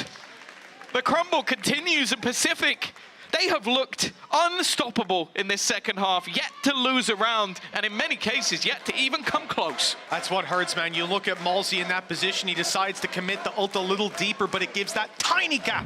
One player wide, but that's exactly where his opponent is stood, right down below. Not being caught by that means he doesn't land on the floor, he doesn't make a sound cue, he doesn't give away the fact that he's there. And that gives Loida the blind side for the double. It gives his teammates the trade ability while they eventually deal with that danger man. And standing in the shadow of heaven. It seems like he is putting Apex through hell. 10-9 for the attack side now. 9-3 down when we started this half, and they have the lead without budging on the other side. And, well, talk about insult to injury. No smokes anymore for Apex. They've lost them through a smoke down long. Yeah, and also, it's allowed for the lockdown to come online as well. So it really has just put everything into the hands of their opponents. Kayak, he's looking to try and make his move. He's been deadly silent. The spams won't connect, and he's already forced off the angle to fade away into obscurity once again. Comeback is just waiting. They know that in a round where you already have a deficit, there needs to be someone to make a play. This time it's Soulcast again. After an early kill goes one direction, he's the one to bring it back. Now this lockdown is going to clear out so much space. Almost maybe hoping that it will force some players on C into the open. In fact, they're just going walkabout. Hype is completely baffled by the idea that they would walk into the C site with a lockdown on B and come back once again. Becomes that bodyguard, becomes the bouncer as they try and get back into the site. Planted. They're out. At least two of them are. No contest from Apex in this round and in the post plant. The rifles will be carried through to the next. The Hunter's Fury saved for later. But Pacific are on a roll, and they seem impossible to stop. Everybody stepping it up on their side. No weaknesses. And on the attack, they have been a sharpened blade cutting through Apex. Haven't quite got the knife kill online, but I think they'll take the lead by 2 instead. What a remarkable turnaround. And Tom, when we talk about experience, when we talk about age, the things that we tend to lean towards, the character traits of a team like that, is that when they go down, they don't count themselves out. They can always come back. They can fight. Look at Fnatic. That's what we know about them. For Pacific, they should not be that team. They should be their oldest players with 20. Yep. Like, this is a squad that should crumble under that pressure. The biggest opportunity of their lives. They're a map down, almost 9-3 at the half, and I don't know what conversation took place at halftime, but we're going to need to go back and take a look at that. Unbelievable. And Apex, they've called a timeout. Their last one here and now. From 9-3 up, they trail by 2, and Pacific only need 2 to close this out. Yeah, I think one of the most beautiful things about this journey is the story of Rose. Like how he basically fell from heights, from positions where he feels like he could have gone further, watched teammates like Woot and Yedeje make it, well, to the final of Champions, while he was going backwards, or what felt like going backwards in his career, whether his individual ability would be enough. And then he found this, as a free agent, found this team and said to the owners, to the people running things, let me pick up players. Went to events, found youngsters, put the pieces together, and now has had a team that, as I said, he is a 20-year-old in-game leader that has built one of the most resilient-looking rosters we may have ever seen. Up against, as I said, almost every individual on the other side has more experience than their entire team combined. And somehow it looks like the complete opposite. They are running rings around Apex in this second half. They are playing with them in terms of the calls, in terms of rotations. That last round was a bait, using the lockdown to open up space on the other side. This is what you expect from a team with years experience, not a team that a few months ago was playing through Premier to see if they could make it into the Turkish league, into relegation, in with a chance to fight against the worst teams from that league. And now, if they win this map, we'll be one map away from fighting with the best teams in the region. It's this entry into the site again. The stack is good from Apex. What? Utility from Larocque grabs the kill on Soulcast. No assist either. It's all him. All the damage comes from that mad Hype on the corner. Good for one. They come through the smoke, and he adjusts in time, trying to get out of there and keep the numbers in favor, keep the lockdown online. And that's exactly what's going to be used here. But Rose is on walkabouts. It's a dangerous play. There's 2 players watching him. He even gets damage in. 23 on Hype. But they're still at least able to get into a safe corner to run that lockdown. But Apex gained the space as a result. No smokes to block them out. It's got to be just raw angels and op up for grabs. Maybe Hype would take that. He's quite low. He's the one swinging first, but the trades relied upon are found, and Rose, with a sliver of HP, has to try to deny this defuse. Malsey getting it to half under his nose, double swing to close it as well, and that might be their mistake. They could have had it defused by now. Shock dart in, damage done, but not in time. Rose finds the kill, but Apex find the round. It's so shaky. Like, these are positions where you look at it and go, oh, that should be easy from then on. They've cleared the man out of short. You know exactly where your opponent is, but even still, it's incredibly close. Malsey has to stick it in front of his opponent's nose. And if that wasn't half, he's dead. He is dead to rights. Apex cling on.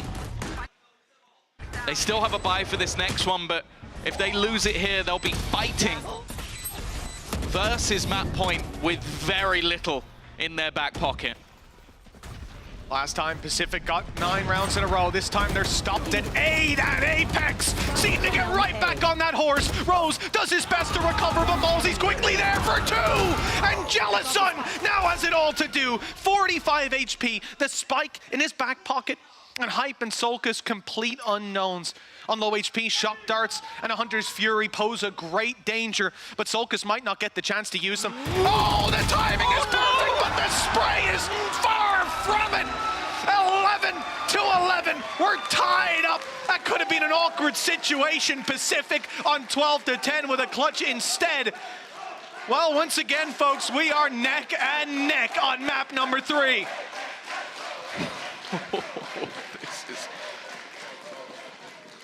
It's one of the weirdest maps I've ever watched. One team utterly dominant. The other team utterly dominant in response. And now we reach the middle. 11-11. Apex somehow found their footing. But it feels like both teams are hanging off the edge of a cliff. Kayak again. He hasn't lost that confidence. He's still looking for fights. He's still trying to face off. And Rose is happy to meet them. But this is all just a ruse. Paranoia's been thrown through on the other side. They are making their way straight in towards this C site. There is no resistance here other than some spam from Hype. For Apex, economy is in a little bit of trouble too. Avova and Solkus have invested down to their last. A loss here wouldn't put them in the best position to try to fight for their overtime. Pacific have site control, plant in. Last map, a lot of diffuses.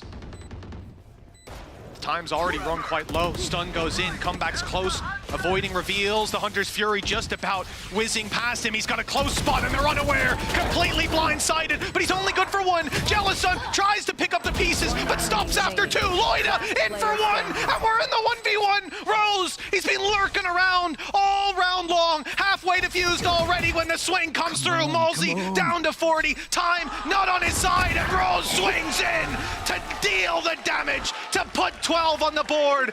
And this map may well find its way into Pacific's lap yet. It's the same 1v1 as the previous round. The exact same final players. And this time, it's a switch up.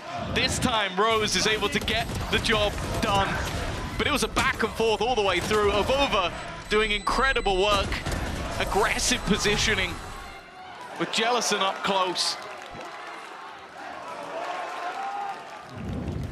And now after being 7-0 down, Pacific have, well, everything in their hands. Economy not the best for their opponents. They're taking a gamble, going straight into this C site. Once again, Hype is still setting up utility as the Rolling Thunder looks to clear, but it's only going to clear the back of site. He won't be affected.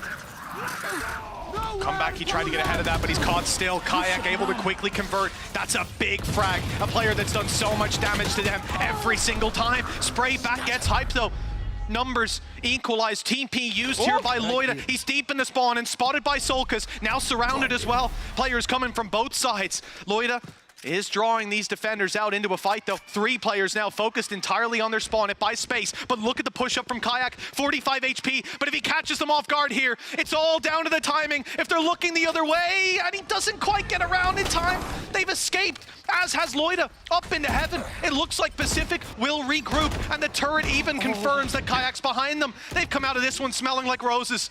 there was a million things that could have gone wrong there for Pacific, but instead every single one of them has gone right. It leaves us in a 4v4 scenario. Not a lot to play with in terms of ultimates. In fact, absolutely nothing will play a part in this final rounds other than the utility they have in their back pocket and the raw gunfights. That's where you'd normally favor this young Turkish side as they look to pick them apart, but the trades are there again. Low on HP, but they'll get the job done! Pacific with a comeback for the ages. From 7-0 down, they will take Haven and look to close out this series on Lotus. What a response! It's their pick too. A map that they wanted to face Apex on. Lotus is going to be one hell of a matchup after that comeback. It ain't over till it's over. This squad has kept themselves in it for, I hate to say it, for the comeback. And the comeback kid, 22-18 when he finishes it, shutting down Kayak all map long as well. Pacific looks set to book themselves a slot in VCT. One more map and 2 chances to do it. We'll find out after the break.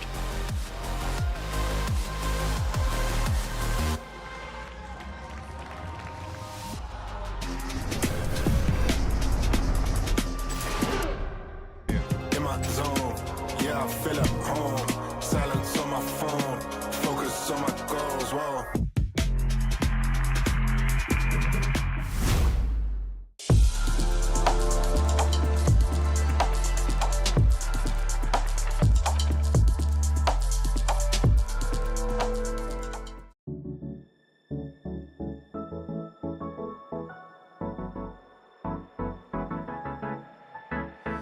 Let's do something crazy, get a bit wild today, cause we don't do this every day and we deserve it. Life is so amazing, nothing is in our way.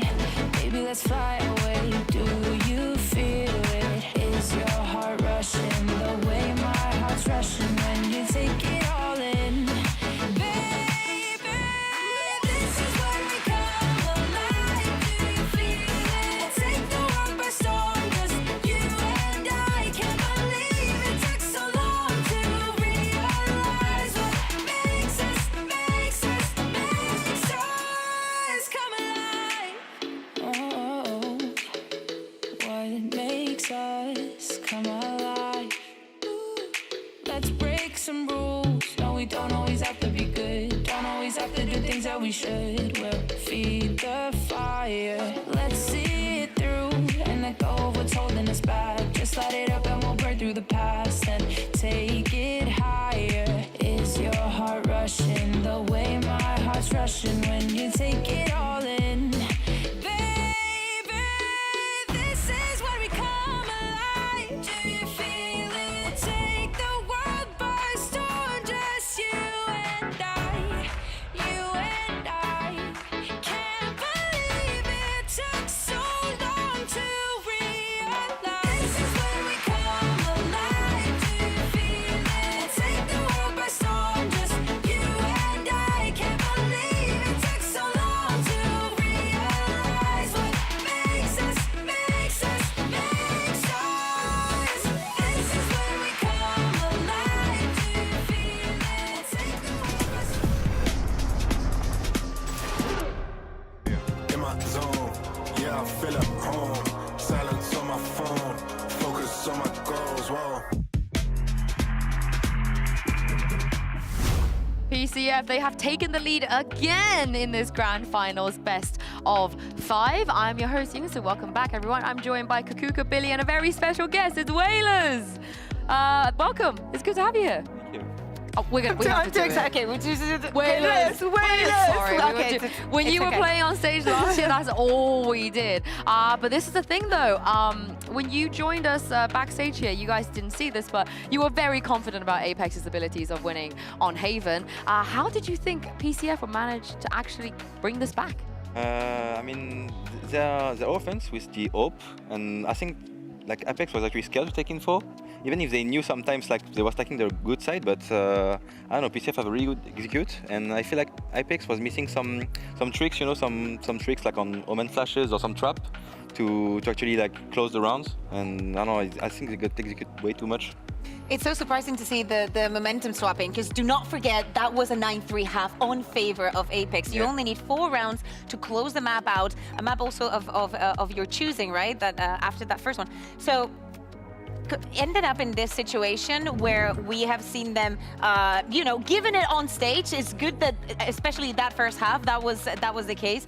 But closing out on things where the compenetration between some of the players is not really there inside of the game. So some ults being wasted, some ults not being used, and people being a little bit disconnected. I mean, this is what we wanted to see from yesterday as well. Having a team that gives it back to them. But this is the thing, Billy, you can give them as much as you want to. You can wave at them as many times as you want. They're just gonna wave back. They don't care. Definitely. I think both of these teams have a lot of confidence coming into this one. And even to go back to the points just made, like, you can see that both of these teams have really strong attacks. That was very evident in that last map that we just seen. Yeah, and a lot of that came down to the early lead that Apex were able to build. And I'm going to cope a little bit because actually I'm going to cope in just a moment. Before that, we do have a round to show you guys. And this is the bonus round coming from PCF. And this is how they kind of managed to get back into the game. And a lot of what you were saying, Whalers of Apex, kind of hanging back a little bit more.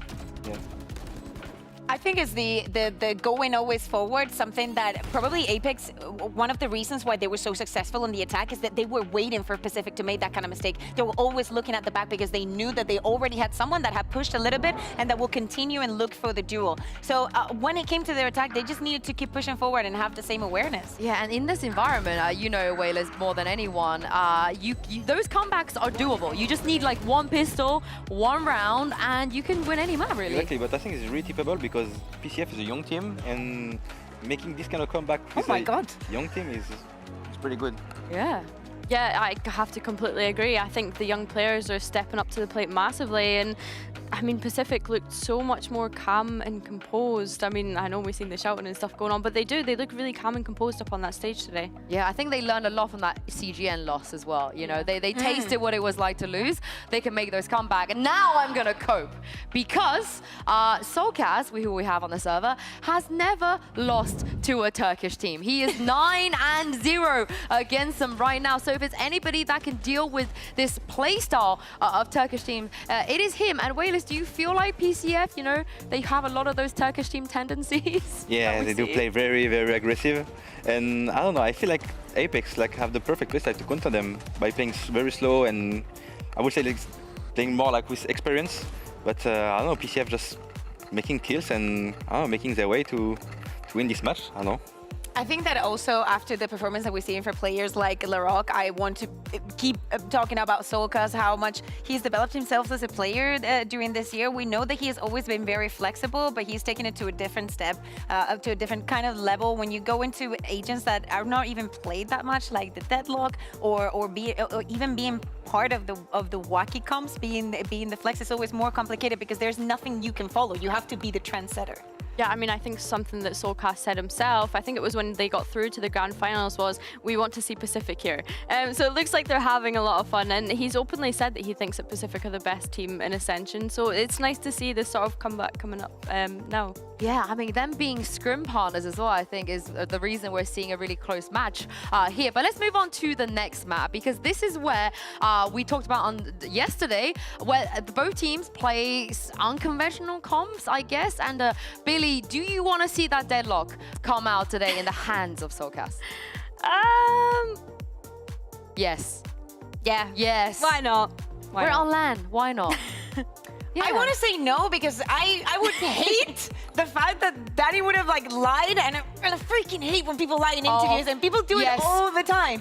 Coaches never lie in interviews. I've never seen that happen. If it was just the coaches, not one time. We could literally run a pre-show just of lies that have been told to us on either interviews or whatnot. So I would like to see something different, I think, and I will justify why. I think that what Pacific did on that first map came off as a surprise. I think that it gave them an edge and probably gave them that first map victory. I think that Apex is the kind of team that with the extra time, with the profiles that they have, if they want to change everything, they can.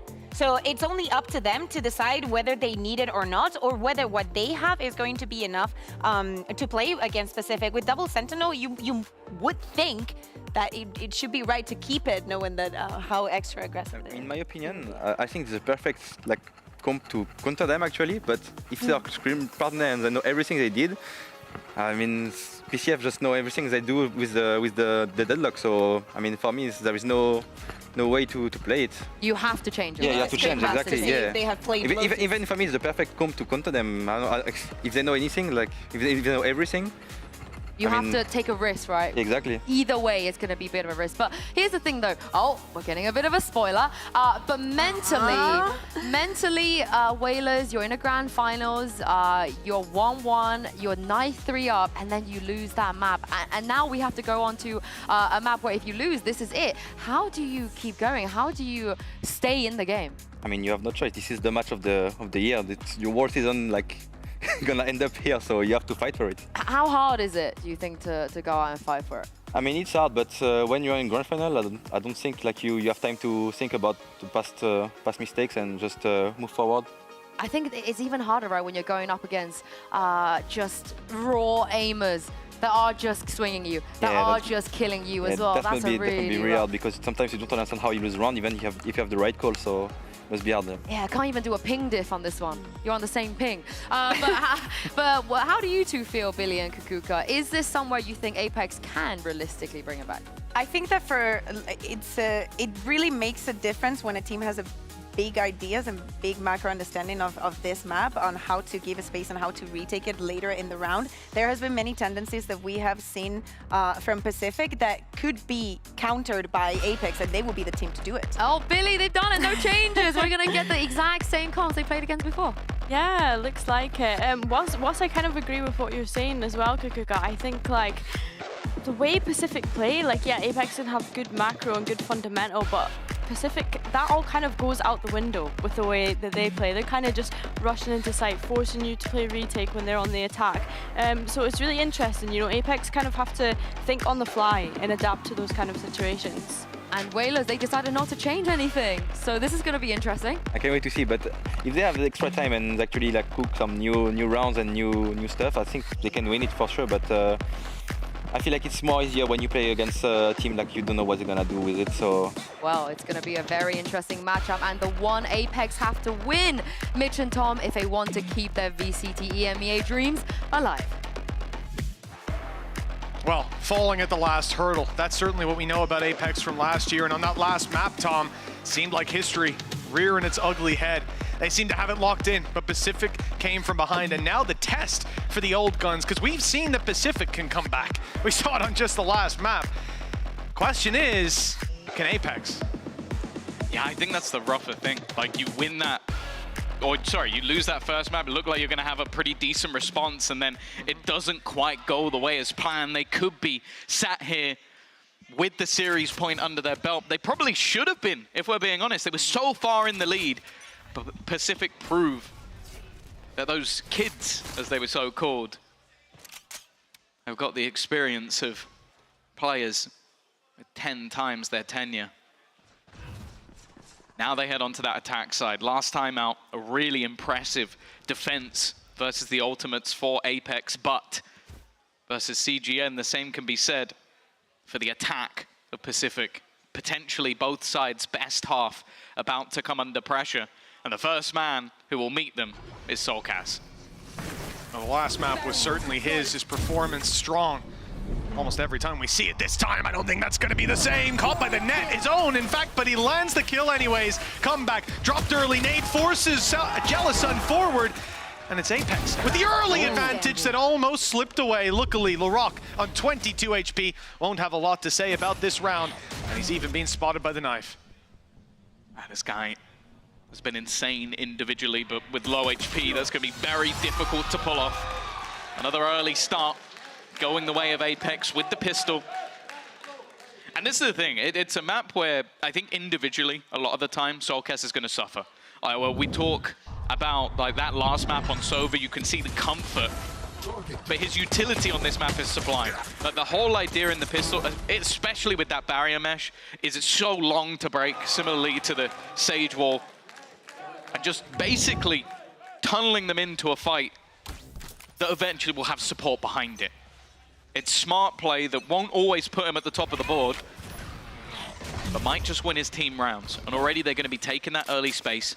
They can lock down this position if they desire with that same barrier. And in the meantime, a little bit of an investment from Larocque with the kill in the last round. But other than that, it is just the classics. I really don't mind this kind of investment. Gives him a good chance to deal damage and make it easier for those pistols. Walking straight into Kayak ain't going to help out, though. Holding strong with the Outlaw. Now the setup to be tested on C, the off angle for Hype. He is in danger with pistols being what he's up against. But he's got the support from Avova. Solkas low and caught aggressive. A sneaky play by Loida that's not only got them control, but also a weapon recovered. This round hasn't gotten too dangerous yet, but well, the warning signs are starting to pop up, and Apex seem like they're going to be locked into a retake on the A site. With the pistols, it's a pretty idyllic start. Spike planted. God, there's so many trap positions as well that they have to be wary of. Someone coming in behind them. That might actually be Avova dead to rights. The classic is so dangerous, but he's just biding his time, and instead he's been given the freebie of Hype. I don't even know if that's been communicated. They're too busy focusing on the players on site to realize there's still a man behind, just walking past everybody. And now Mosey, well, he might just have to gamble this. Manages to get it to half, but there's so much more to do. We talked about the strong starts of Apex, and well, that one has diminished to dust. Well, it's exactly like you said, Tom. It's all those little danger players. They left control of the A site entirely down to Solkas, and he decided against the pistols with low HP to take an aggressive jump spot. They sneak out. They got the timing, and that is all that was needed. That kill right there from Loida. This puts the round into jeopardy, and it's the small plays, this one in particular by Rose, grabbing the control. You know there's a player behind you, so you look forward at the site. You want to flood in and take that control before the flanker can take you out, and that leads to them not checking the player down below the rope. So they're just shoehorned into an uncomfortable play, and as a result, the 1-to-1 leaves Pacific with a massive advantage coming into this round. Apex have just pistols. They've lost the opening duel already. The A site is about to see the plank go down, and in terms of fighting for the retake, there is very little to report in terms of favor for Apex. What? Well, there is one thing in terms of favor. Come back, push them with an Outlaw on a rope, and that has not gone according to plan. I don't know what the plan was, but I hope it wasn't that. This man has many ideas. How is this working? This is a second kill for Mosey with a classic. I'm expecting some normality to eventually be restored, but it doesn't seem to be happening. The time still ticking. An angle isolated. They almost have to try and break that, otherwise it gives Solkas a fight he's expecting. Doesn't quite land the bullets, and in fact he's sort of locked out his teammates. It's made it a bit more awkward for them as eventually the round gets back to where we expected it to be. It is going to be a very costly one for the attacking side, but they will get it over the line. I also want to highlight an ongoing story we've had throughout this series so far, and that is the missing piece that has been Kayak. This map has not been the best for Apex. And unfortunately, the factor that really reigns true within this one is when they do win this map, it is off 31-16, or I think it was 26-12, his individual stats. Nobody else even close in the server. It's just him dominating. Now, that doesn't necessarily mean that's going to happen every time, but it is a scary prospect if he's gone again.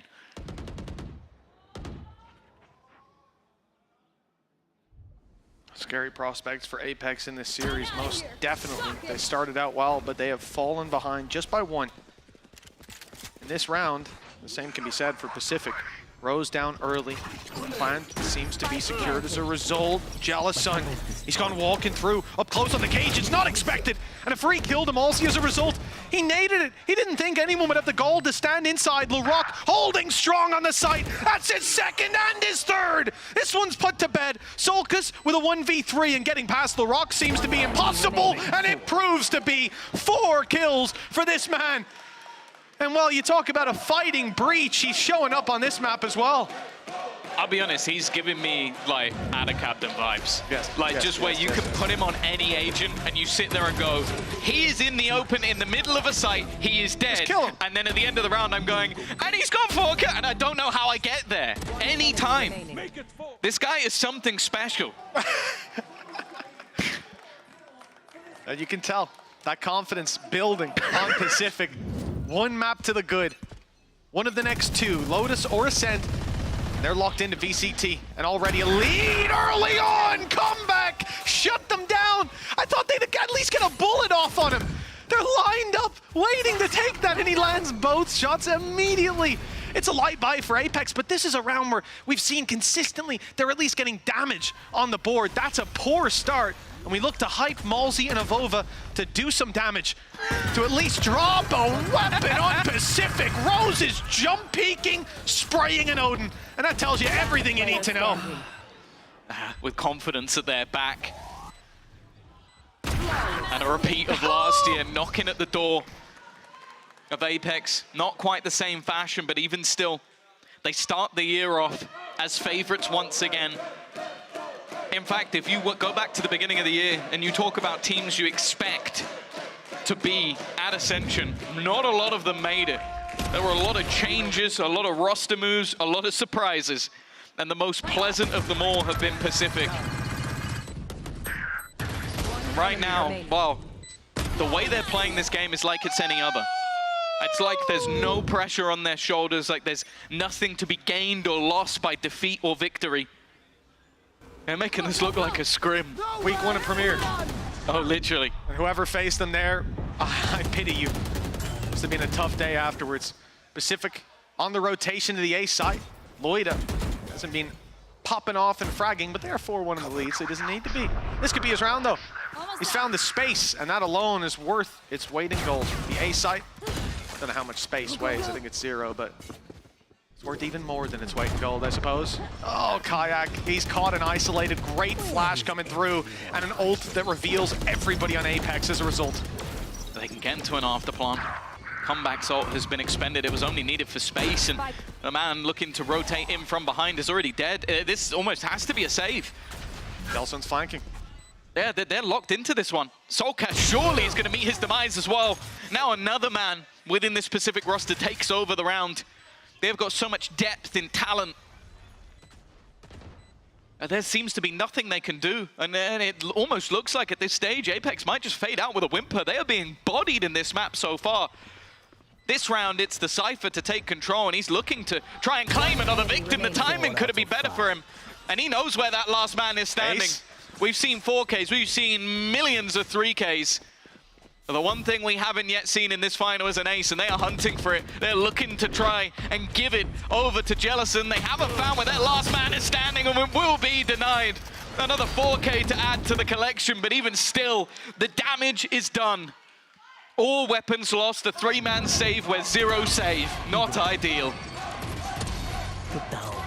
And comeback, middle of the table. Some big rounds. Good damage versus the anti-eco. But Jellison here almost popping an ace. He is 9-3. Exactly as he said. I got to agree with Rose. It is 5-1. They might not have gotten the 5 kills, but they got 5 rounds, and I think that will make them even happier. For Apex, a pause is called early on. Well, it's 6 rounds in, and they've only got 1, so definitely the right call. That one was also the pistol. Yeah. So really not a good sign. And now the economy, yeah, it's in a bit of a shaky spot. You've got an ultimate of Annihilation online for Solkas, and you could definitely make a decent try at a round like this. The problem, Tom, is we're not looking for an ult that wins you a round, a lucky clutch that gets it across the line, because Pacific have got cash on cash, and they're showing us that their A game is working. They haven't even had to go to a B or a C plan just yet. This is an uphill battle for Apex in the series already, and now in the map as well. Well, this is where we've spoken about those pauses. We've spoken about the leaders within Apex. It's Kayak normally leading in the fragging department, but it's Danny who leads them behind the scenes, and this is going to be where he might prove his weight in gold.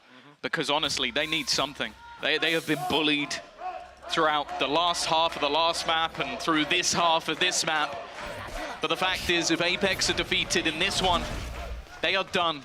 It's another year that ends in misery. the hands of another in the grand final of the competition. There are no prizes for second place in Ascension. It's the most brutal of any format you will find within the VCT system. You can make it to champions off finishing 4th. You can't make it to the VCT without finishing 1st. Only the best of the best make it. Pacific, well, they're making everyone else look like the rest. The spike is sat in spawn, and a very slow start to this round for Pacific. It looks like we'll see them leverage the space they've been taking on A and the pressure they've applied to Apex there. Already they've claimed Rubble control, and I see 2 players around here still. The C site control. Well, right there. I initially thought maybe they're faking A, but drone goes out on C. We've seen this move before. Make presence, stun probably to go, recon as well, and Spike is on its way. I again thought this was a fake, but they're committing because they found no resistance. I'm out of here. Rolling Thunder is potentially going to make things a little bit easier if they even need to use it. There hasn't been a reaction. Eventually, the frag will go through and the spam. Molzy's done well. He's been the one saving grace for them so far. Comeback also desperately low. The spam, it's close, but he's in a safe space. He will be able to hold the line, and now they've still got that Rolling Thunder. But look at the ults on the other side. Something I've really spoken about a lot is Soulcast with that annihilation from these positions. The spam works again, and that Rolling Thunder finally gets put into play. Just looking to buy as much time as humanly possible. A potential TP into the back of the site. That will be a surprise. They've tried to lock them up, but he's the only man standing, and he'll be cleared out. Finally, we have a response from Apex, and it's a clean one. That is the round that we needed to see. Even the showstopper canceled out by the Rolling Thunder, buying more time. Players with utility were already deleted, so it had to be a retake of control over that C site. They couldn't get through the smoke, locked out, blocked out. And Apex, oh, that's a little bit of a recovery. But one round, Tom. One round that was a full rotation of the spike, a delayed hit into sight, and a passive play by Apex with a quick pounce to retake. Repeating that might be difficult, but they have managed to run down those ultimates. Pacific have none to work with, while Apex come into this round, sure, up against Rifles, but with Annihilation to help them out. Yeah, as I said, it has been stellar in retakes when they've needed it.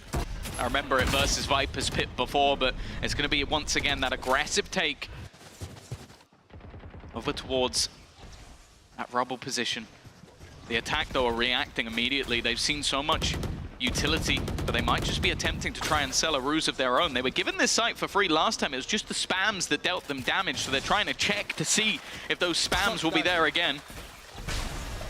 I can tell you for free, they almost definitely will be. It's a question of can they counter it this time, and yes, they're going to avoid that spot altogether. With 3 players lined up as a firing squad, Op as well in the mix, just to try to punish when they go for those spams. No punish to be found at the start. The flash was perfect. Kayak falls though, and so does Molzy. It's starting to look a little bit spooky. The Annihilation catches one. Loida falls as well. And the pressure now all onto Larocque. He cannot break his teammate free, nor can they get Molzy back. It's a 1v1 and the ammo! The clip runs dry! So do the chances for Apex in this round. The battling breach of Larocque claims another. Oh, that's got to be so painful. Those moments where, like, again, the ult placement is almost perfect. It's hard to find true value from Annihilation, but I think Soulcast does well with it. Isolates a battle, tries to bait in his opponent, but it comes down to needing to land, well, one of his remaining couple of bullets. And it ends up being Heartbreak when he doesn't. He hits those shots and he's a hero, and instead, well, he's left looking a bit of a fool. 6-2. Luckily, with the flawless round in the last, Apex do still have finances to play with. Ultimates are out, though. They have nothing. They invested Molzy's in the last round after managing to get a kill. Sneaky Cam will get them information. The problem, though, is there's not really anything to execute off it, and they've lost space elsewhere, but that space doesn't really give anything. 3-man swing, player up top, though. Kayak's just drawing their eye. Nade's gonna go through, and we could see Molzy pounce to try to take them down. He smoked out, and Rose invaded the smoke, took the space up close, just like Kayak's doing here. 4v4, this pick could mean everything, and there it is. Spike on the floor, Avova comes in to meet the squad, and Rose up top, putting up a good fight with 3 on the board, but that is all there is for Pacific. A quick response by Apex, now putting rounds together and hot on the heels of their opponents, just 3 behind. We could see an equal scoreline at the half still. And that was an important round for them.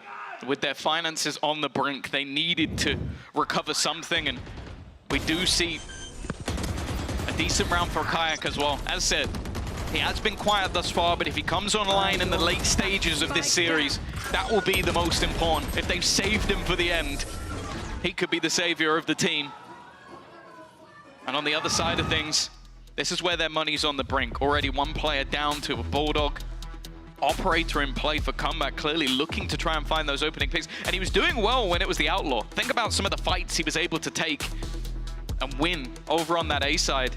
It might mean that they're looking to challenge it, because the last few rounds especially, Apex have really forced them back. They've been throwing a lot of utility A side of the map, forcing them into fights on either B or C. And that's where the game has started to slip away. That's where I feel like Apex are more comfortable. So I think the only response then from Pacific is to go, okay, we're gonna fight you for that ground. For Pacific, I look forward to seeing that. I think Operator on comeback as well. Early on the attack.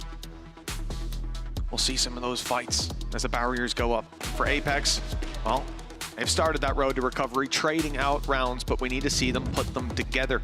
Add them up, 3 in a row, and they're in an okay position as we swap over. Pacific come into this with a Hunter's Fury, but I'm looking at the left side, and I see Apex, Kayak, 1 away from a showstopper.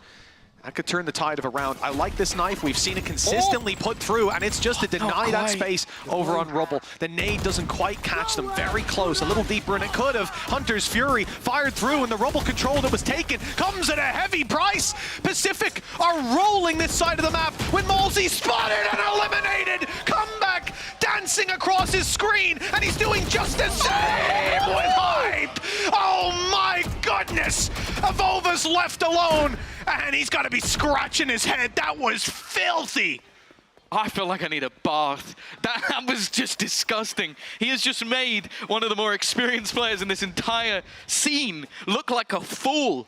He is schooling them on how to play this game.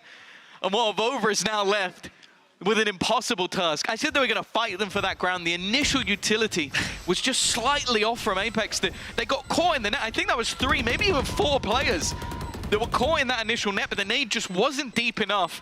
And then there's an immediate response going, okay, they've thrown that U2, they are here. We're going to use that Hunter's Fury to disrupt, come back, run at them. And that guy, when you put him at the front of the team, you know he's running at full pace into battle. 7-3. That first half already guaranteed for Pacific. And as said, normally you do see stellar defensive sides out from this Apex roster. Oh, this last one, Hype has got to, well, they just sit down at this point, like, as he's been told to by the opposing side. And he is sitting down, Tom. That he has listened. Showstopper. It's not the worst, not the best in the buy for Apex, but this back and forth hasn't been helpful for them. A 7-5 half is no death sentence, especially with Lotus for the most part being a attack-sided map, and Pacific definitely being an attack-sided team. But that's if they're lucky to get to 5 rounds. At the start of this round, they got Rubble control, but doesn't look like Pacific are too upset about giving that up. Instead, they want to fight deep, but a good paranoia drops comeback. That is the danger man of these rounds dealt with, but they haven't spotted Rose, and now players come in from the other side. It's a full pinch from Pacific, but not one that goes their way. A 2v3, Showstopper online and fired out perfectly. Solkus and Avova, they just have to deal with Loida, and he's on his way to the A site. Avova won't quite catch him, and the ult will be used to retrieve that spike, but Apex, well, they know exactly what he's going for. They're familiar with this game. Spike taken already there. And brought to A, but Solkus rounding the back of the site. The element of surprise still under his belt, and 4 rounds found for Apex. At the very least, they won't be trailing by much at the half, and they can make it 2 with 1 more round here. Yeah, I thought that lurk was going to be the death of them. The fact that Rose is able to get into that position without anybody knowing he's there, but it's a really good recovery from Apex. The ultimates definitely helped them out, and the read from Soulcast was sublime. Just knowing exactly where his opponent was going to go, knowing he can't push forward because of the sensor, that would have given away the sound cue. That 5th round is not too far away.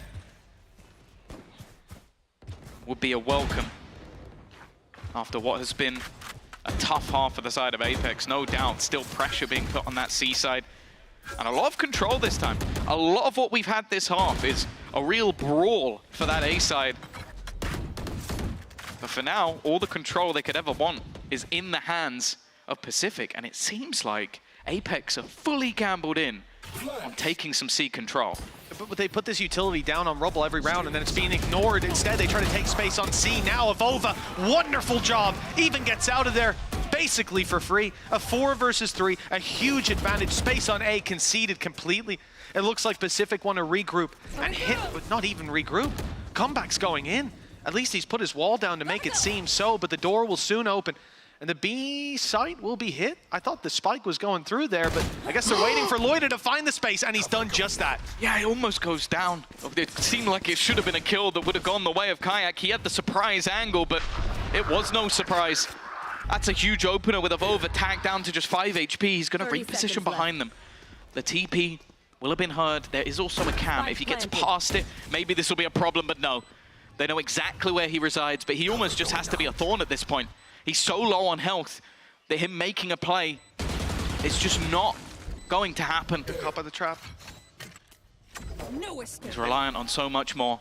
The net through has caught out Jealous, and he's stuck crouched in this corner, but he's happy to stay there. And again, Avova's just so low on HP. This half will end with a Pacific victory, but the way this round started, you expected Apex to take that one. Well, they made the recovery in the last map, and in this round here, they do just the same. Pacific 8-4 as we enter the halftime. Apex have a big challenge, an uphill battle to fight back into this map and back into this series and keep their dreams of VCT alive. We'll find out if they can do it or if Pacific take this series after the break. One enemy remains. Ready.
To 4. A big lead for Pacific with 2 maps already under their belt. Just 1 map away from walking into VCT EMEA. Their dreams actualized and this year's work starting in Premier, finding levels of success that I think even in their wildest dreams, Pacific didn't imagine reaching. Certainly not this soon. Just a couple rounds away from victory, and the defensive side about to be put to the test as the barriers go up for what could be one final time in Ascension for 2024. Already, look at the firing squad that awaits this side. There are 4 players currently holding, but Mosey's the first to take that kill.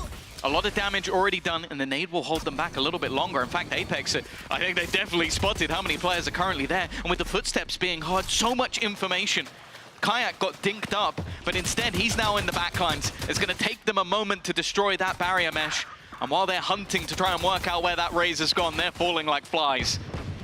Yeah, Larocque, and now it looks like one more to add to the list. Rose, it is Malsey to drop him eventually. The numbers quite low across Apex. 20, 13 HP, but it doesn't matter as they emerge from the smoke and quickly fall. Apex have found themselves a pistol round. Another pistol round. Yeah, that's the thing. They've been winning a lot of the pistol rounds so far in this series, but That hasn't seemed to matter too much.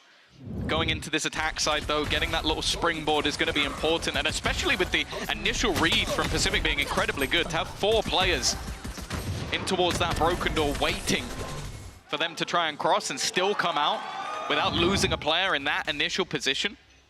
It's impressive. Again, we're expecting to see this defensive side consistently push to see if they can challenge versus Apex.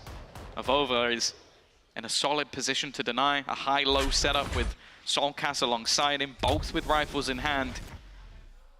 You'd be surprised to see them come out of this one in a deficit, but you never know when you see Pacific on the server.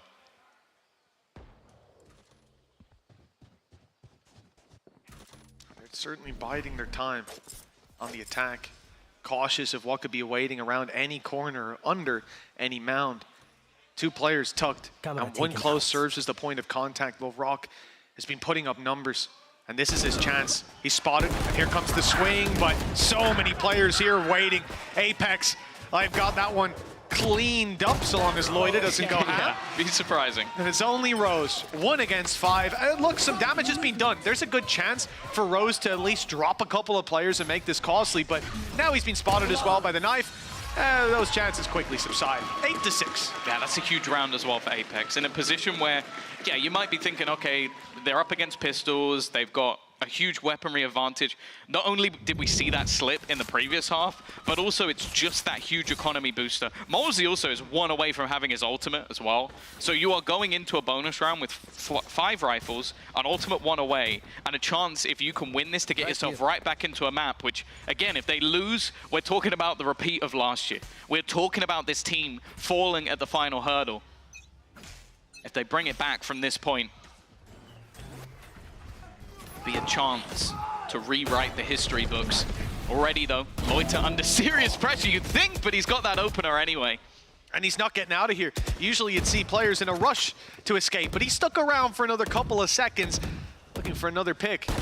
Man advantage now for the defensive side. 4 players shifted to the right side of the map. Pretty heavy stack, but they certainly called it correct. A battle of the ciphers perhaps on the other side as the lurks come in later. But there might not be any time for them. A quick and clean shot from comeback. And this round is, it's not looking too good for Apex. Especially, I feel like those spams are just seconds away from connecting. Trying to make sure there's nobody towards that broken door, and the attack of Apex at this stage is split. Just trying to desperately find a gap. Solcas with 2! What? This round was looking almost down in the dumps, dead, but instead somehow he's managed to turn the tide, make it competitive, still got comeback to deal with. And he is wary that there could be someone towards tree still. Well, Solcas finding 2 from there, you can't blame him. The real worry though is the time. 30 seconds left. Apex have to try and make a move, and it seems like the B site is their idea, and Solcas has got another. His 3rd kill of the round already. They're still moving to B. Both players will be ready to take this fight. Laroc's spot shown by the stun, but Jellison still unknown. The cage stops his aggression. The plant will be found. Numbers now for Apex. All they have to leverage to close this out. Sonic sensor for the spike. Jellison in trouble, and a pounce from Solcas to close that out. Now just 1 round behind. Pacific are being caught up on. We've spoken about it. There's been so many 3Ks, 4Ks, high impact ones at that. That might be the best of them, honestly, for Apex. Like the fact that Solcas has been able to find 2 solo from tree after losing the battles in the early stages of the round, takes down Comeback, who's been causing them serious issues, and then even closes it out.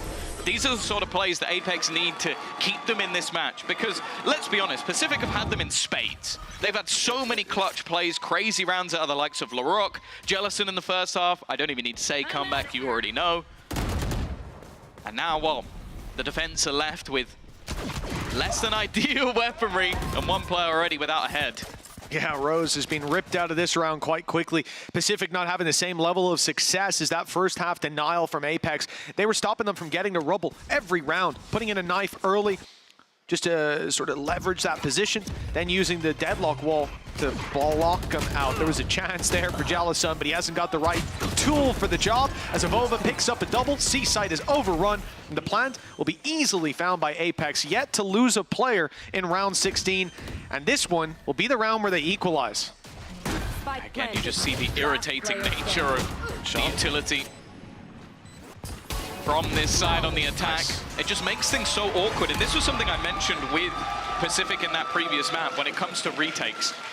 If you can disrupt their retakes, it becomes so much more difficult for them to get things done. And that's exactly what the utility Apex is using does. Like constantly throwing out that barrier mesh. It's just so annoying, especially when you're constantly trying to get back through that choke point on C. Yeah. And it's something I want to see how Pacific deal with. Is it just going to be a group up, spam the hell out of it, and then go for the fights again? And that's also without having any ultimate. So we haven't seen those needed to be utilized yet for Apex. We spoke about it in the last map. Apex with a huge advantage, it dwindled. And you could see by the way they were playing, there was a bit of a crumble in some of those rounds, a few whiffs here and there. Yep. Now they're the ones in the driver's seat. 4 in a row. And I'm waiting to see what Pacific have in response. Now, we're yet to see the ult. That's always a response. If comeback's on the server, that's just the click the buy op button, see if he wins you a round. Yeah, especially defensive side. And I think that is just a missing factor for them. I say about, you know, Pacific early in that round, we saw them look for the rubble control, and I think that's something Apex did extremely well on their defense. They put a lot of stock in early round, taking that, denying it. We saw obviously the attempt at nade setup alongside Deadlock, but it was more so than that. It was every single round they stopped the TP of Omen across to rubble with the knife. If he did go for it, you're getting naded and you ain't getting out of there. Also being pushed on immediately. So it was an interesting challenge that I think they only figured out towards the end. I'll be curious to see what Apex attack side approach is to that same element of map control, because I don't think they're going to just let this fall into Pacific's hands round after round. Although here they see a bombardment of utility, decide not to throw their knife, decide not to commit the fight, and a part of that might be the ultimate for Malzy. If they move to the C site and activate this, the Cypher setup is no longer in play, and that's exactly what's just happened. Seems that Apex are starting to stir from what has been a nightmare and are starting to take control of this game! Hype back in the server alongside them as well. And Loiter, all he could do is cower in fear on the other side of the map. Apex digging deep when they need it the most. And their players coming alive, spinning on a dime. That is a round that the Hype's definitely going to have in his highlight reel later today, I'm sure. And now we get to see whether or not, again, Pacific have got anything left in the tank, because you look at, again, just where they were dying. They were in the right place. It's not like that was a misread where they have to go for a retake. Everybody was ready and waiting to take those fights, and Hype just obliterated them. And this is what we always talk about with best of fives. Peaking at the right moment. Well, 8-4 down. That's the right moment to peak. That's the right moment to start coming back into a game, coming back into a series. And it seems like a lot of those, as I said, tenured, experienced players are really starting to peak in this game. Soulcast, and I think now Hype, prime example. My favorite part about that for Hype was in his first spray down onto Larocque, I think he come back down to like a fraction of his health, and then spun 180 and headshot him later on anyways. So it just did not matter. Really clean round from Hype, and that was him going into the round on 4 kills, coming out on 7. Listen, that's a confidence builder for Pacific. The lead is now lost, 8-4. It seemed like a strong position, but Apex, they're not letting this one slip. We know that they fail at the last hurdle, and maybe they need to make that scoreline closer before it slips out of their hands. We'll see. 1 round lead for now, full buy for Pacific. Pressure on C, but Jellison waiting for them to walk into his sight. Now they're also going to try and double down on it. Oh! That's a solid Hunter's Fury. It might not have cleared out the players, but it has left them low. A chance to level things up immediately, but Avova has already put 1 on the death toll. This is an interesting position from Comeback, one with risks about it, but might not be expected. And Avova has kind of gone back to back with the rest of the players. They don't even know he's here. Finally, he's been dealt with, but it leaves just 1 defender left on this C site. We've already seen Apex over the last few rounds turn rounds on their head to convert their lead even further. They need to do it once again.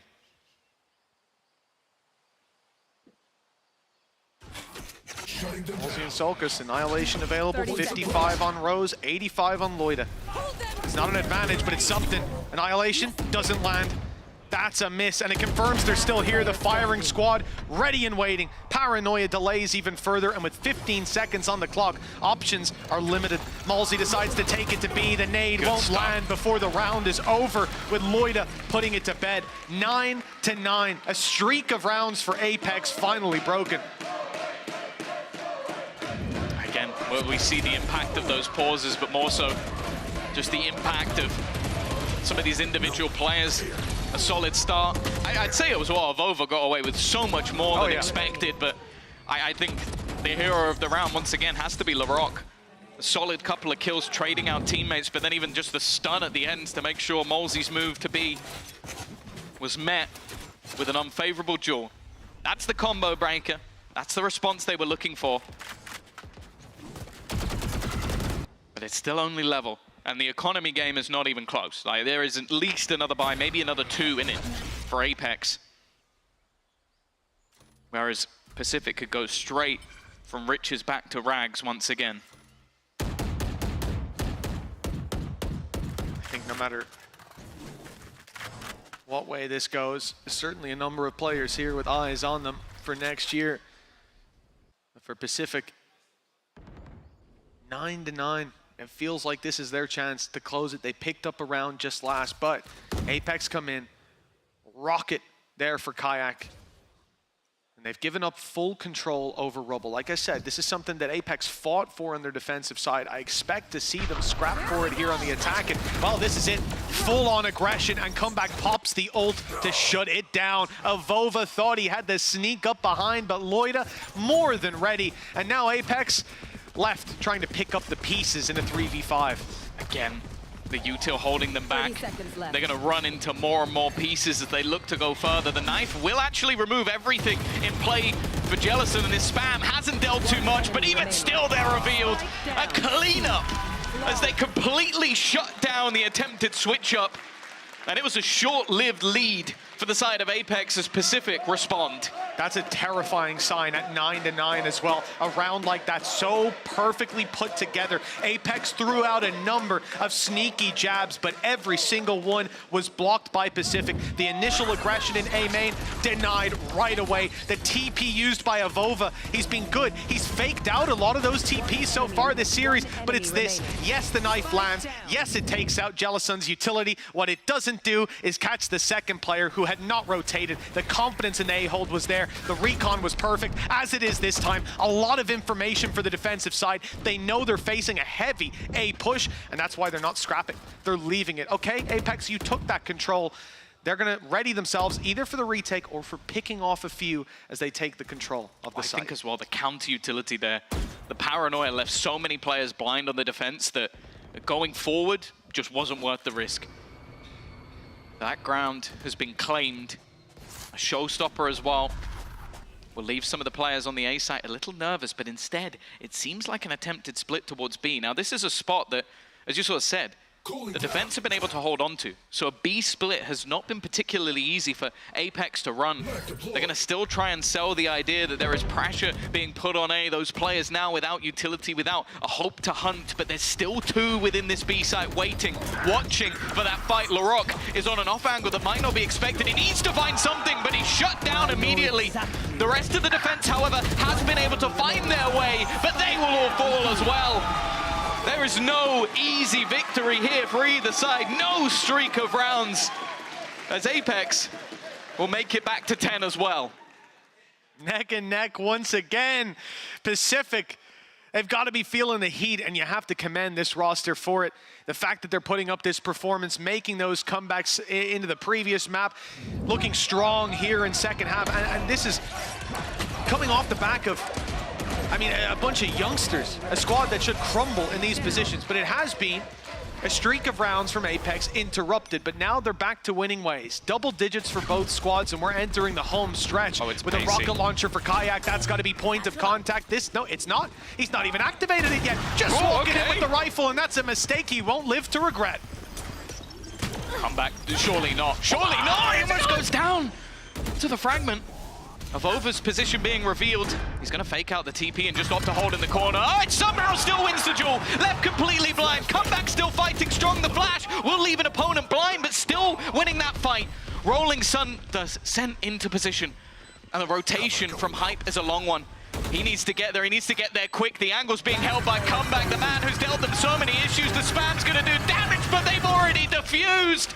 Avova kills off almost everybody, but still loses his life in the end. Pacific will claim the lead once again. 11-10. 2 rounds away. A year in the making for this squad.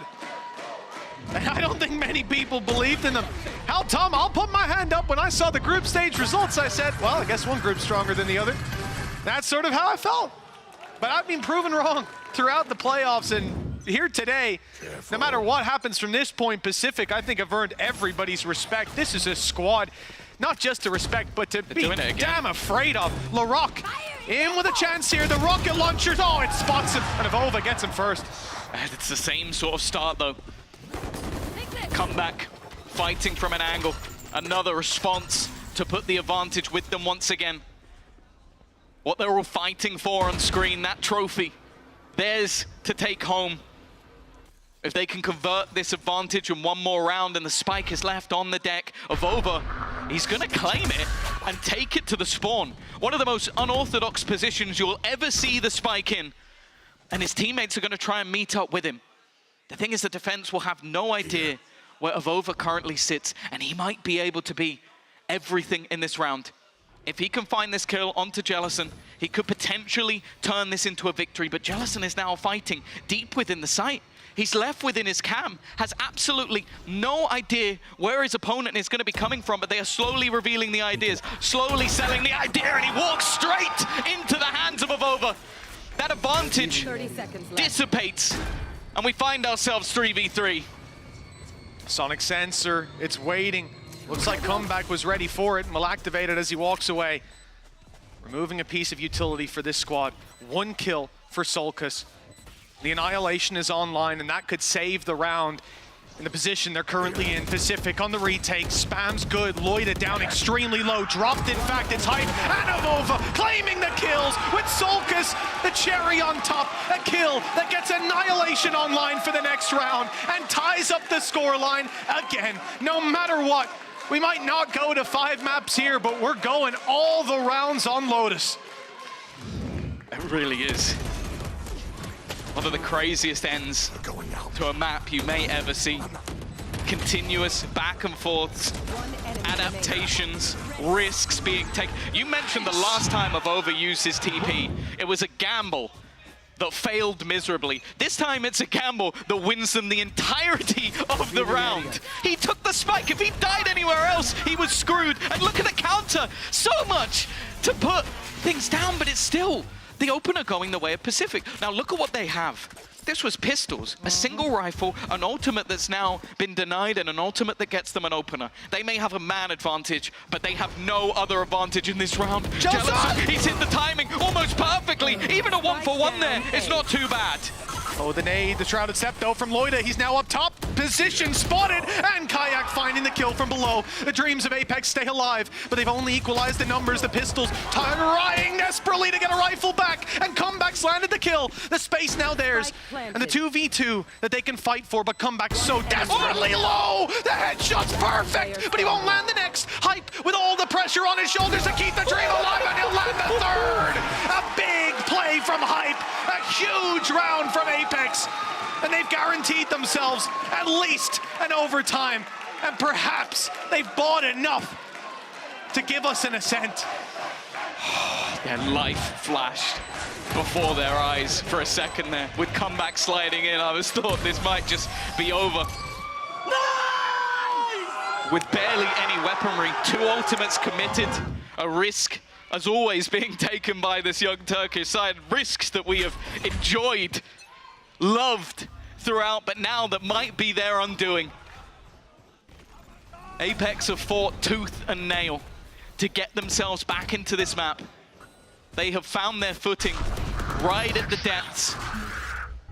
Loiter trying to fake them out. He's TPing backwards, but it will put doubt in the minds of their opponents that maybe their flanks have been revealed. They still had a player in spawn. So the likelihood is they're safe. Ultimates definitely favor the attack, but as we've learned anything over the last few rounds, all it takes is one. All it takes is a player to have a moment, to have a time in the sun, and this could be going to overtime. 55 seconds left. The ult will be used by Malzy, denying a lot of the abilities. As they go to split into the B site, it's Larocque to fall first, comeback, catches one, thins out the herd that's approaching B, but Loida still has to stand strong. He drops Malzy, but he can be brought right back. Loida has to be so careful, and with Rose by his side, he doesn't need to anymore. They can take these fights. The revived Malzy in danger. Hype up close though, punishes, keeps the numbers even with low HP on Rose. This could be Apex buying a fifth map even. The PO5 running deep with Rose on low HP. Ascension may come all the way down to Ascent, where we'll see one team rise. Loida is the only one that can keep the dream alive, that can stop them from going the distance in this series. And even then, he has to bring us to overtime first. Hype's fourth kill, locks it in. He reaches new levels in these last two maps as Apex buy themselves a fifth map. We'll go all the way to Ascent. And my God, they've earned it. After the last map, after choking a big lead, after being 8-4 down, I thought this was done. I think many in the arena believed this was done. Many believing at home that maybe, just maybe, this would be done in 4. But as the series deserves, we will head to a fifth and final map. Apex and Pacific will go the distance, fight tooth and nail to see who takes this series over the line. Only one can lift the trophy in the end. Only one can ascend. We'll be back after the break.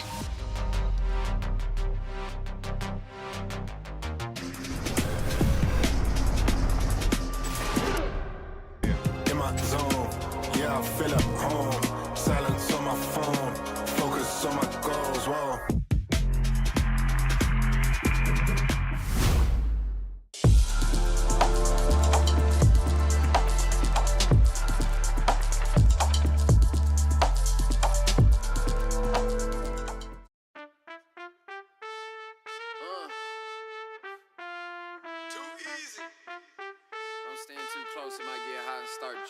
Yeah, it's a whole lot of ice on me.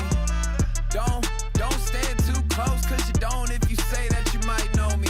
No, you lying, you don't know me. Yeah, it's a whole lot of ice on me. Don't stand too close, cause you don't if you say that you might know me. You know you don't know me. That's facts. Spent a bag on the whip, parked in valet. Just took another trip, skipped a drive, called my pilot, then jet down to LA. Yeah, tell me, who you know like this? Let the beat bang, turned off the light switch. I was in the VIP and met a spicy mamacita. Took her ass straight to Costa Rica. Yeah. It's a whole lot of ice on me. Don't stand too close, cause you don't if you say that you might know me. No, you lying, you don't know me. Yeah, it's a whole lot of ice on me. Don't stand too close, cause you don't if you say that you might know me. Step back, homie, don't let this freezer go dripping. Cause these jewels might mess around and flood the whole kitchen. Took a bit to get it, was on a mission. And now it's platinum plaques, back to back. I spent a couple mil, you spent a whole rack. Bought the block just to give it back. Remember I was moving rocks, now I spit crack. Yeah, it's a whole lot of ice on me. Don't stand too close, cause you don't if you say that you might know me. It's a whole lot of ice on me. Don't stand too close, cause you don't if you say that you might know me. You know you don't know me. That's facts. I'm too cold for you. Diamond straight out of Mount Everest with it. Yeah. It's a whole lot of ice on me. It's a whole lot of ice on me. Don't stand too close, cause you don't if you say that you might know me. It's a whole lot of ice on me. Don't stand too close, cause you don't if you say that you might know me. You know you don't know me. That's facts. I'm too cold for you. Diamond straight out of Mount Everest with it. Yeah. It's a whole lot of ice on me. It's a whole lot of ice on me.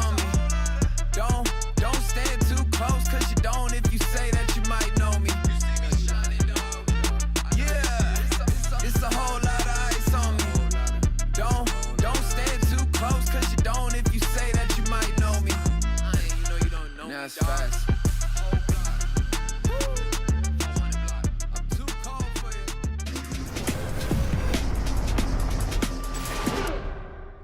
In my zone, yeah, I feel at home. Silence on my phone, focus on my goals, whoa.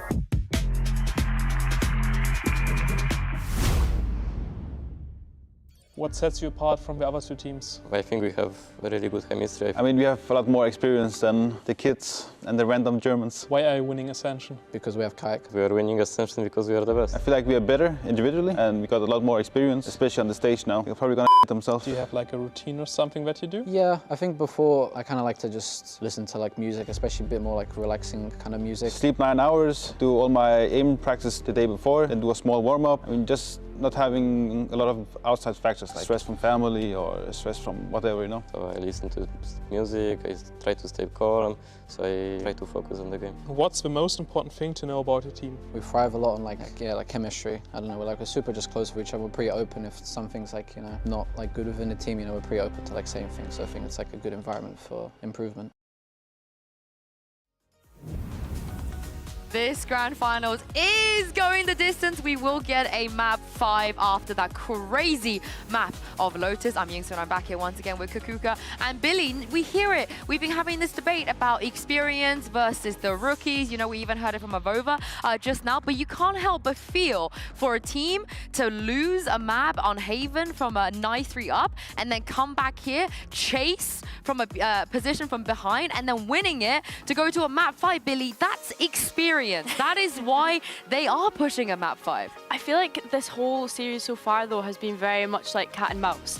Like, it just flips and flops every time they switch halves and go onto that attack side. You get to see the strength of both of these teams. And yeah, like, I'm just excited that we're finally getting to see a series go the full way. Well, I feel like we might need to bring back the will it work in VCT EMEA, if we're to see these compositions, because they play, like, Apex makes it look so easy sometimes. Like, in situations where UC Pacific would have a very easy time in handling the situation, you see Apex taking a step back and actually looking at it.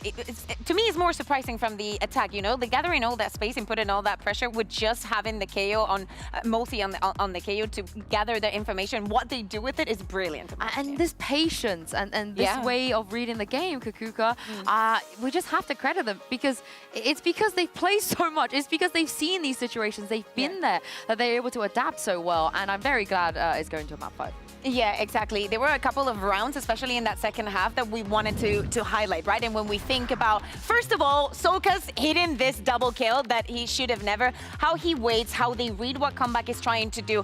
And I think everybody can agree, dealing with Comeback should have been an issue. But them taking the time, working the map little by little, and then using all of that Sentinel utility to create all of this going on the side. They cannot stop the defuse from happening. That trip is not something that you would expect time and time again, and I really like seeing this composition working.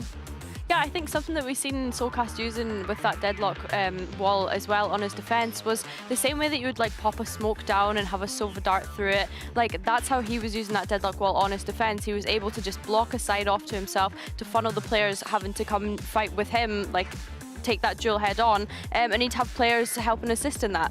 Yeah, and there's something about Avova just refusing to lose to kids, It feels like he's or the random Germans. Yeah, he's just taking it so personally. And Billy, as we take a look around 22, he's just being a prime Avova we're seeing. Yeah, I mean, this Omen ult, interesting. Probably something I would see in my ranked games usually. So no, it was really nice to see him go ahead and do that round. And like, even Jealous on here, I don't know if it is the lack of experience, but just that lack of awareness of not like thinking, okay, well, the Omen's ulted earlier on, where could he be on the map? Could they be behind me? Yeah, I think you get to see Avova playing some tricks on the kids. Yeah, exactly. It's also him getting that kill on Jellison, right? He thought that he had the site locked down, the smoke is coming to help him, he has the cam, he still has his utility in place. But at this moment of disruption, even though they were in the disadvantage, this is the kind of thing that makes a difference. It doesn't only have to do with experience, but also it's been a very long day. We're going to a map number 5. This is when things dramatically swift into Apex favor. Yeah, and the thing is, but Viper always does that. He does stuff like this his entire it's career. Like it starts to being inside of a smoke. Honestly, since he's been on Team Heretics the first time around, he's been doing this stuff just all the time. And I completely agree with you. As we have head to Ascent here, this is where in the past we're worried for PCF. We're worried about them in a map 3, let alone a map 5, and this is the first time ever in this roster's entirety of being together, Kukuka, that they've played a map 5. They have never played a map 5 before. Yeah, it's crazy, and also to think about the Ascent and how they were, I'm gonna say, shut down by Sokas and the decklock and the plan around it, if we are to see the same face of Apex in this map.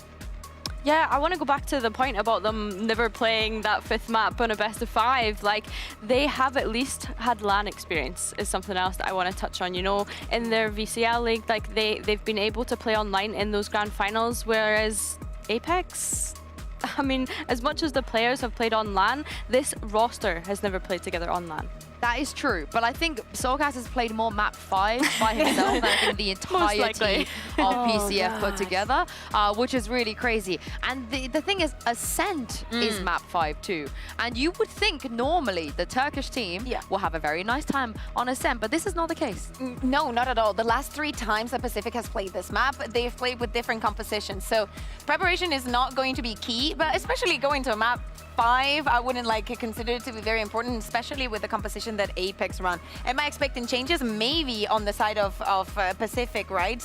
They weren't able to win with a very standard composition against CGN, but we have seen them trying out the Phoenix, trying out different things. I want to see different faces of them, maybe. Yeah, and what also I'm worried about here is that chat we had with Loiter last night, Billy, where he was like, you know, when we played against CGN, when we lost, it was because we were playing too individual, we weren't coming together as a team, we had too much of an ego, so on and so forth. And I think we saw maybe a little bit of that on Lotus towards the end. There were a lot of things that weren't exactly disciplined from them. Yeah, I think we've seen glimmers of that throughout the series, even if it's just a couple of rounds here and there, where you can see a lot of the players are getting a bit too eager to take on those duels when they maybe don't necessarily have to. They can take that 1v2 and play it as a pair rather than going in and sliding across the floor in the same way that Comeback was doing on that Neon. So yeah, I think going into Ascent, this is a very, again, fundamental heavy map. It's been in the rotation for so long, so I just want to see them actually playing in their packs, in their pairs, and trading off one another. Yeah, I hope they are able to mentally come back into this. Yeah. But also the chat, 83% Apex. I assume all the Turkish fans are watching the Turkish stream, but let's take a look at Agent Select and see which version of the PCF comp we're gonna get. And here we go. It is the last one. Yeah, exactly. You cannot go wrong with this one. In my head, I am looking at Kayak, right? Playing this map without the jet, it might seem jarring to some people. I love the Euro. I think it gives you a lot of versatility, a lot of quick rotations, and definitely some wonky things to do. And I'm looking at Kayak specifically because today he's not having the kind of day that we were expecting from him. We were kind of guessing how he was going to behave on LAN. Yeah, I have to completely agree with that. Like, I was hoping that he would kind of warm up into it, but I think even looking at him on stage, he does look a little bit nervous. But I mean, like, the players on that team have said that Kayak is not the type of duelist that needs to be IGL'd. If he's got an idea, he'll just go off and do it, and it's great to see that the team has that trust in him. Well, this is where he's gonna have to be really, really on his A game, because doesn't matter what happened in the first 4 maps, this is the one. Mitch and Tom, by the end of Ascent, we will have a winner of VCT Ascension. That we will, Yinsu. Look, a BO5 becomes a BO1. A team needs to ascend, and we've gone to Ascent to do it. It's poetic, it's beautiful. And between these two teams, Tom, I can't even pick a favorite. What a match this has been already. Yeah, everybody hates best of ones, and there's a very good reason for it. It can be random, it can come down to luck, skill, risks, rewards. And in this game, we've seen absolutely everything. Back-to-back maps with comebacks, and I'm not just talking about the guy on your screen.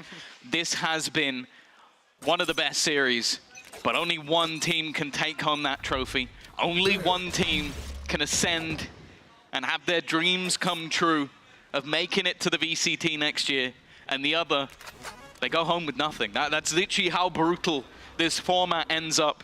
You can do everything throughout the year, and it can all crumble to nothing. Comeback is gonna start things off with a collapse. It doesn't get much better than that for the side of Pacific. Well, he's brought his discount code 2 for 1 today for comeback. A few shots don't land after, but that's, well, it's not just fine. Larocque's gone down. Numbers equalized, pulled back to 3v3 with Kayak. Opening sight for them. It's only Loida that's here to defend. Pacific won't be in place on time. Rose is close by and has a recon, but they think that this squad might have gone a different direction. Loida just about evaded their sight. Tucked down below, but they suspected the reveal gets him to shoot a bullet, and Kayak returns one to his head. This is Apex. After a collapse, this started out, Kayak doubles up on his duelist performance on the other side. 4 kills in the pistol, and 1 round for Apex. Yeah, the pistol domination from Apex continues. This has been a trait throughout the series, across the last few, especially. Eyes down. And when you lose 2 players immediately, this is where you need your heroes to come alive. Kayak, the Polish powerhouse, taking over the round.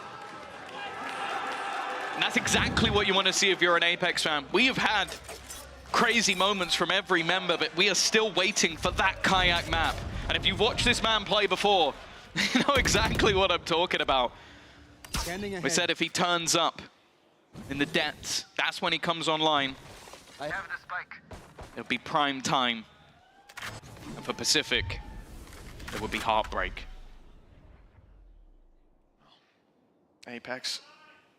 One other thing to touch on is the fact that obviously Pacific have played a lot of LAN games. They've got a lot of experience on that stage, and hey, no doubt the Apex players do for the most part. Not this year, not with this squad. It's a big test for them on that stage. They've been delivering so far, brought us all the way to map 5, avoided history repeating itself, but the very last hurdle has now been reached. Hype, straight on the comeback. That's the opening pick down on mid. He might fall, but he only has a pistol. It's the players on the A site that our eyes are drawn to, and they are winning their fights with flawless colors. An easy plant to be secured. They even wait for the door to fully close before doing it. Just so cautious and giving respect to these players on Pacific, even when there's just pistols in play. Of course, for this defensive side, the goal is whatever damage they can achieve. Taking down 2 players is not bad, but there were a couple of weaker weapons. Avova and Hype, you can see on your screen, have bonus cash to buy into the next, so with 3 going through, that will be enough. But if Jellison can drop 1, he might make the next round easier. And that's the goal, that's the attempt, to try and make things as costly as humanly possible. And I think with the time ticking, nobody aggressing in his direction, he's made the executive decision to go down to the spike, not gift any more orbs over. Although I will say, Kayak going into round number 3 is already going to have his ultimate online. Yeah, this has been a huge start for him, and exactly like you said, Tom, you wait for that map for Kayak to reach the form that we've seen him hit again and again, and maybe this could be the one.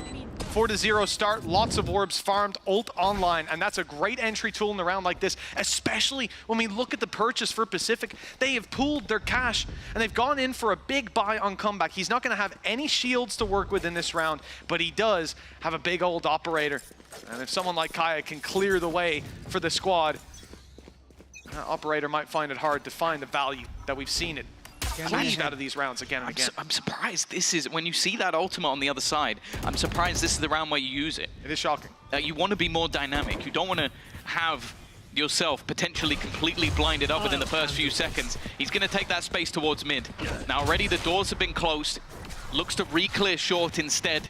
Make space across the map for the rest of his team while selling a ruse. He spotted his target. Paranoia has been put into play. He looks to eliminate Loiter, and the setup is perfection. That operator is still in hand, though. Comeback, waiting to try and land those shots, but the trade is almost immediate. In fact, it's Rose who's managed to do the majority of the damage from behind. He's dropped the spike behind the door, and then they open it for him. A peekaboo, a surprise that puts them in a 2v2 situation with Spike still dropped on the deck, but there's plenty of time to be played with, and it's Jellison who will be there. Soulcast tried his damnedest, and it's a very costly round, but it's a round. There's no third conversion for Apex, that's for sure. But like you said, Tom, the cost is, well, it's calculable. The side of Pacific are going to have to invest everything. They're going to have lots of weaknesses. There's going to be light shields. There's going to be weaker weapons as well. This is a phenomenal round for Apex, even without winning it. And as you said, big investment of an operator early on. It lands a kill, but then it lands its way on the floor, and it won't be brought through to this round. It was very close to an early start. And yeah, you can see the damage that has been done to the economy of that defensive side. Larocque with a KO judge. Now, he won't budge. Not for a while, at least you'd expect from this short position. Utility used to just clear out the Cypher setup on the other side. The plan is to try and reveal where Comeback is, getting out of there just about. We'll have to break the door. Forcing him out of position is tough. Now, Rose is still sticking around, and if they back towards short, while that nasty judge is waiting. That is the play here. Just like in the last round, you saw Kayak use his utility to take control over mid. I think they're going to do the same here. Now, Malzy is known to be in this position, and for a second he stepped forward. I see the spike come back. I see eyes on short, and it looks like they are going to walk into the setup. It has changed, though. Pacific no longer have Loida, who was the man baiting for him in Garden. He was supposed to take point of contact and allow Larocque to shred them after. Instead, it's going to be a flash and a big play from Larocque offered up. If he can dodge that, correct in time, and the judge will be deadly up close. One drop, and Annihilation activated. He tried to at least make them pay for that, and Comeback is the one to apply the cost. Spike on its way, and Comeback still holding strong, taking the pin out as Loida fires from afar, and they swing together to drop a Vova. Hype, the last one, with a chance to make a dent on this round. 12 seconds left, and he's already trying to find the player around the box. Ring-a-ring-a Rosie, and the time is surely gone. 2 players to deny this plant. Shock darts on the way, and bullets to confirm it. Pacific in with another. A really nice round coming out from the Turkish squad once again. Just having that control on short, holding it, and the thing is, Larocque did exactly what he was needed to do. Like, having 1 kill, you're going to sit there and maybe question his ability, but he ends up being bait as well for his teammates to find those trades. The rest of the team were able to use that weaponry to sort of swing in and trade out a lot of the battles that were made awkward from that early fight. This will level up the scoreline once again, but more importantly, it will reduce Apex's economy to nothing. After what was a stellar start, what could have been a 3-0 conversion, we now sit level, and with their coffers completely empty. Yeah, biggest weapon in play for Apex is the Sheriff for Solkas. The disadvantages have stacked up upon them, and an outlaw brought in by Comeback, aware of the economic situation his opponents are in. He will have an easy time dropping these players even before the damage is done. No one has heavy shields. No one's able to block those bullets. Right here. The B site under threat. The numbers stacked up as Solkas distracts on the other side of the map. They look to strike. And it's only Rose and Jelasun here to defend. The cam point of contact gets the information, but Jelasun's in a tough spot. Oh, especially after that. Now they're all around him, pistols everywhere, up close. And the numbers, well, they overwhelm him quite quickly. In fact, not a single dent to be done so far. Apex, they lose 1. Comeback trying to make it costly. The Blade Storm's even invested as he goes into the site, picking them apart. But it might not be enough. Even after a big play from Comeback, we need one from Larocque. He's almost caught with an 8 in hand and makes it past the wall. Right over to the switch, an off angle now, the big swing coming, the shots don't land though. Apex investing barely anything. Solkas is Sheriff, the big gun, and it finds the final kill for 3-2. The lead is in Apex's hand. Oh, we've spoken about dreams becoming a reality at the end of this final map, but the fact is that might be a round that will keep the Pacific side awake in their nightmares. There's so many slips, so many whiffs, even I would say an overextension as well. Like, you talk about Comeback, you're the ones with the weapons. Yeah, you don't want to allow that plant to go down, but that was an attempted hero play that ends up giving them a further advantage. Straight away, ultimate used. Just looking to try and clear out as much space as humanly possible. He will be the one under pressure. In fact, 2 players are caught while TPing. That's a big mistake on the other side now. The pistols thriving. Malzy at least manages to bring things back into contention, but Loiter's found a gun. And he's not looking to cower away. Potentially wants to try and fight with it, taking potential damage, but actually no, the shock dart didn't land. Yeah, he stepped back, and they spammed to try to deal with him if he did, but shots don't land either. Spike and a player sat outside of A. Orb taken by Malsey just went away from his Hunter's Fury, and now they start to shift back, trying to take the space, capitalize on what Hype has found.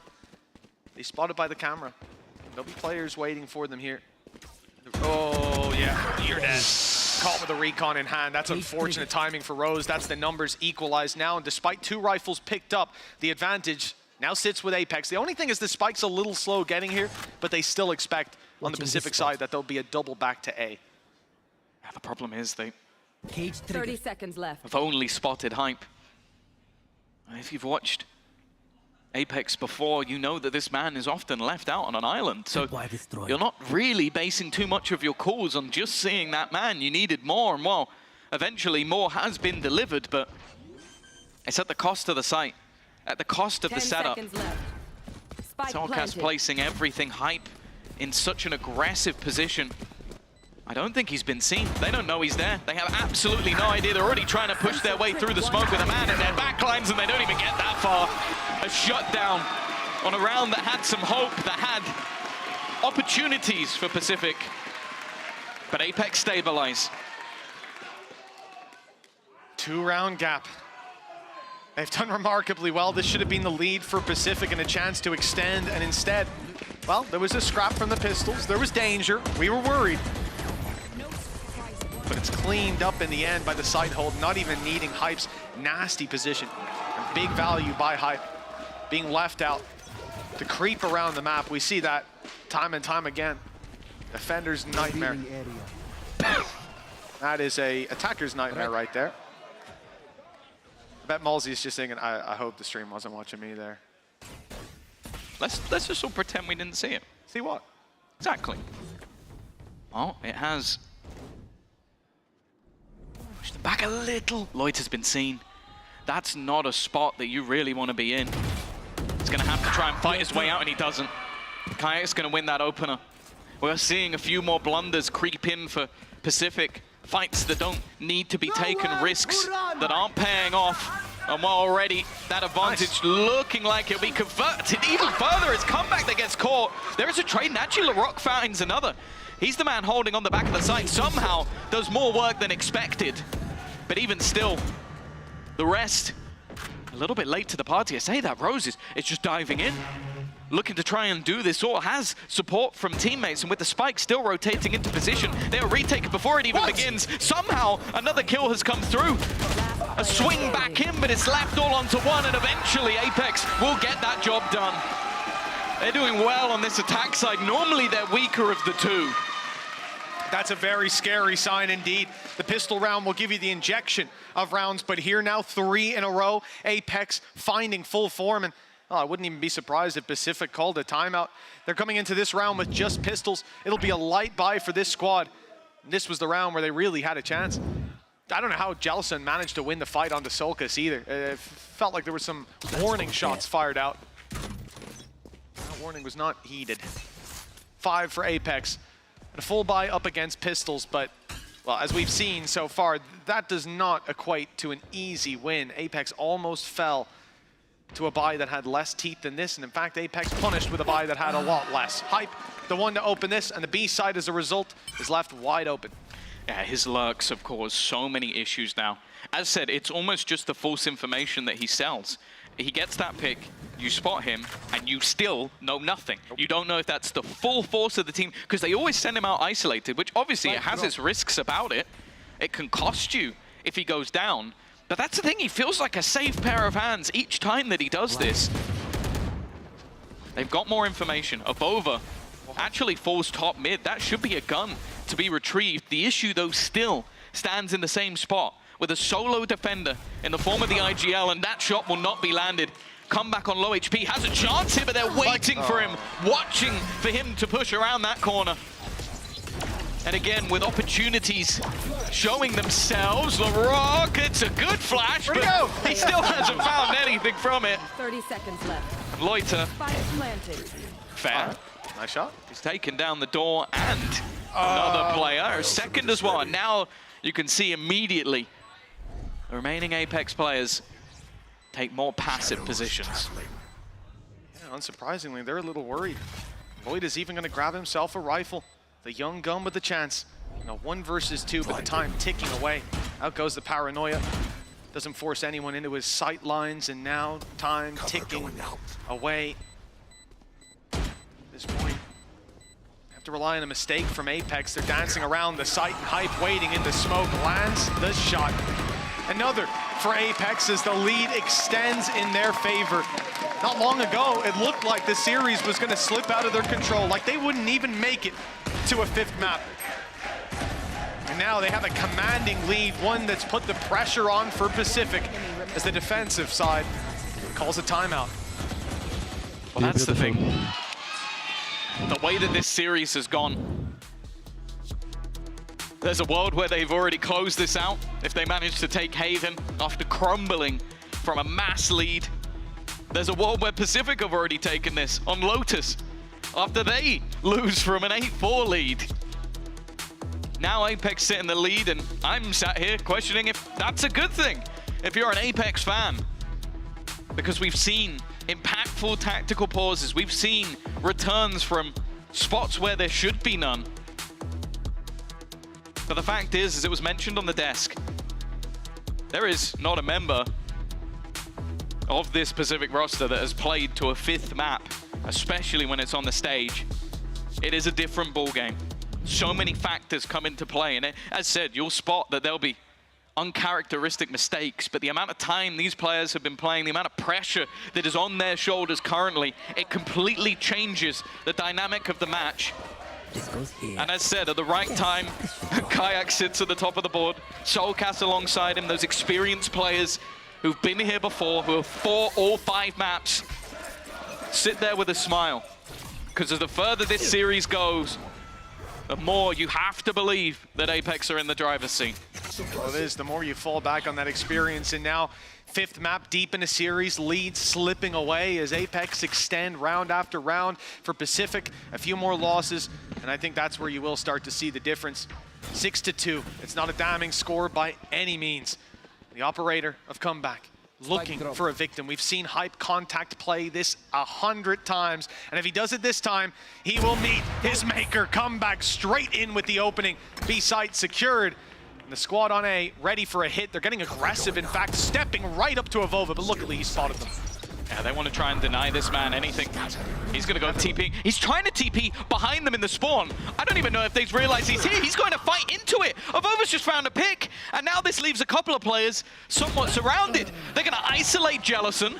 Somehow, what was just an instinct play has actually worked wonders. Mosey with another. This round again is starting to fall apart for Pacific. With the spike down in an unorthodox spot, they go to fight this one, and Avova's there again. He should have been dead to rights. They look to surround him, and now comeback. Operator in hand. Maybe the worst gun for the job, but he's going to try it anyway. Dashes in, and guess who's there? It's Avova once again. This man plays off instinct, and he wins them the round. It's the immediate reposition after the kill in Heaven as well. He comes out on site, takes the fight, insta drops down with his teammate. They know that's the play they're going to make. And the last guy alive, hey, we know he likes to play the operator. Good chance he's got it here as well. This round from Avova. We just missed the kill there onto Rose, deep in the spawn. Big swing out, and as I said, the adjustment immediately drops down below. Puts him himself in a position where you've got to take that 1v2, and you better be quick on the second kill. 2 rounds for Pacific so far. The defensive side has not found its footing. Comeback, a classic in his hand. But he has some blades to fire out. See if he can cause a storm, or if Apex will find nothing but plain sailing as they set their sights on B again. Oh, the spam. Won't do too much. As you said, there's some gaps. The TP in. And that Blade Sword already gone. In fact, a couple of players from Pacific have already hit the dirt, but 2 that remain are sat within the back of this site, trying to hold. Already ultimate utilized, but it's only going to be that singular. And the second player has been caught in the web of Soulcast. No chance at survival, and little to no chance for Larocque to try and find this one. He knows a couple at least are within the site. He can probably make the educated guess that the third is there as well. But how he isolates them, That's a completely different ball game. Anybody's guess, really. He's got 2 flashes, but not going to be using them. The dry peek to start. Spots 1, spots 2, and that's all he can do.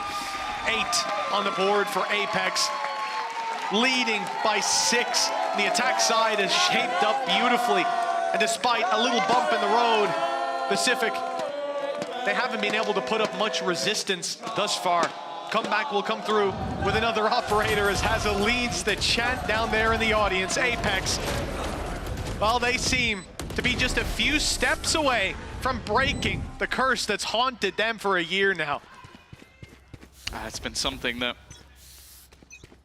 has been talked about for a long time. Every single member of that team joined the VCT. They just didn't take the Apex name with them. The org, happy to reinvest, happy to continue to fight once more within that tier 2 scene and put themselves on the map once again.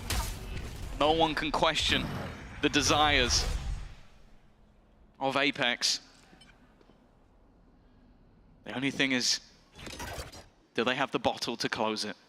Last time around, they didn't even win themselves a map. The fact they got the first one relatively quick in this series was a good sign, but they have had their blips, had their slip-ups. They don't want this to be another one. Under pressure is Molesy, and he's gonna go down. That's a rifle in hand. Bear in mind, on the other side, there's an operator. Hype goes walking right into it. The trade, though, is immediate, and Rose has not had the best time when it comes to defending this site. He's almost in a one-and-done angle. It's whether or not he's actually gonna find that one at all. He will, and then trade it out. Spike down. Could be enough.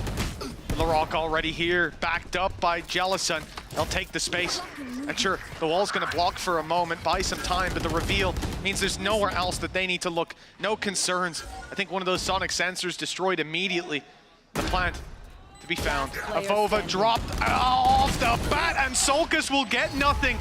Pacific finally back to winning ways. It's not too late. 8-4 possible, and we've seen them make it work from a worse position than that, even in this series.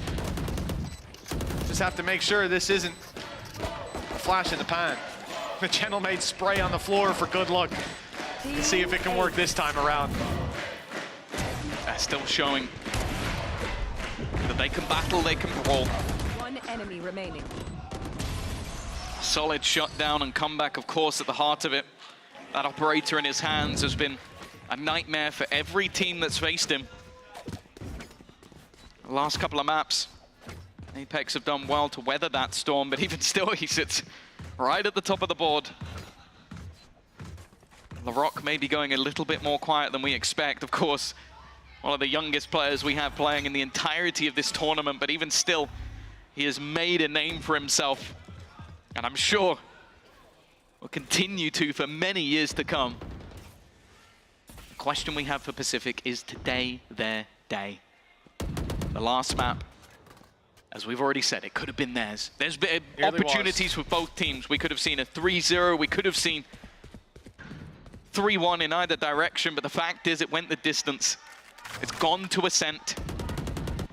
With the final round of the first half, a chance for Apex to take themselves a commanding lead, or at least for Pacific to finish strong. Ultimates, well, the only one on line is in Molesy's hand, could play a big part in this round. Already though, util denied. Hunter's Fury activated, comeback on for one. Larocque, he's caught behind the wall, but they stepped right in to brawl him. That's a big mistake. 5v3, Apex. Huge disadvantage now, locked out of every part of the map they try to fight, and the wall they put down is now being broken. No control for the attacking side, no advantage to fall back on, and their eyes seem to shift to the B side. Their focus there, traps still await them, as does Jellicent. The rest of the squad is rotating through. The Cams caught the information, Rose has caught the cross, and Hunter's Fury will be put through to try and hunt Molesy down, and well, he was getting caught by that or something else. A lot of weapons pointed at him. 8-4 as we close out the half. Not as strong a lead as it could have been for Apex. Yeah, it is a position where Pacific have a chance to fight back from. An advantage in the first half over the last 2 maps has not ended in a victory. The fact is, though, Could this be the difference? Maybe the last half after this one. We'll find out after a short break.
Welcome back, folks, to what I can guarantee you is the last half of regulation, but we might have some overtimes up our sleeves, depending on how this half goes. Pacific 4 rounds behind, and 8-4 at the half. Now moving to their attack side. And we'll see if they can muster the might to bring this one close, to get us up to double digits. Last thing we want to see is Apex run away with it at the last moment. A close series, 13-11 on both of the previous 2 maps. And there were 2 more before that. They weren't much more one-sided. I'm sure there's a few people in the crowd right now that would love to see Apex walk away with another pistol. For Pacific, it's almost a must. That's so much damage. That shock dart has left 3 players on their last legs. Comeback is still not shying away from a fight. Maybe he should have done. Similarly to the last, it's a collat to start things off, but as we saw, that didn't confirm the round. This time might be different though, as Kayak's found another triple.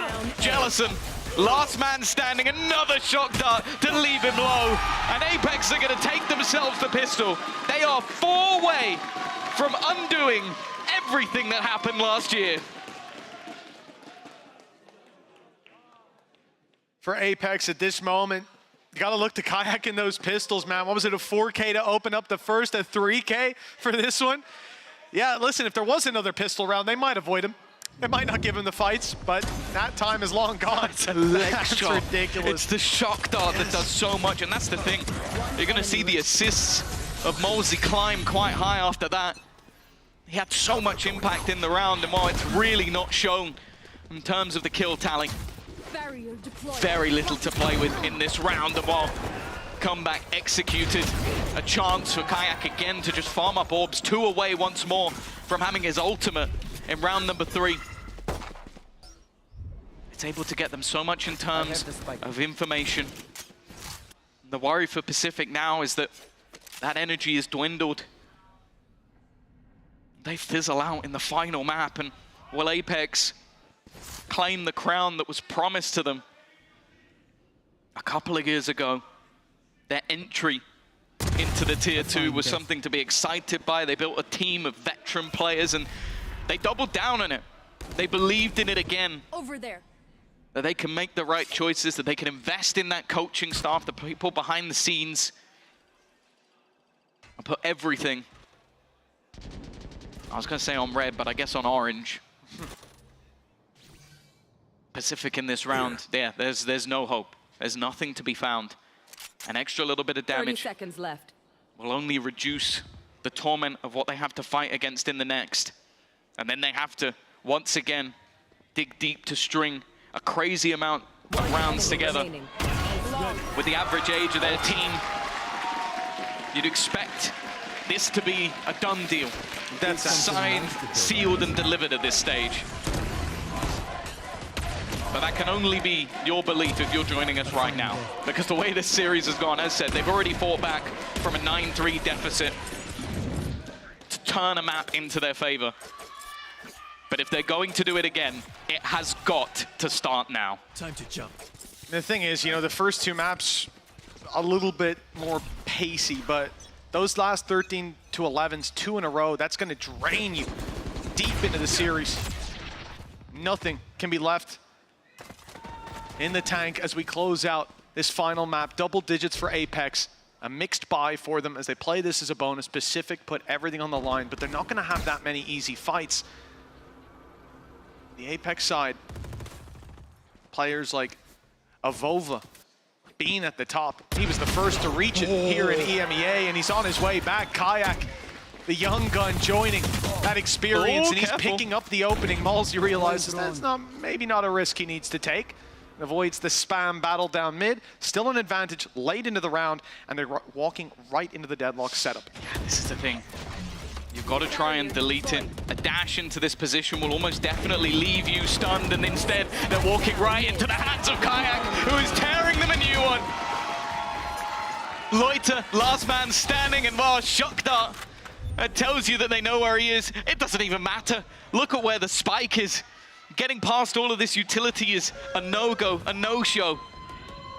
And it's looking like that's the case for Pacific in this final map. They have made their maker. Apex, they have got so many chances now to hoist that trophy. But more importantly, don't get me wrong, it's a beautiful trophy to take themselves and an organization that has real love for Valorant to the biggest league in EMEA. My matches are better than yours, and I'm 20. Yes, you are. The experience is there. 11-4 for Apex. Like you said, Tom, plenty of chances to close this out, and that's why we see Pacific call a timeout. They need to be flawless from this point forward, certainly if they want to win in regulation, and the margin for error is slim to even stay alive, to push to an overtime. They started with a weak bye as well. They'll put all their credits on the line. This is the home stretch for Apex. This is their chance to undo the disaster that was last year, losing to Le Petit Buffon, and then going all the way through the season, the rest of it, barely dropping a map.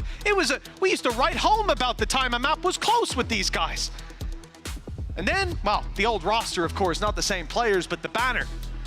We expected to see it hung in this studio throughout the year. Instead, it's only made it for this one appearance, but next year could be a different story. 2 rounds, all that separate Apex from all they've ever wanted, and Pacific need an incredible comeback just to have a chance. What's worth mentioning, although there's been a lot of changes, one man, you saw him on your screen just moments ago, Danito, he was there for it all.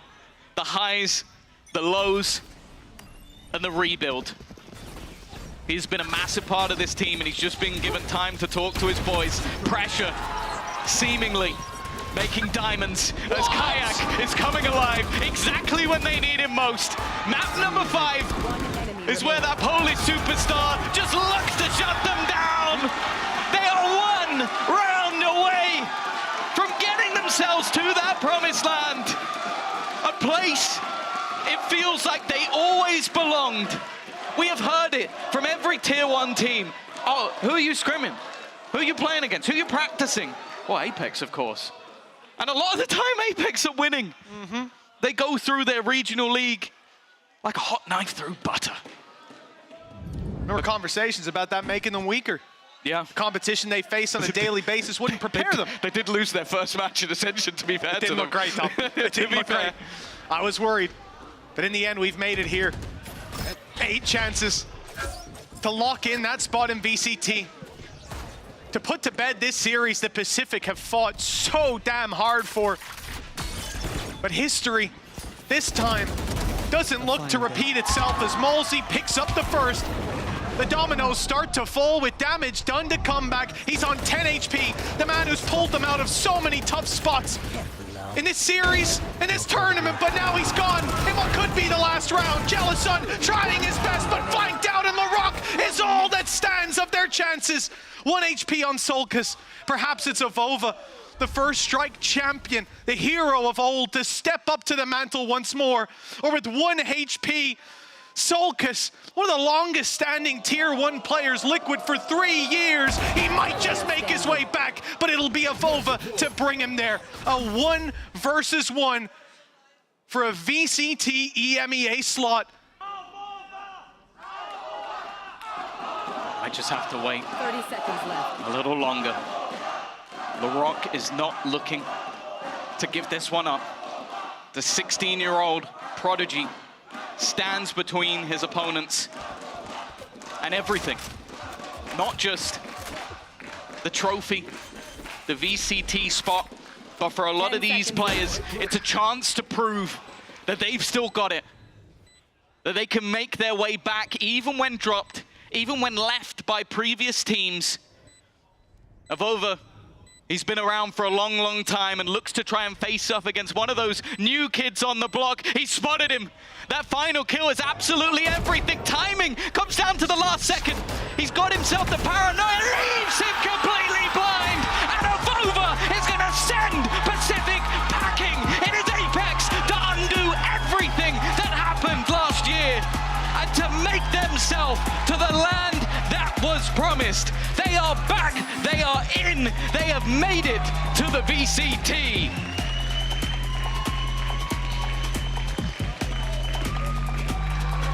No secret, there was a moment in this series, a few of them perhaps, just a moment, where it didn't look like this was the world we would be entering. It didn't look like Apex could battle against history and prove themselves to be the victors this time, but the curse is broken. The new roster has solved the problems and up against a mighty squad from Turkey. Sure. They're not going to falter this time. The last hurdle has been jumped. They've cleared it, and the finish line crossed. VCT EMEA's got a new team, and we can't wait to see them back on this stage. For sure. This is the culmination of a lot of hard work, and of course for the other side, I think all we can talk about, not even just potential. These are superstars in the making. These are youngsters that will soon grace that stage. There's going to be many people looking over. And for the side of Apex, this is a year of hard work. I said at the beginning of the day, 244 days of play, and it all led to this one moment, this one match on the stage.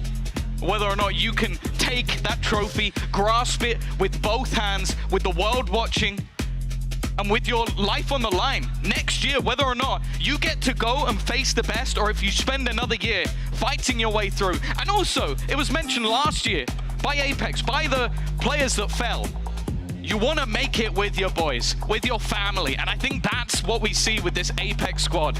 A family that's been created from the top of their management to the bottom. Yep. To the players on the stage, to the people watching at home, to the fans in the crowd. And you could see how much it means to them. I spoke to Bozy yesterday and he said, if I win this, I think I'm going to cry. And he's not a liar. He is not a liar. It means the world for them to make it back to the place that all of them but one on that team have been before. And I'd say shout out to, again, Danito, the man who had to go through all of the lows of last year to help rebuild everything from the top to bottom of players to strats to even the extra coaching staff they have. And this time he's done it. Commiserations. Certainly owed to the side of Pacific. They played one hell of a game. They entertained us all night long, but they weren't able to match up against the experience of the old guns this time. It could have been their series. And Apex, well, those tears could have been for a different reason, but instead, they're tears of joy as they step forward as the victors. Solkus, a man who had his spot on a team for so long, and he's lifted one of these his before. way back. Time to take that trophy for a second time. He has made it back with a different team, a different time, and they will be your Ascension champions, making it to the VCT. It is Apex!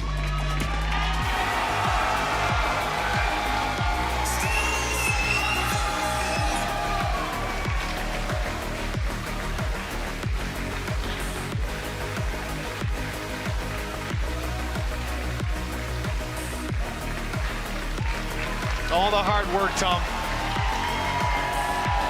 It all leads to this, that trophy hoisted high with pride. Fnatic are jealous. I'll tell you what, they're going to be messaging Apex here. You guys can store that in our case if you want. It might be one of the finest trophies we've had here in EMEA. I'll tell you what, it's one of the finest teams too. This squad is going to do damage, and they've got a lot of time to cook and ruminate. what they bring to the stage next year will be deadly. It will be scary.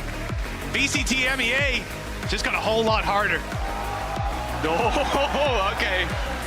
He's waited a long, long time to do that. Expectations were there for last year, and of course, that trophy is what it's all for. But the spot in the league, the hard work is only just beginning. That's the real question for Apex, is what is next for this team? This time, the story didn't end in disappointment. It didn't end in misery. It ended with a beginning, as they will now have to make their way through, start that hard work to head to EMEA next year. They'll be back in this studio once again, and they'll be fighting for a whole different opportunity, a whole different trophy, and hopefully it looks this good. Oh, if they keep playing the way they have, they're gonna feel right at home in the VCT, and for plenty of these boys, it is a return. Welcome back home to so many of you, and welcome to the new faces. You've joined VCT EMEA. You've done it a year in the making. More than that for the org of Apex, let me tell you. They had a few heart palpitations today, but they are the squad that deserves it. The trophy goes home with them, and they come home to the Riot Games Arena in 2025. Yeah, and that is the thing. It's a roster that you look at them and you can tell the pressure was there. Everybody looked at them from the beginning to now and said, your goal is to win. Like any other team, you give them wiggle room. Like their opponents today, the expectation, they came from Premier to here. For Apex though, this was a team built on experience, on stars. They invested. They put their money where their mouth is, and they got the victory for it. It's been a long and grueling year, both for them, for the VCT teams. But when you come from, what was it, 96 different teams, including all the different MENA regions, like including, you go across Europe as well, and you're the one. That's where it's the most impressive. You've had to beat out every single piece of competition. You've had to take down anyone that stands in your way. And well, you are the champion. You get to join the VCT, you get to join Gentlemates as the second team to do it, and that'll be a fun matchup. I'm looking forward to that next year. A little bit of they're sort of gruesome twosome teams that have made it there before, but also, I think Apex will be looking for a little bit of revenge after what they did to them last year. They might be. Not just what they did to them last year, but what they did to them this year. I saw a lot of Gentlemates pistols and sprays on that server. I think they might be having a I word also with them saw after some the game. predictions when they were on the cameras. Like, I don't know, Bears. All I'm going to say is watch your back, bud, because you've been supporting Pacific. I understand why, but at the same time, I think Apex are going to be coming to try and take you down, because realistically, you made them go through it a whole nother year to get to this point. So they're going to want to make your life a bit tougher. They absolutely are. This is a squad that, what I'm excited to learn is, obviously, they're going to look for someone like Gentlemates, revenge for their org, but for those players, some teams that they've played on before, old Let's ask comrades. Avova will give us that answer at some point, because do you know what he said? All he has to beat is the kids and the Germans, you know, and he did do both. He did it. I will say, maybe not as easily as he made it sound like he would. There were a few moments on both Lotus and Haven where I'm sure he was regretting those words, but he put his money where his mouth was. He came out the champion. But I bet the second that series ended, it ruminated in his head. The whole time he's like, all right, I knew. I wanted to make it close, entertaining for the people at home. For sure. No one likes a 3-0. For you guys, it's going to be a 5. I think he takes that from his dad, right? Because, you know, it's unfortunate for Avova. He's very entertaining, but he is the second most entertaining person in his family. Like, that I know of. Yeah, exactly. That I know of. He might be further down the list, out there? Papa Avova is definitely, I love seeing him in the crowd. We get him in the crowd for a whole year, because he's going to be He's back, He's baby. always here. Yes. I mean, that is, like you said, starting out the series, it's something we missed, and we got to see plenty of shots of him in the crowd. All of the their pictures, faces. Hasbulla up there as well. And, well, I don't know to what extent the guys will accredit Avova's father with their success here today. At least 80%. I think it's got to be 85 to 90. that sort of energy in those moments, I have no doubt. You're down by a lot. You're thinking this series is over. You look up, and he's still giving it. But you got to match that every single time. Well, again, you talk about even going into the map that could have eliminated them. Like, they lost a really rough map from, what, 9-3 up Then they're 8-4 down, and you still see like family outside, like cheering for them. There were so many people behind the scenes as well. A lot of people turned up here from the Apex squad. Like you knew that this was an all-in for the org, for the families, the players, everything. So the fact they've managed to weather that storm, and that's what you have to also talk about, is it was a storm. Like the fact that Pacific have come in from Premier all the way through, it's been an insane year. And it doesn't end just yet. We're going to be going over to Yinsu, who has you for the rest of the post-show. Take it away.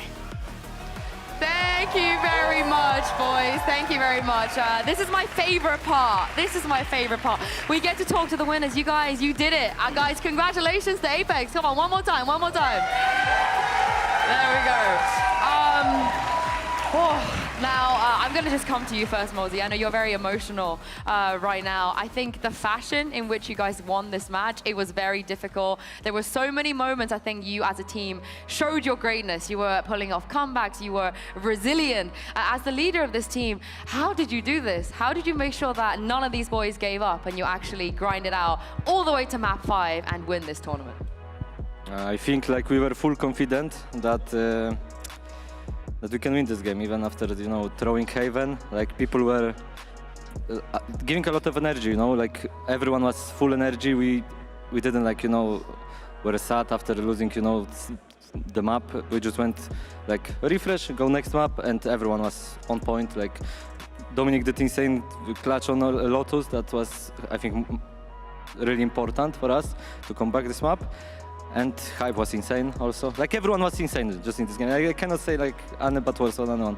And just how difficult were those moments? You know, there were moments where it felt like it might slip away from you. Oh yeah, that's the worst moment you have as IGL, yeah. But I think because, like, as I said, like everyone was giving everything, it was literally everything from themselves, and I could feel it. Like I didn't, like I said, hope dying last, you know, basically, like, even it doesn't make sense, like it makes more sense in Polish, like, but that's the my, like, quote for this night. I love it, I love it. I'm gonna come to you next, Avova, because we interviewed your family a little bit earlier. we had your dad. He was very, very confident, you know, extremely confident. He didn't doubt you for even just a second, and we saw that you ran over straight to him afterwards. So how nice to be able to share this moment with your family. I mean, it means everything to me. And it should mean everything to my family as well. Oh, what can I say? Alhamdulillah. Yeah. Like, thank God. I'm happy. Like, I've been grinding my ass off. Everyone in this team has been grinding his ass off.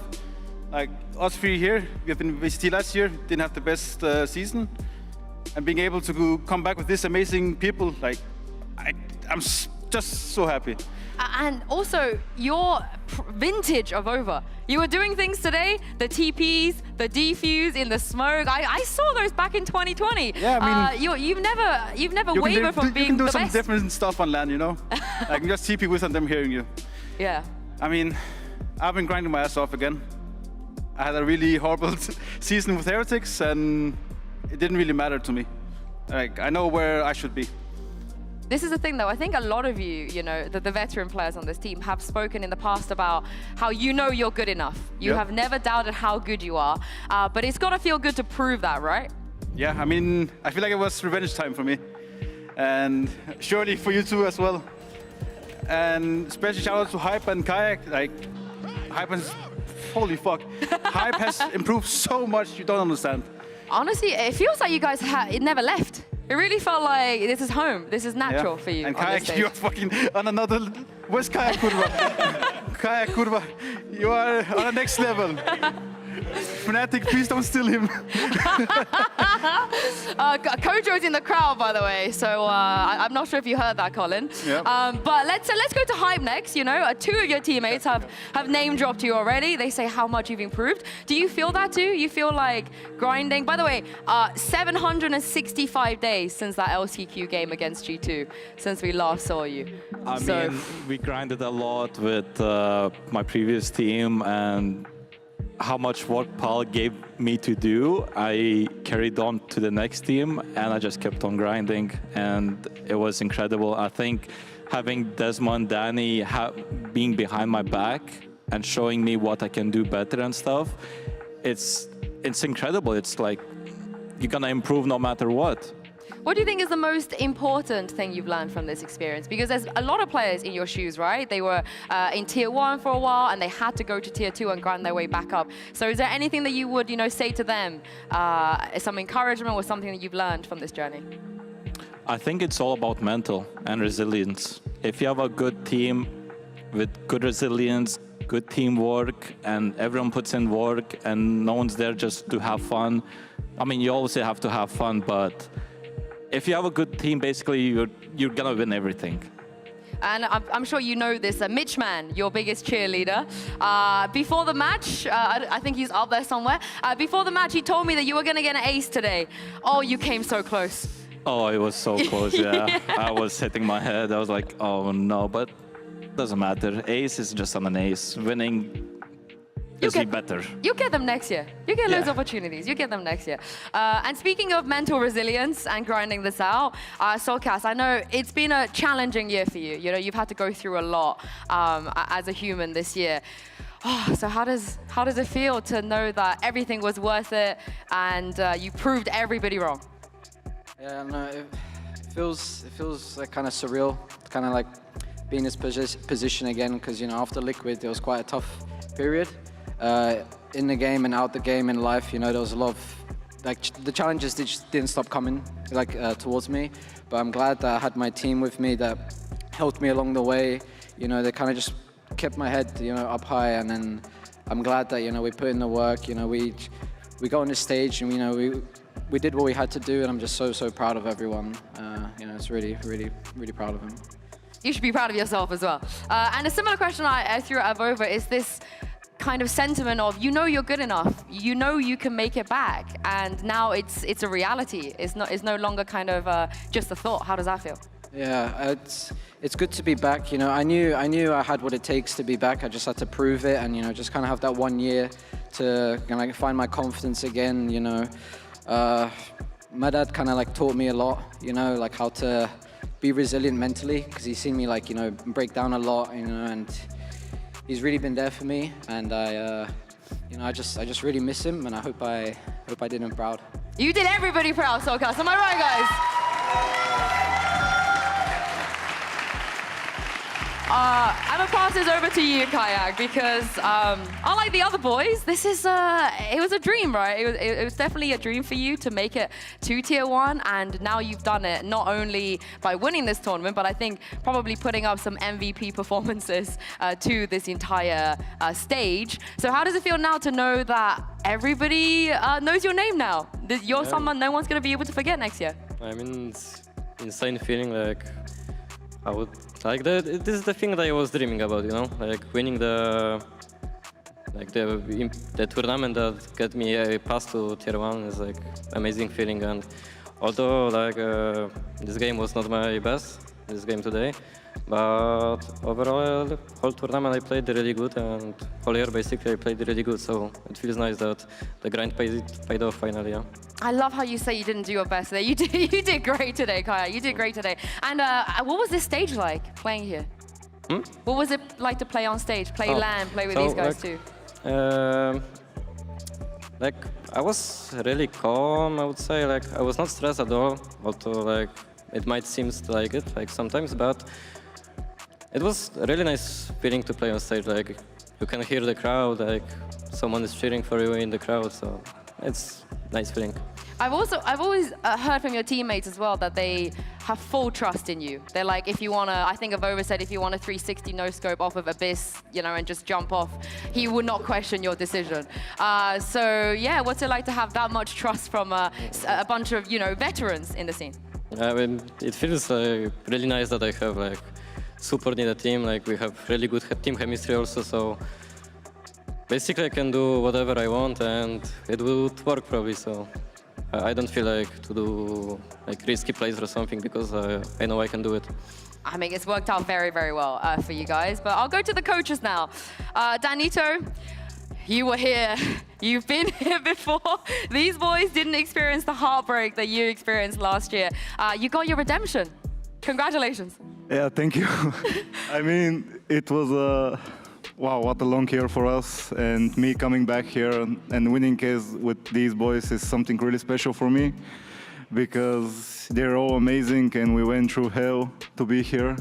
We lost our first game and in Ascension, yeah. And from there we learned and we just improved game by game, and now we're here, and I'm just so proud from everyone. Yeah, I'm speechless, to be honest. How were you feeling on Haven and also Lotus as well? You know, there were some moments that maybe it felt like, oh no, not again. How did you keep it together? I mean, one of our team said we're paid by the hour, so we wanted to make a great show, you know? You're so real for that. You're so real for that. Okay. Love that answer, love that answer. And assistant coach, of course, Desmo. Now, you know how, you can probably relate to how they feel. You know, you started your journey as a player, you've been there. Did you ever imagine doing this not as a player, but as a coach? I mean, as a player, it's very different. As a coach, I actually get to just focus on the thing I like the most, which is creating new stuff, like my ideas, putting ideas into the game. So I'm really happy that I can be here today and have a full team behind me who trust my ideas, even though sometimes they can seem crazy, yeah.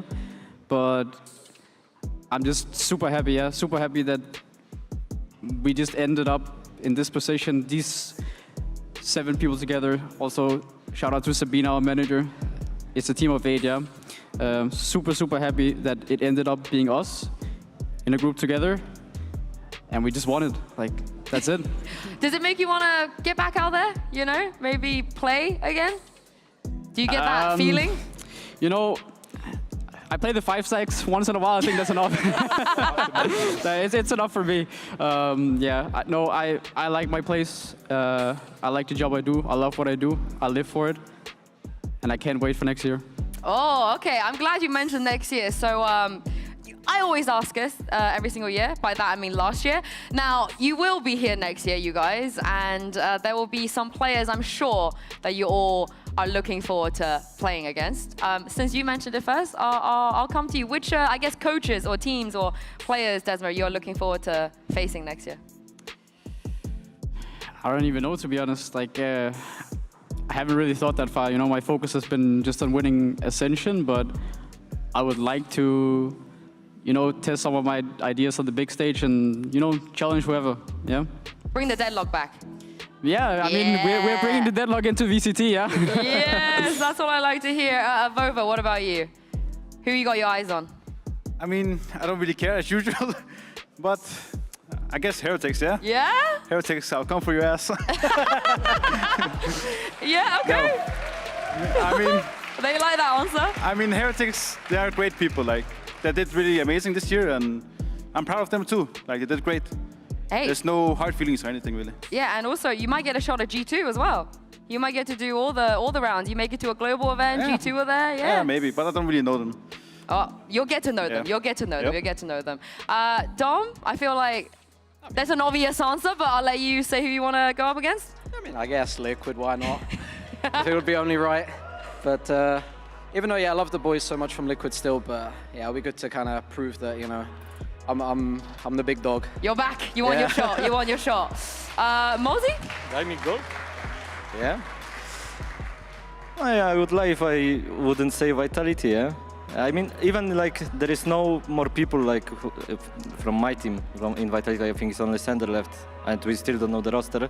But I think like there are amazing people working here, but I want to play them. I want to play them and check how better they are from our team from last year. I think they want to play you too. I feel like they're probably looking at you guys wanting to play you as well. Kayak, who are you looking forward to playing against? I would say Gentle Mace. Get the revenge from the last year, you know. Oh, you're going really deep. You're going deep. Yeah. Okay, Gentlemates. I think they're here as well. I hope they heard that. I wanna see what they think about that one. Hype. I mean, I just want to play in VCT. I don't mind who to play. I don't care. Not even like it doesn't have to be EMEA. Heretics, I guess. Oh yeah, Heretics as well. You know, Oh, of course, of course. We got all the. We're digging up the history. We're digging up the history. Danito. Danito, tell us. I'm looking to play Gentle Mates because we have some stuff that we need to settle, you know, from last year. Oh, that's beautiful. That is beautiful. They're up there, by the way. They're coming for you, boys. They're coming for you. They're coming for you. Bayaz is giving it. And lastly, before I close everything off, is there anything that you guys want to say? Anything you want to say to your family, your friends, any fans have been supporting you? Any last words? I want to say like a huge shout out to everyone at Apex, and I also want to give a big shout out to the people behind the scenes, especially in our team in terms of Desmo, Danny, and Sabina, our manager. They've done like a lot of work, and Mr. G as well. He's coming clutch at the end, like our mental coach, and yeah, our videographers who've been kind of poking us this whole year. There's going to be like a nice little documentary at the end to kind of close everything out. But yeah, no, it's been great to grind out tier 2, get our confidence back. Everyone's going to be back on the stage and we're going to be hitting again. And then, yeah, I'm glad to be back home. Yeah, welcome home, welcome home. Anyone else? Oh. Okay. I'll thank my family first. Like, they're amazing human beings. And I'd like to thank my whole team, like this whole group, my coaches, Sabina, like, MVPs, what can I say? Like, it's the best people I've ever been around with. I'm super happy to be with them, and I hopefully will continue being like this. And shout out to Mr. G as well. Thank you for all the talks.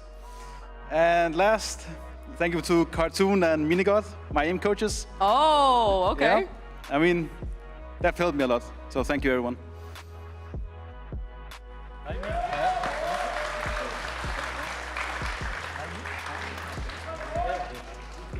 So shout out to the crowd who was cheering for us and for all the fans. And a big shout out to my brother who traveled here 3 hours. So, and big shout out to my manager, Terp, FRS, Snowy, and big shout out to my beautiful girlfriend that is over here. You're going to get in trouble now, Dom, if you don't thank Mel as well,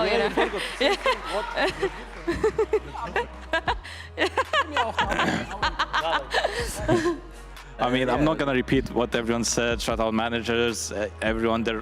They know they're great because we won. So just shout out to my girlfriend Toma. I love you.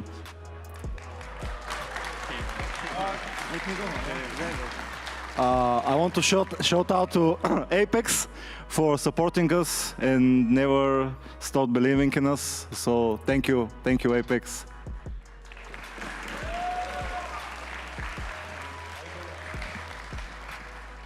Shout out to my friends for playing us in a scrim because our warm-up scrim got cancelled today.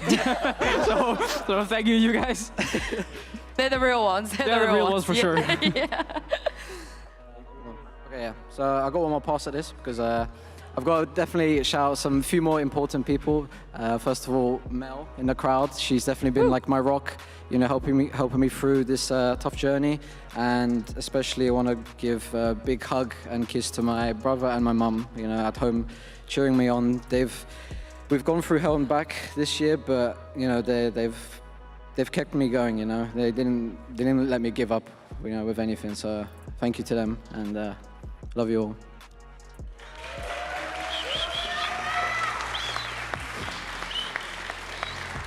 Yeah, I mean, everything was said already, but of course Apex, every fan, family, and I want to say happy birthday to my mom, because she has tomorrow birthday, and wszystkiego najlepszego, mamo.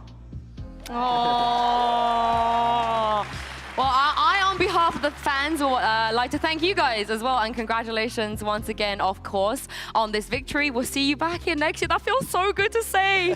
We'll see you guys next year. And thank you to you guys for coming out, of course, and thank you to you guys at home for sticking with us this tournament. We will be making more history on this stage because in just a couple of months, Game Changers will be taking place here. Yes, yes.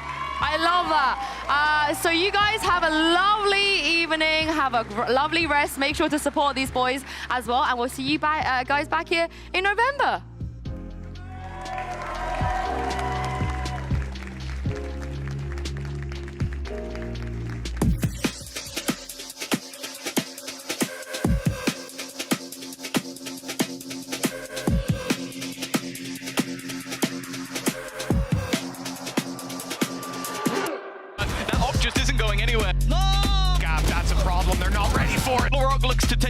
go, but there might always be a little bit when Kayak is around. Loida, 4 kills. And Kayak just isn't stopping.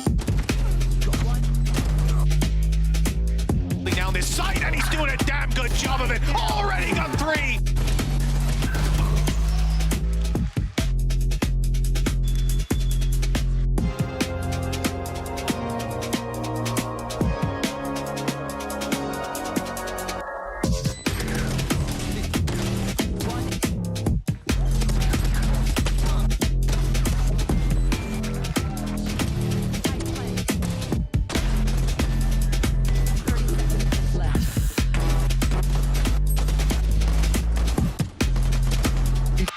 I can't say that.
VCT EMEA's got a new team, and we can't wait to see them back on this stage.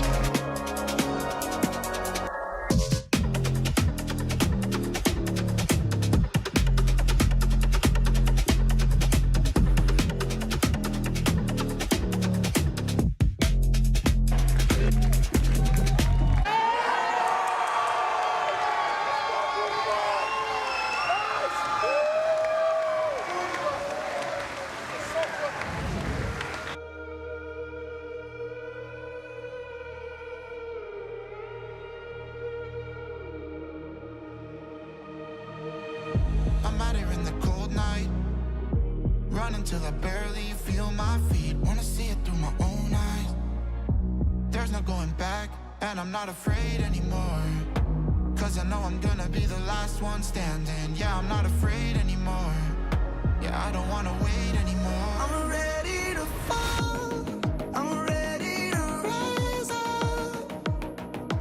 I will do what it takes, I'll run blind straight into the flames. Watch me burn, alone in the shadows.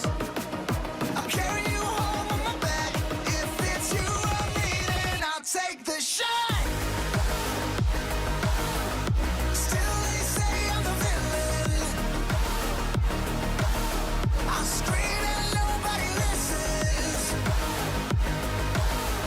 Still they say I'm the villain. Too bad you can't take me down. See that I'm surrounded by predators.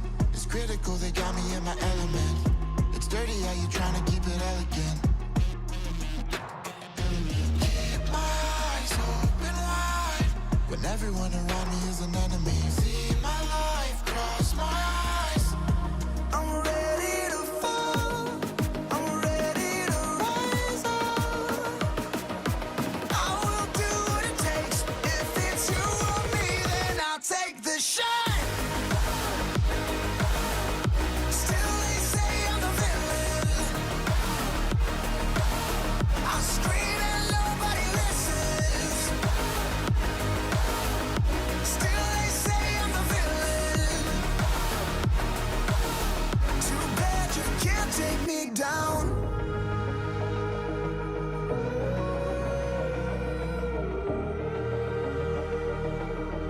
Too bad you can't take me down. You can't take me down. I'm ready to fall. I'm ready to rise up. I will do what it takes. I'll run blind straight into the flames. Watch me burn, alone in the shadows. I'll carry you home on my back. If it's you or me, then I'll take the shot. Still they say I'm a villain. I scream and nobody listens. Still they say I'm a villain. Too bad you can't take me down.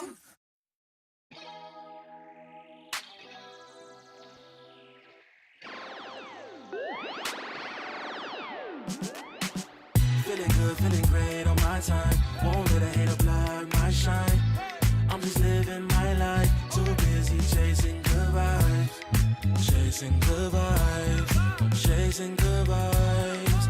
Chasing good vibes. Too busy chasing good vibes. I'm feeling good, feeling great now. A hater can't play with my day now. Get that negativity out of my face now. In my city, I'm the man on my state now. Yeah, I'm living life to the fullest. Baby girl, you're talking to the